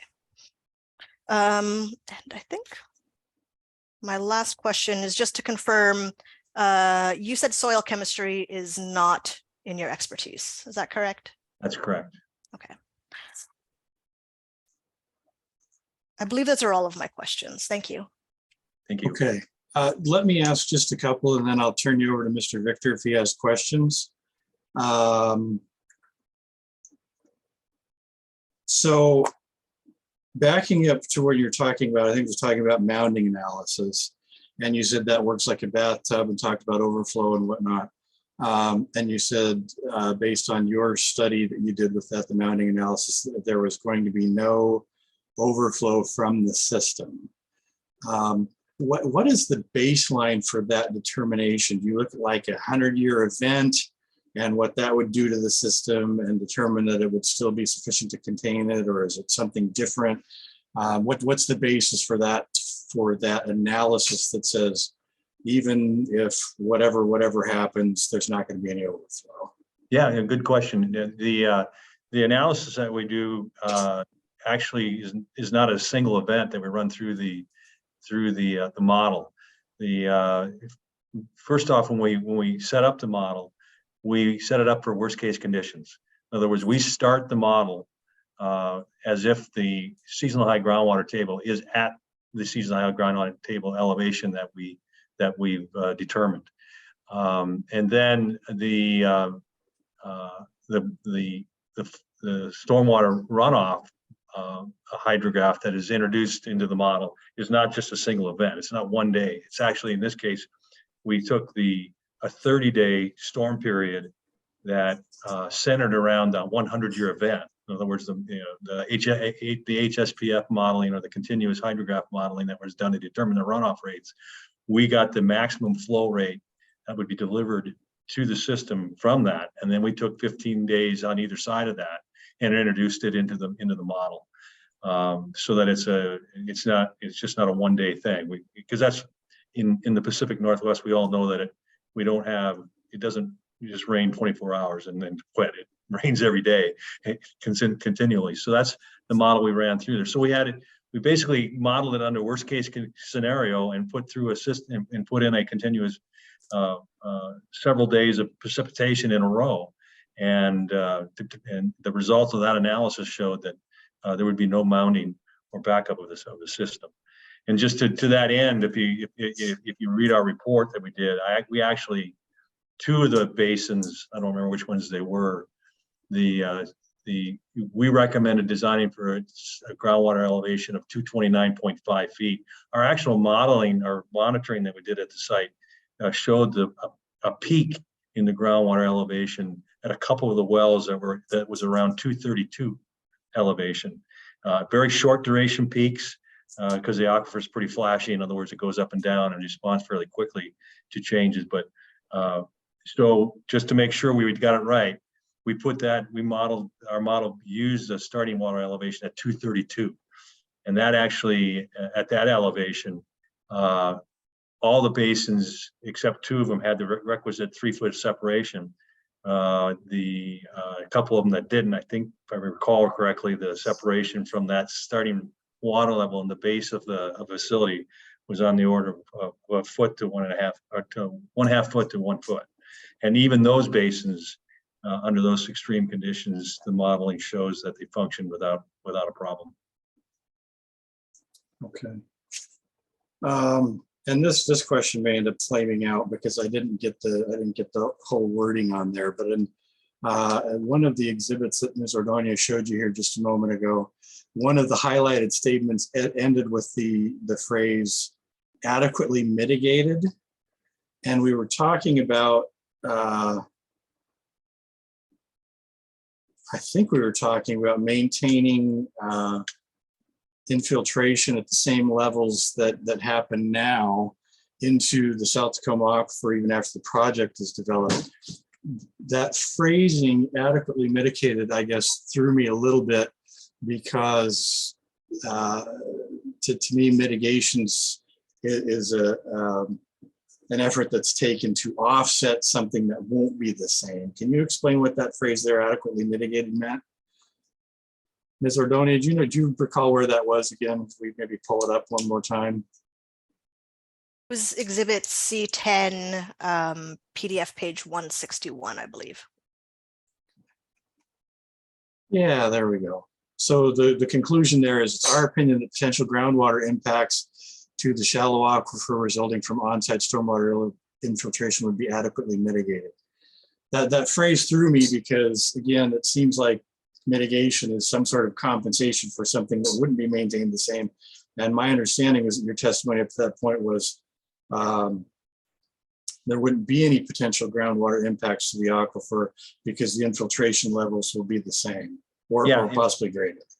Yeah, and I guess just read the intro to that last highlighted portion of it. It says, based on the nature of the proposed development and provided the on-site infiltration facilities are properly permitted and conform with performance standards required by the Tacoma Pierce County Health Department. Yeah, and it's exactly what we're doing. There would be no impact, and so the mitigation is that we're referring to is conforming with those requirements. Okay, so it's not necessarily mitigation; it's just maintaining.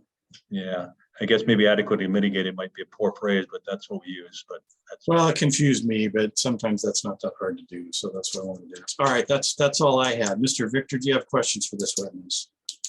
Examiner, I do not have questions for this witness. All right, then is there redirect based on the cross from Ms. Ordonez, Mr. Karpman?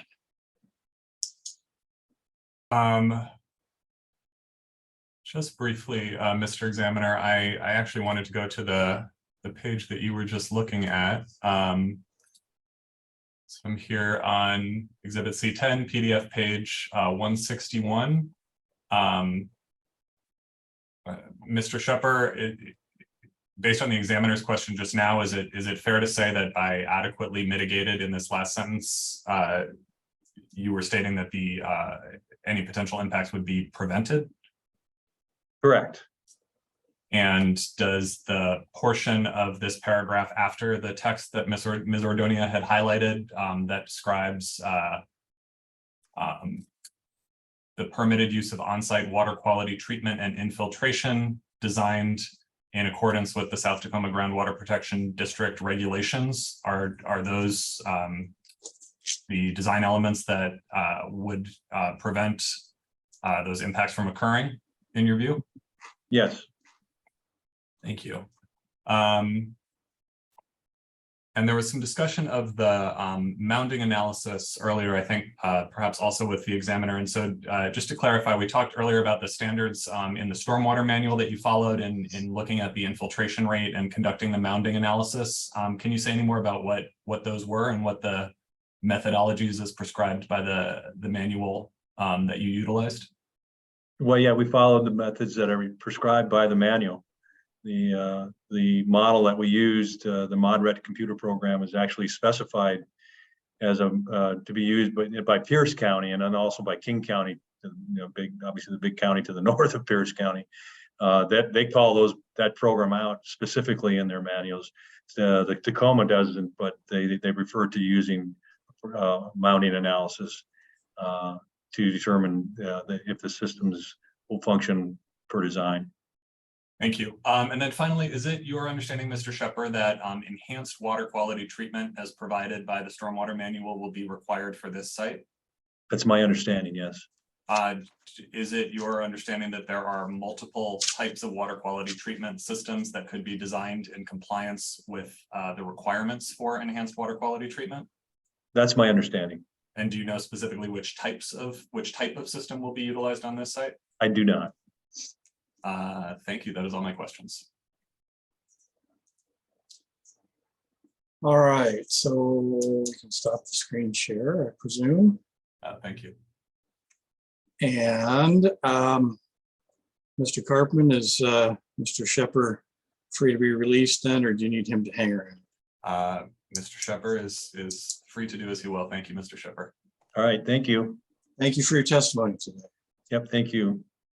My understanding then from early this morning is that now for logical progression, I guess, because of taking Mr. Shepard out of turn, we are going to move to the city's witness, Glenn George. Is that correct?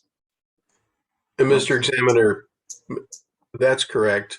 In trying to scope a water day for the examiner, Mr. George makes sense from the city's perspective because he's going to be our water supply witness. I note that because I also have a water quality witness, a stormwater management witness, and a water in the context of habitat critical areas. And I note that only to point out that there may be questions that Mr. George can't answer. And so while I'm not going to necessarily object to questions, the answer from other counsel may be, I don't know that. That's a different witness. So if unless there's any other comments, I can proceed with Mr. George. Yeah, no more comments from me.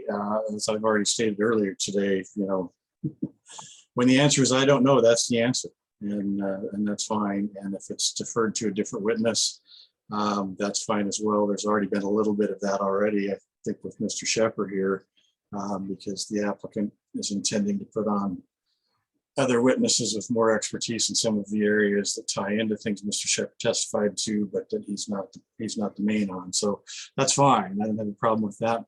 Mr. Victor, any idea? We're at 3:19 now. We've got until 4:30 today.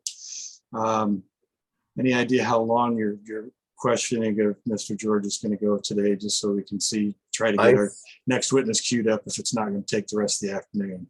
Mr. Examiner, I think we will have time for another witness. Again, Mr. George is not part of the review team. He is there to talk about Tacoma's water supply and impacts on the water supply, as opposed to.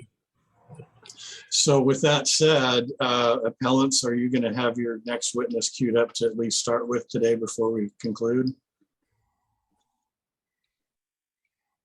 We do not. I do not believe that they are on. I don't believe that they're going to be ready until tomorrow morning. Okay. Mr. Examiner? Yes. That is consistent with the understanding that was reached between the parties. We have another witness on water who could potentially testify once Mr. George finishes. All right. I want to be able to use the time productively rather than ending early. As nice as ending early does sound. But given how much we've covered today and how much we still have left to go, I think we need to use the time that we have. So with that said, Mr. George, would you raise your right hand on the screen, please? You swear and affirm the testimony you're about to give as part of this hearing today will be the truth, the whole truth, and nothing but the truth under penalty of perjury. I do. All right. Mr. Victor, you may inquire. Mr. George, can you state your name and position with the city of Tacoma for the record? My name is Glenn George, and I'm the Water Resources Supervisor for Tacoma Water. And can you describe your background and qualifications for the position? Yes, thank you. I'm a University of Washington graduate, 1992. I've had my civil engineering license since 1996. And I've been working for Tacoma Water my entire career, 30 plus years. I've done various jobs for the city of Tacoma. I've done multiple construction projects, supervised a group of people doing construction projects. I was also the water supply manager for Tacoma Water for 7 or 8 years. And I'm currently, as I mentioned, the water resources supervisor for the city of Tacoma. Mr. George, can you describe where Tacoma gets its water? Yeah, thanks for that question, Steve. So as we talked about this morning briefly with Mr. Dixon's testimony, we get about 90 to 95% of our water from the Green River. We have a filtration facility up there that provides us clean and reliable water from under most conditions. We also get 5 to 10% of our water from our in-town well sources.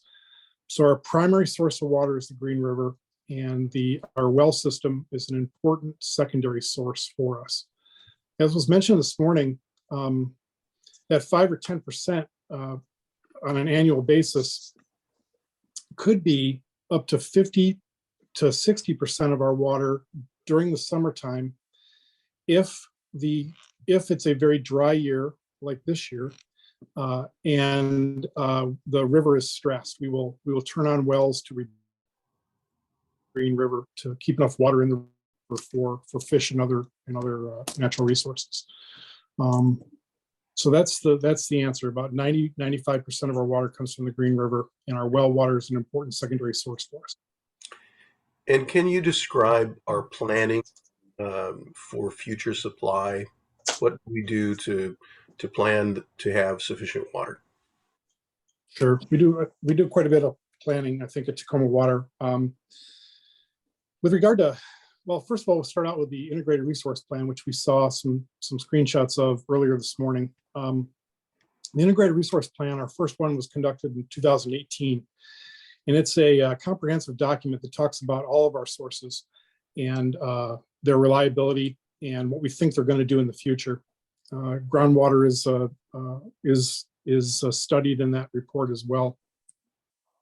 What that report says is that climate change will be a factor for us in the future, and it will decrease it will most probably decrease the output of the Green River system by up to 18%. And so we need to have some methodologies in place to replace that water that may be missing from the Green River source. And I can talk about that again in a minute. So the IRP is one of our primary planning documents. But with regard to groundwater in the South Tacoma area, there's been lots of studies and planning done with that in mind. One of the most important ones was done in 1995, and it was a comprehensive multi-agency look at the South Tacoma groundwater system. And all the various stakeholders in the South Tacoma area were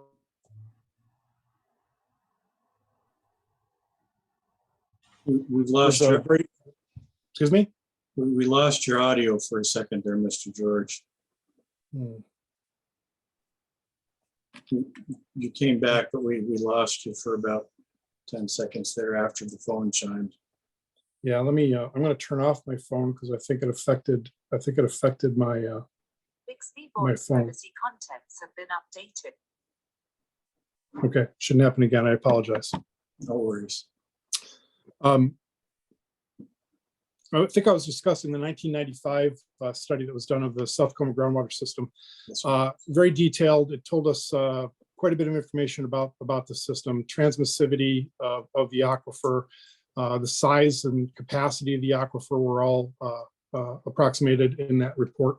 And that was followed up by a 2007 report that Tacoma Water commissioned,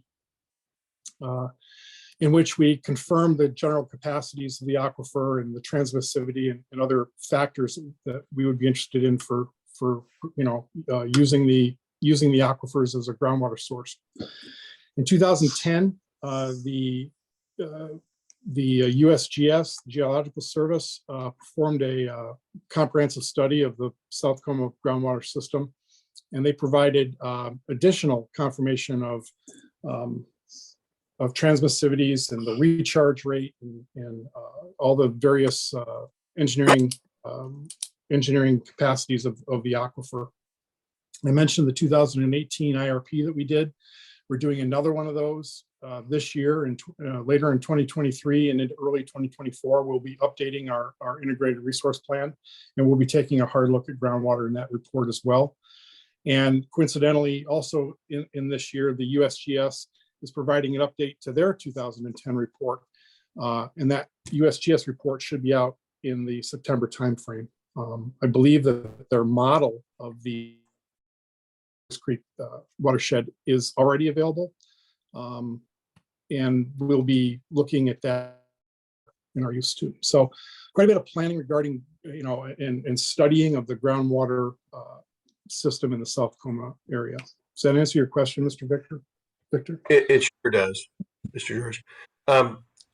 With respect to, you testified that generally the wells could be up to 50% in dry years. What has been our historic experience with well usage? Is it going up? Is it staying the same? Okay, very good. Our well usage is way down from its historic highs. In the 1970s, we actually hit our high for well use in our system. In the 1980s, we hit the high for our demands on the system, for the water demands. Our water demands themselves are actually down 30% over what they were in the 1980s. And that's a combination of both the per capita demand dropping due to things like the plumbing code and water conservation. And then here in the Northwest, there's an extra conservation ethic that people seem to have. And it in addition to any other active conservation program that we have, there's this passive element to it that people just seem to conserve water more here in the Northwest. So we're down we're down in our demand from the 1980s. We're down very much so, down 30%. Again, our well use peaked in the 1970s, and then we had some system changes and system improvements that allowed us to actually start taking more water off the Green River and less water off of our wells. And we're using much less well water today than we did in the past. So that's the history of our demands and how we've used our wells. Thank you. Do we also have information on well water availability? Are there trends there? just what's available to us in wells? Yeah, we monitor the well levels every year. We have a couple of years of missing data, but we monitor the well level, the aquifer levels in the. Actually, I should describe the aquifer system that we've been talking about.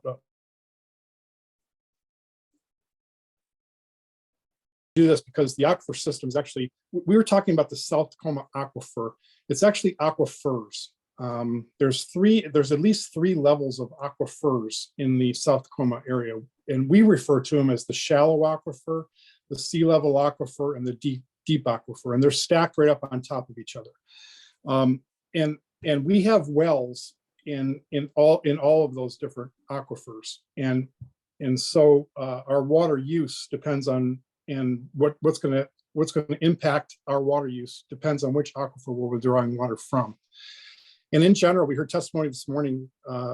In general, the precipitation falls on the entire watershed, which includes the city of Tacoma, and then that huge area south of Tacoma.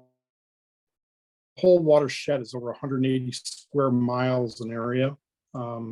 If you've ever been to Northwest Trek, down past the Roy Y down to our well system. So water falls in that whole area. It generally makes its way into the shallow aquifer first. And then, of course, some of that water makes it into the sea level aquifer through different connections that the 2 aquifers have. And then eventually some of that water makes it down to the deep aquifer. And Tacoma Water has wells in every one of those aquifers. And so our use and our impact on the aquifers is different depending on which wells we are operating. And I rambled and I forgot your question. Can you repeat your question? You did just fine. I was actually just talking about available levels in the aquifer because I'd asked that use and the available levels. I think you answered that. Yeah, we've looked at the aquifer levels in each of the aquifers, and we have not seen any decline in the amount of water available in the aquifers. We do see year by year variability, but nothing I would call it, nothing that is indicative of a decline. There's variability. The shallow aquifer is very variable. It'll change year to year very, very quickly. Less so in the sea level aquifer and less so in the deep aquifer. But we've not seen any decline in available water levels in any of those aquifers over decades. Thank you. And you mentioned this in some of your earlier testimony, but does Tacoma Water include climate change as part of its planning? Yes, we do. In the 2018 integrated resource planning effort, we did an extensive look at climate change, and we've included climate change into our operational model that we use to model our entire system. We've done I think we've done a very good job of modeling climate change. There are probably 60 or 70 global climate change models out there. And Tacoma talked to the University of Washington Climate Impacts Group, and we chose the 10 models that best represent the Northwest. And we have included those 10 global climate models in our operational model that Tacoma uses.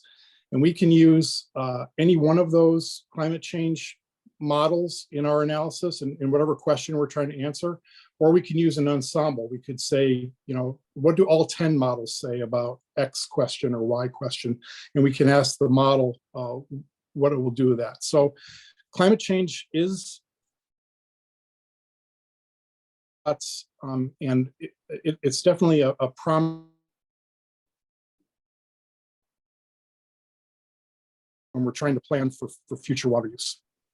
It's a what? When trying to plan for future water use, you froze up on us again. I'm sorry. It's a prominent feature. We've thought about it quite a bit, and we can ask the model a number of questions regarding any one of these 10 global climate models that we've chosen to use at Tacoma Water. That's great. Can I, one more question, maybe two. Um, from the perspective of water supply, is there a difference between projects that infiltrate most of their stormwater on site and those that do not, that transport it off site into, say, the stormwater system, the municipal stormwater system? Yeah, I would say that there is.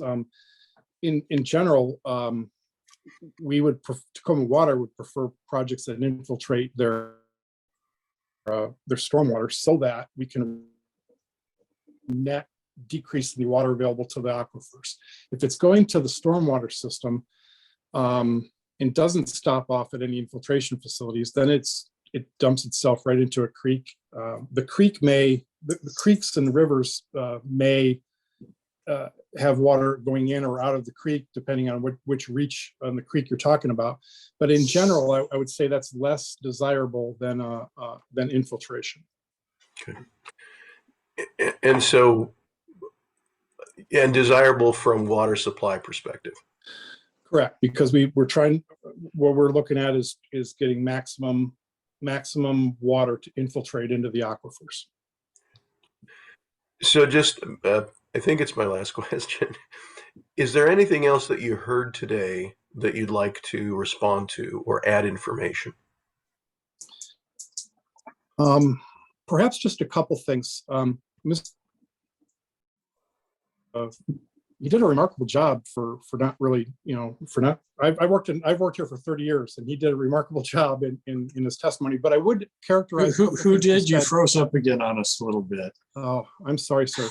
Mr. Dixon's testimony this morning was pretty good with regard, because he did a lot of testifying about Tacoma Water's system, right? So, but I would characterize a couple of things he said a little differently. He says in the future we're going to rely more on wells, and that is true, but it's not our only alternative to address climate change. We probably have a menu of over 30 different ways we're going to change our water use and develop, and probably 5 or 6 items off that list of 30 that are large, reliable, and efficient from a cost standpoint. So yes, he was correct. We will be relying more on wells in the future, but we have other alternatives as well. Another thing that he mentioned was that he seemed to imply that that perhaps wells, he said something about our wells are going to be used a lot more, and that is, again, that is true. They will be used more, but they will never be our primary source of water. Our primary source of water is today and will be for the foreseeable future, the Green River, and wells are an important backup supply for us. I just wanted to make that point. And I think that was it from this morning's testimony. He actually did a fairly good job. Great. Thank you very much, Mr. George. I have no further questions, Mr. Examiner. All right. And I don't have any questions for this witness, so I'll leave you alone. But I'm thinking of doing this now with Mr. George. And if the parties object to that or think I'm crazy, you'll let me know. I was thinking of letting Mr. Karpman cross-examine first, so that the full scope of respondents' questions to Mr. George is there, and then allowing applicants to cross-examine on that full respondent scope. Does that make sense? That makes sense to me, Mr. Hearing Examiner. All right, so Mr. Karpman, and if you have questions for this witness, go ahead. I'll make it easy. I have no questions. Thank you. Well, there you go then. No expansion of the scope then, Ms. Ordonia. You're stuck with what Mr. Victor gave you. So go, and not really, we've talked about this, but go ahead. If you have questions for Mr. George, please ask him now.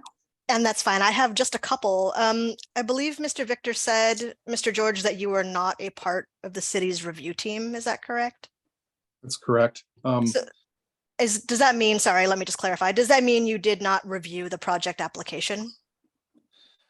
I reviewed the project application only in preparation for this hearing. Okay, so you haven't analyzed how the proposed project would impact the South Tacoma Aquifer. Is that correct? Let me say this. I would say that Tacoma Water has worked with a team of regulators and permitting authorities to create regulations and water supply code in the city code that is protective of our groundwater sources. And as long as as long as a project is consistent with those policies, Tacoma Water really has no comment with regard to infiltration or stormwater. That's for that's for the Environmental Services Group, Tacoma Pierce County Health Department, and TPD. Only if exceptions are being considered to, like, infiltration or something, would Tacoma Water be interested in commenting on a project. Sure, and I understand that, but I guess, does that mean the answer to my question is no, that you haven't analyzed how the proposed project would impact the South Tacoma Aquifer? I have analyzed it in preparation for this hearing, but my expertise is not in infiltration or stormwater. Okay, that's all I have. Thank you. All right. I'm assuming no redirect, but Mr. Victor, you'll tell me if that's not the case. No redirect, examiner. All right. Thank you for your testimony today, Mr. George. I presume that you're free to go, but Mr. Victor will say otherwise if that's the case. Mr. George is free to go, and I thank him for his testimony. Thank you. All right. And so just to confirm what we talked about right before bringing Mr. George on, we don't have any additional appellate witnesses available today. And I see Ms. Ordonez shaking her head, so we'll note that for the audio record as well. And Mr. Karpman, the applicants do have another witness who's available today. Is that correct? That is correct. And this was agreed with the appellants. We were not expecting their witnesses to be available today. All right. And that agreement, I presume, also meant that the appellants were okay with this witness being taken, again, sort of out of order. Yes, we discussed filling the afternoon with water-related testimony from respondents as time allowed. No pun intended, right? All right, well, let's continue to fill things with water then. Mr. Karpman, who is the next witness then for us today? We would like to call Mr. John Pickett. All right, Mr. Pickett, there you go. You're joining us on the screen and you're unmuted. Would you raise your right hand on screen, please? Do you swear and affirm that the testimony you're about to give as part of this hearing today will be the truth, the whole truth, and nothing but the truth under penalty of perjury? I do. All right, the applicant may inquire then. Good afternoon, Mr. Pickett. Afternoon. Could you please state and spell your name for the record? John Pickett, Pickett. Thank you. And Mr. Pickett, who's your employer? Soundview Consultants. And I'm going to show you Exhibit B9. Are you familiar with this document? I am. And what is this document? It's Soundview Consultants resume and references. Is this a compilation of professional experience for Soundview Consultants members who did work associated with this project? That is correct. And does that include you? It does. And I'm going now to PDF page 5. Is this a summary of your background and experience? It is. And could you please provide a summary of your background and experience as relevant to this project? Yeah, I have a Bachelor of Science from Washington State University in Natural Resources Sciences and a minor in forestry. I previously worked collectively for 7 years in the public sector for the Department of Fish and Wildlife, focusing in on salmonid and wildlife research and assessment, as well as for a nonprofit focusing on wetland creation and restoration projects. I'm currently a principal with Soundview Consultants. I've been with the company for 7 years now, and we focus in on critical areas assessments and delineations, aquatic permitting and support and compliance, mitigation planning, land use and regulatory compliance, arborist studies and assessments, to name a few. Thank you. Could you summarize the work that Soundview Consultants did on the project that we're discussing today? Yeah, we delineated and classified, rated the wetlands and streams. We prepared the critical areas assessment report. We completed a biological evaluation study. We prepared the mitigation plans, completed an arborist study and tree assessment on site. And which aspects of that work did you perform? So I focused in on kind of the oversight of the project. I completed an on-site reconnaissance, developed a mitigation plan and strategy. I supervised and coordinated and reviewed the final reports, communicated with the city, as well as the applicants. But a number of our people in our firm performed the analysis and on-site assessment works and drafted the reporting documents. What were the sources of information that you and your team relied upon in preparing the assessments that you worked on? So we rely on our own data and assessments. We do our work independently. We did review the previous reports provided and completed by Grady and Associates in 2007 as part of the prior approved project. But we rely on our own data and assessments to come up with our own conclusions and analysis. Great. And I'd just like to talk about briefly what those assessments were. I'm going to show you a number of documents and just ask you to describe in a couple of sentences what they are, just for the record, and then we'll talk about a few of them in more detail. So I am sharing now Exhibit C22. Are you seeing that? I am. And all of the documents I'm about to show are stipulated or admitted already. What is this Exhibit C22? Yeah, it's our wetland and fish and wildlife habitat assessment report. It's a complete analysis of the on-site wetlands, streams, biodiversity area and corridors that may be present on-site or within the project vicinity.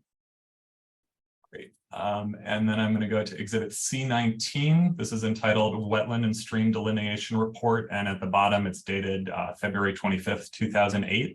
What's this document? That's the wetland assessment report prepared by Grady and Associates as part of the prior SEPA approval and project that assessed the on-site critical areas, wetlands and streams that were found. Just because I don't think it's been brought up yet, can you explain what you mean by prior SEPA assessment? So the project, I believe it was by another applicant, went through a very similar SEPA project as well as a SEPA determination. And the prior critical areas and streams, as well as I'm assuming some of the other aspects that have been brought up today, were reviewed and assessed and approved with prior SEPA decision back in 2007, 2008.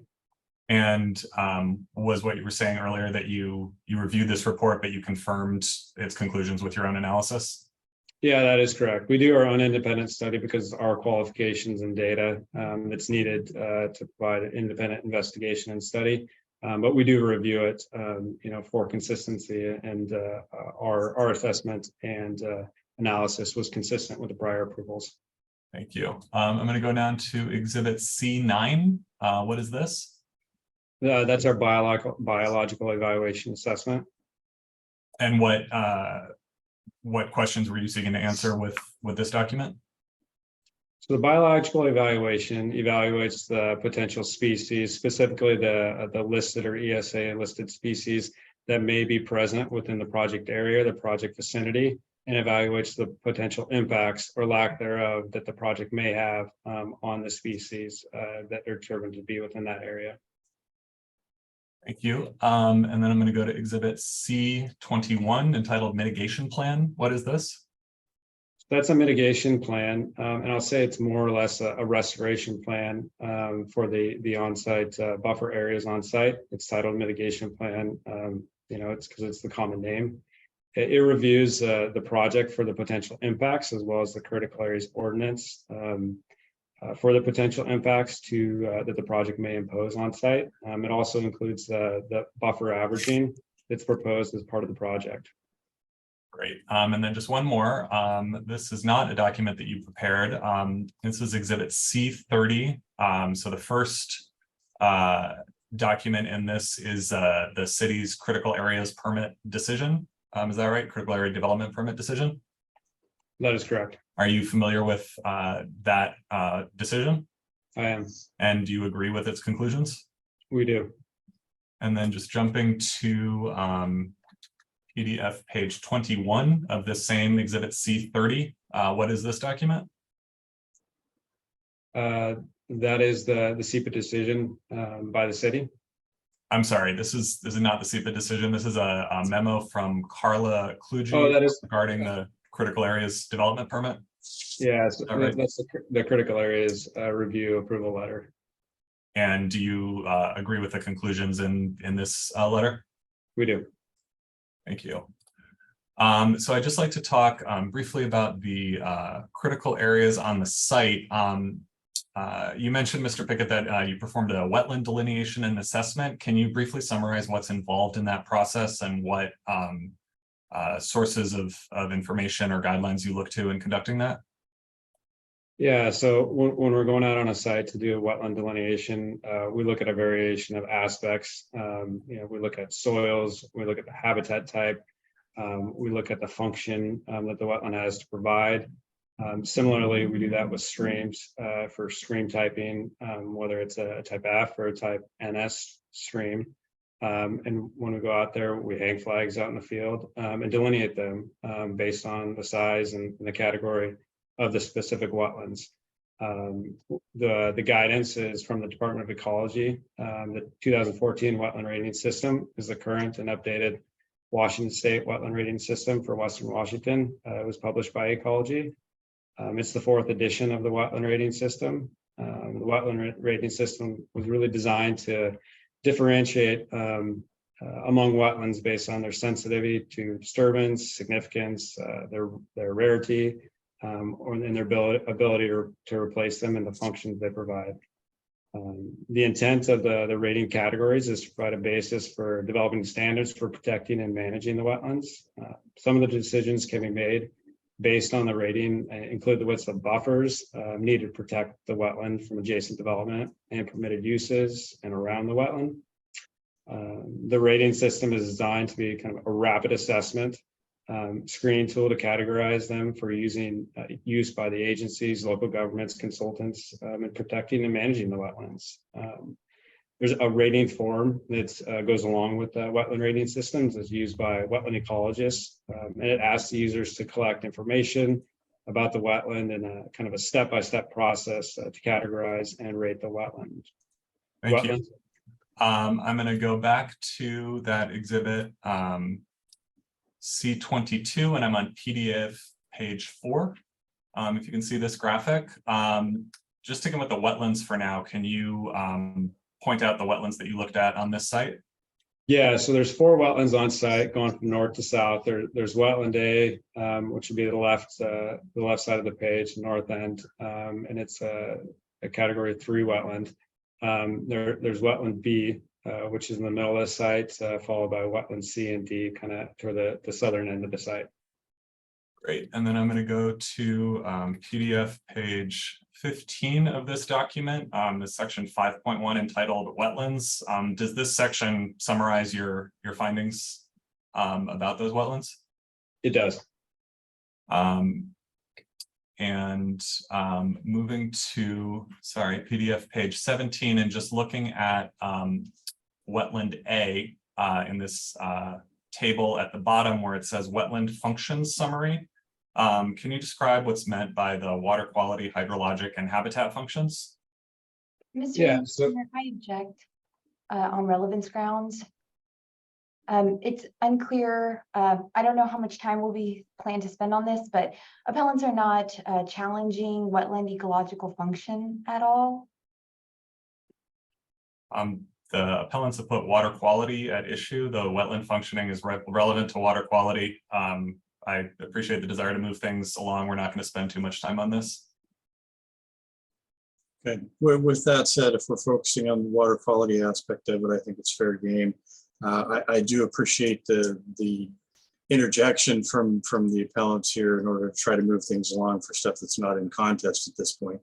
But I'm going to let the questioning continue here for a little bit, insofar as it addresses water quality. So I'll limit my question, Mr. Pickett, to water quality function. Can you describe what that's looking at and how the wetlands on the site are currently performing? Yeah, so wetland functions have 3 main functions: water quality, hydrological, and habitat functions. I'll focus on water quality.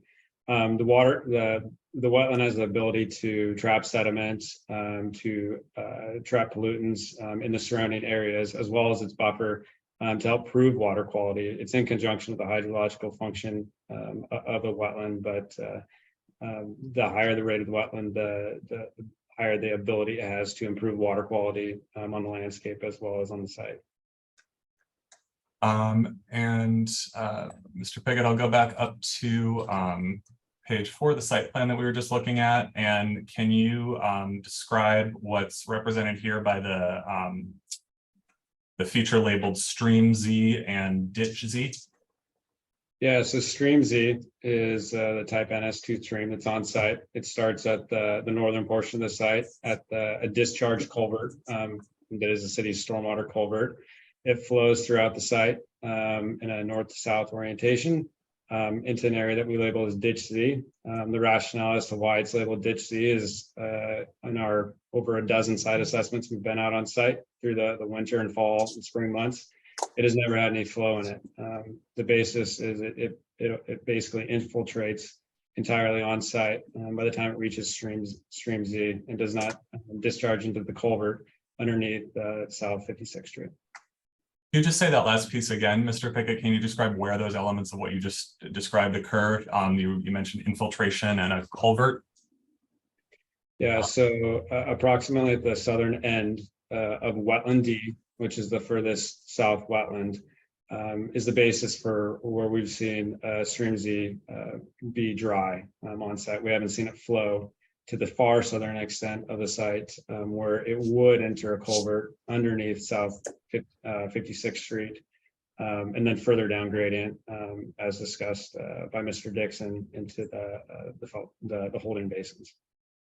Thank you. And I'm just going to jump to PDF page 21 here and looking down in the second paragraph under the section Stream Z. I'm going to highlight 2 sentences. One beginning, Ditch Z was only observed with water in the channel. Or could you please read those 2 sentences and say what they're describing? Yeah, Ditch Z has only been observed with water in the channel during and immediately after a well above average precipitation event, January 2021, and functions more as inferior drainage than a stream. Stream Z is typically dry during normal precipitations event, even when the upstream portion of Stream Z is flowing. And so is that what you were just describing regarding the infiltration at the south end of the site? That is correct. Thank you. And then you mentioned earlier that that you've classified Stream Z as a type NS2 stream. What does that mean? So type NS2 streams are seasonal, non-fish habitat stream in which surface water flow is present for at least some portion of the year under normal rainfall and are not located downstream from a reach that is a type NP water. And then the sentence that I'm highlighting in this third paragraph that says no salmonid presence is modeled or documented within the stream. What does that mean? It means, as Mr. Dixon had alluded to previously and had discussed, that Washington State Department of Fish and Wildlife has a salmonscape inventory that maps and models salmonid presence that may or may not be documented or modeled in a stream system. And this section of the stream does not have any salmonid species that are mapped documented within this section. Based on your visits to the site and review of available information, is it your belief that salmonid species could be present in the stream on the site? It is not. Why not? Well, due to the disconnect, the downgradient disconnect from the on-site system from potential areas that do have documented salmonid species. There's too many barriers, pump systems, pipe systems for salmonid species to even be present, let alone the water quality on site is in very, very poor conditions for survivability of salmonid species. Thank you. And then just one more question on the following page, PDF 22. I'm looking near the bottom where a sentence reads, the buffer is also degraded due to previous development activities. What's that describing? Yeah, so it means the functions and values impacted or non-functioning by the existing activities, invasive species, roads, etc., trash and debris, or maybe temporary encampments that may be on site. And sorry, what is that impacting? It's impacting the function of the buffer area. Thanks. Going back to the issue we were just discussing, I'm pulling up now Exhibit A15, PDF page 10. Did you see Mr. Dixon discussing this graphic earlier? I did. In terms of the area that you were just describing where a culvert travels under South 56th Street, where the flow of stream Z or ditch Z leaves the site, is that, well, first, sorry, is stream Z what is described here as the South Tacoma Channel? It is, that is accurate. And I guess referencing this graphic, just can you tell us again, or if there's anything that you would add to what Mr. Dixon said about what happens to water when it leaves the south end of the site? Yeah, so on events where it actually does leave the south end of the site, it's in a pipe system for approximately 8,000 feet before it discharges into the area identified as the Flat Creek Holding Basin, which is a large basin that essentially is a stormwater detention and detention facility, and by the city's stormwater system, it is the water that would enter that system is pumped out into what would be the Flat Creek proper. Thank you. Mr. Dixon, I just have a couple more questions. We were talking a moment ago about degraded buffer function. Is that what you found regarding both the stream and the wetland buffers on the site under current conditions? We did. The existing buffers on site are degraded due to the prior clearing and grading activities, the dominance of invasive species. There's trash and debris, and as I mentioned, temporary encampments on site. And will the buffers be restored as part of the development of this project? They would. Predominantly, the proposed mitigation plan is in fact a buffer restoration plan that will re-engage not only the buffer areas with the stream and wetland areas, but also the stream areas with the connectivity to the floodplain. Can you say more about how that will occur? Yeah, through the proposed on-site grading activities for some of the floodplain compensation, as well as a very diverse native planting throughout the entire buffer area. I'm going to bring up Exhibit C30 again. I'm on page 22, and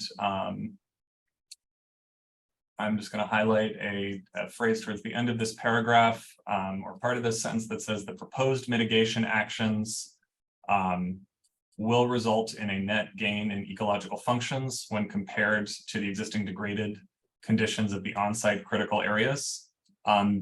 This is C30, so this is a sentence in a city document. Do you agree with that statement? I do.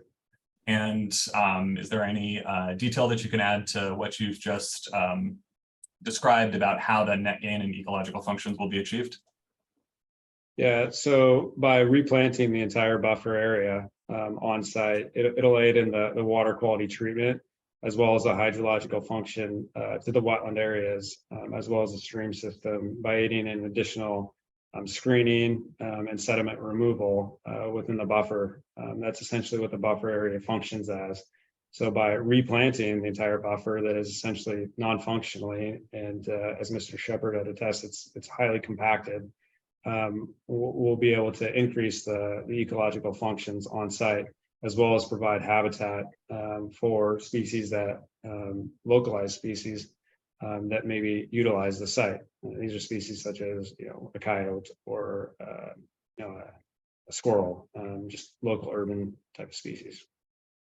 Thank you, Mr. Pickett. That is all my questions. Thank you. Let I'm me sorry, ask.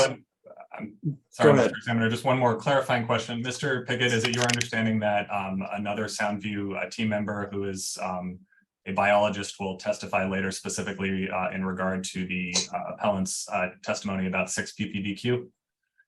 It is Mr. Wright out of our office will. Thank you. So before I turn you over to the appellants for cross-examination, and the city may have some questions as well, I just want to make sure I've got something correct. You know, every now and then I try to do as thorough a review of submitted exhibits prior to the hearing as I can, and every once in a while I do that, and I think something's one way. We get to the hearing, and it turns out I was wrong. It doesn't happen all that often, thankfully. But if we can go back to the exhibit that had the site plan on there and showed stream Z and then ditch Z, if you remember where that was, Mr. Carpman, if you could pull that back up on the screen, that'd be really helpful. I just want to confirm a couple of things for myself really quickly.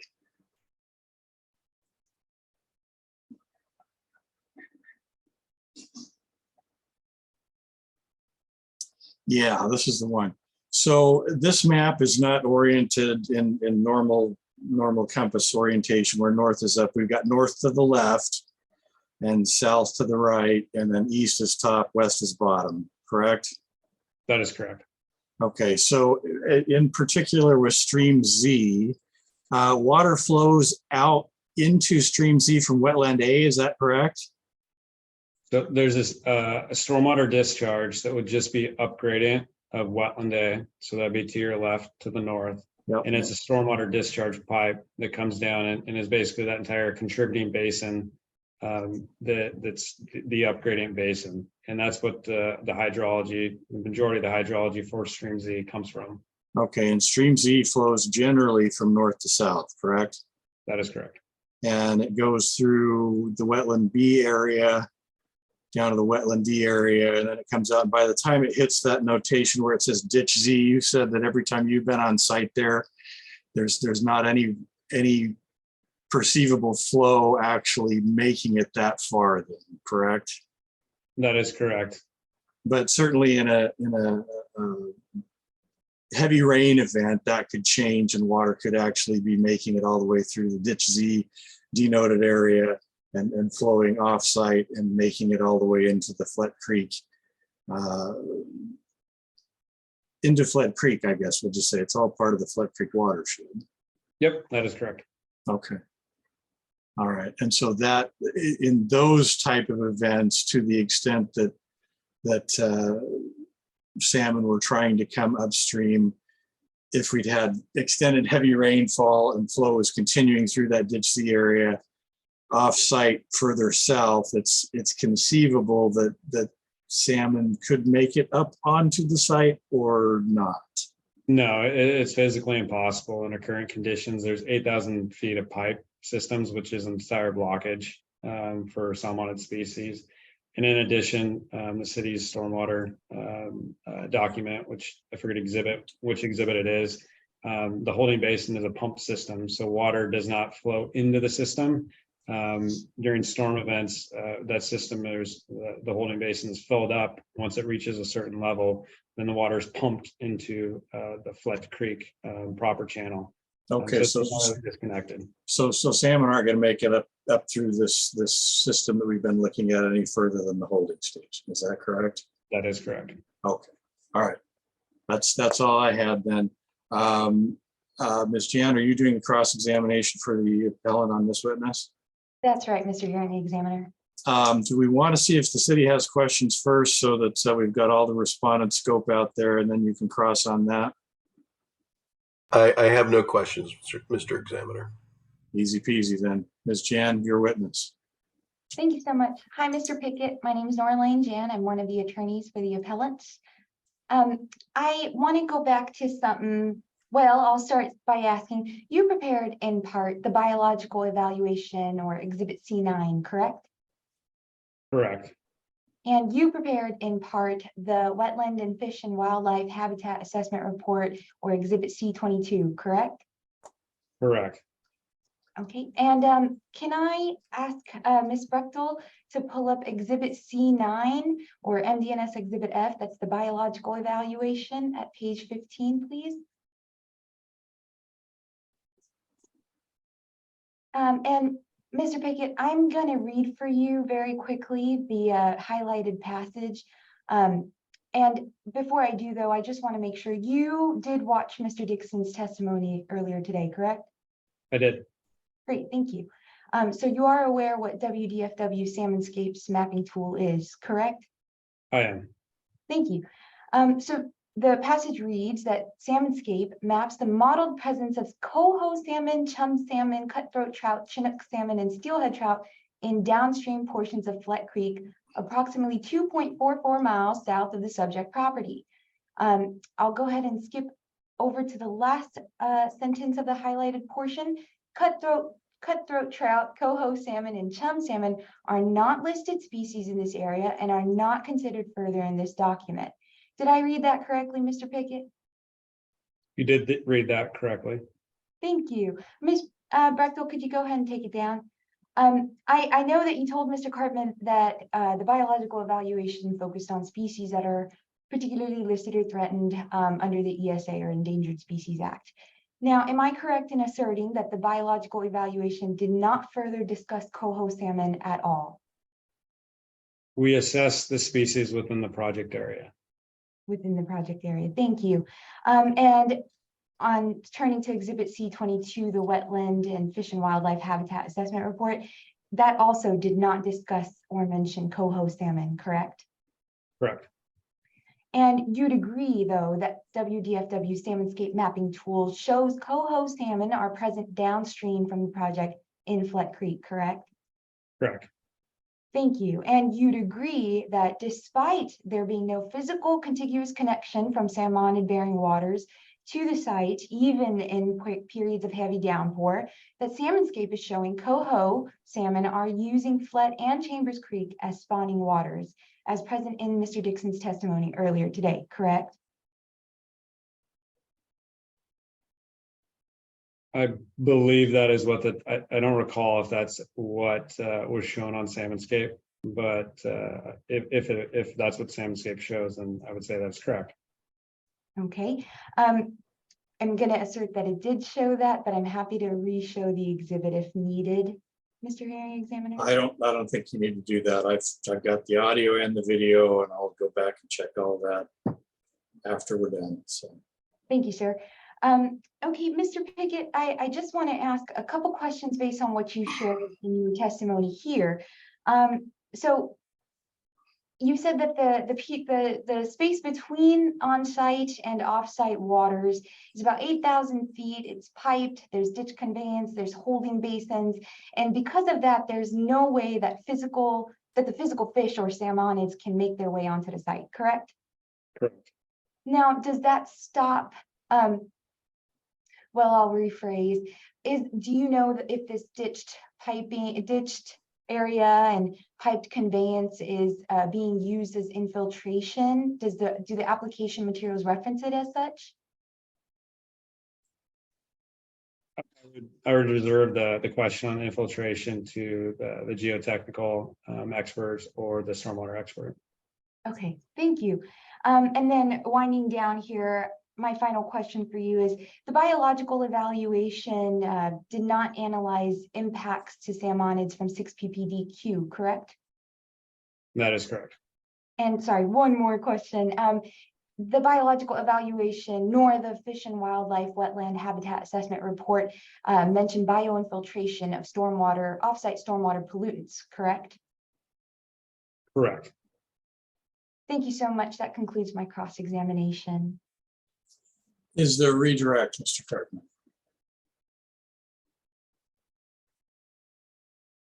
I just want to clarify Ms. Jan's very last question. Mr. Pickett, is it your understanding that as we discussed earlier that the on-site stormwater treatment system will incorporate enhanced water quality treatment? It is. Okay, thank you. That's all my questions. All right. Well, I think that concludes Mr. Pickett then, and I think we are out of witnesses today. Is that correct? Mr. Examiner, we could use the final 15 minutes to start a witness, but they would not be able to finish. And I believe the appellants were eager to start early in the morning tomorrow.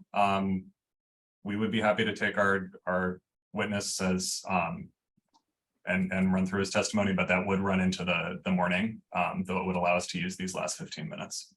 Well, I think what I'd rather do is use the time we have remaining to kind of map out where we're headed tomorrow so that we can all be on the same page with that and be a little bit more efficient with it.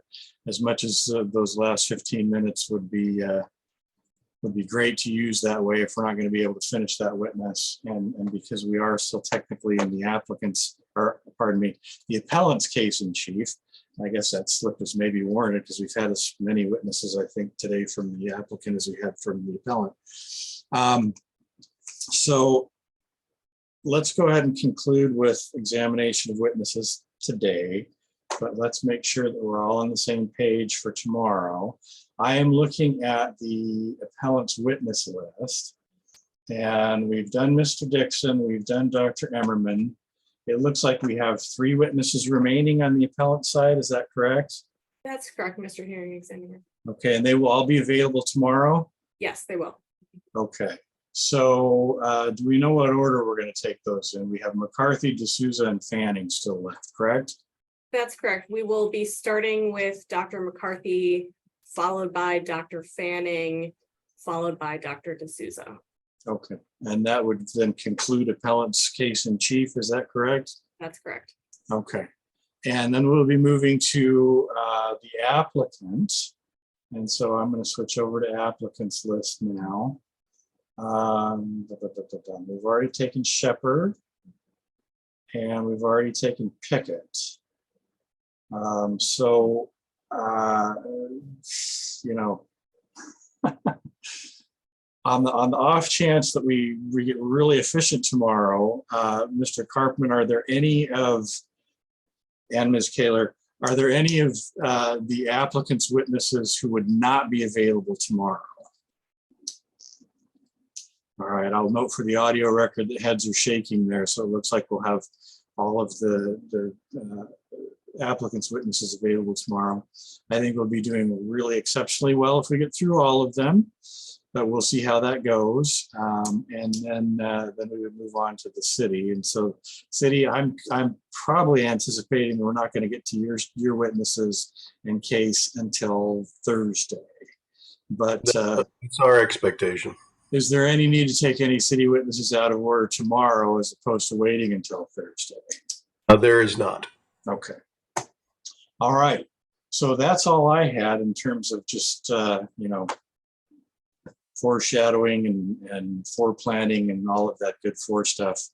The request was made on Friday to make the first day's proceedings available in the evening for the parties. And we're going to do our best to do that. There will be audio available probably first. The reason for that is that as soon as I hit end today on the Zoom goes into a conversion process, converting everything. And like I said, I'd like to only have one file for each day. So when we break, and when we break for lunch and all those breaks, I just pause it and it ends up being one file. That makes for a longer conversion. I will still convert it. And we will try to make the Zoom audio and Zoom video available for you at some point this evening, but it will have to be after conversion. And then I have to transfer it from my laptop where it converts it and resides initially to the city's server so that we can send you a link to that. And that's going to take some time, but the audio should be available maybe within the hour and we will send you a link to that. All right. So two emails should be going out to the parties this evening, and sorry for all the rest of you, you know, media folks and people who are just observers here. Those aren't going to be available to just participants, just to the parties. They might be available later if you request it, but it'll be after the hearing is done and over with. So 2 emails, one that'll give you a link to an audio first, and then the next one that'll give you a link probably both to the Zoom audio as opposed to our separate audio and to the video, and that may be an hour or two later. So I get to keep spending time with this into the evening hours, just like it sounds like you guys are going to. So there we go, sharing the pain at least a little bit. Is there anything else that we need to address then today before we conclude for our day one here? And throwing that out, appellants first. Any procedural matters or questions or things we need to address before we conclude? I believe we are ready to send you a list of stipulated exhibits. Attorney Victor, assuming you agree with the list that we've been circulating. I do agree with the list. Then we will send you that after today's hearing concludes. If it's possible to find out in advance what order the applicant's witnesses might go in tomorrow, that would be helpful. We have some experts who might like to watch certain pieces of the testimony. I'm game for that too, if you can tell me. Sure. Well, first, just as to exhibits, there were 3 exhibits that had minor corrections. And I emailed that to the examiner and the examiner's clerk and the parties this morning. So everybody should have those updated exhibits. And then with regard to witness testimony order, we have not made final decisions, but we anticipate that it would make sense to finish up with our water witnesses and then move on to our witnesses on the other subject matters. So is that sufficient detail? That's for helpful, your yes. groups Yeah. of witnesses? Yeah. Thank you. And I will say there is a possibility we might shift that order, but I do think it would probably make sense for continuity to have the water witnesses go first. We'll certainly let you know if we change our mind tomorrow morning. I've been trying to keep track of what's been stipulated to and what's not on my little notepad here, but to the extent you all submit that, what you've all agreed to, that will be helpful. So thank you for that. Not precluding the possibility that once we get to the end of the hearing, that my hearing clerk may have questions on 1 or 2 still, that we would contact the parties to and make sure that we've got that right on our master list. But who knows, maybe we'll get it all as we're going between the list that you're submitting and what we've already had on the record today. Were we finished then, appellants, with any procedural matters or questions before we close? Yes, thank you. All right, and Ms. Kaler, did you cover everything for the applicant then? Yes, thank you. All right, Mr. Victor, anything from the city? Nothing further. All right, well, thank you. I think we've had a good first day. I do want to thank our observers again. Thank you very much. We've had very little disturbance in the way of unauthorized video and audio coming in, and that's great. I appreciate it. Let's keep that up for day 2 if all of you are coming back tomorrow. We've fluctuated from between, I think 82 was our high number of participants. We're down to 53 right now. I don't know what that says about the quality of the plot unfolding here or not. I don't know. For my part, I'll be with you till the end, so no worries there. And I think that gets us to the end today, and we will see you all back here at the same link tomorrow morning, bright and early at 9 a.m. So thank you all for everything today, and I wish you a good evening. We'll see you tomorrow. Thank you.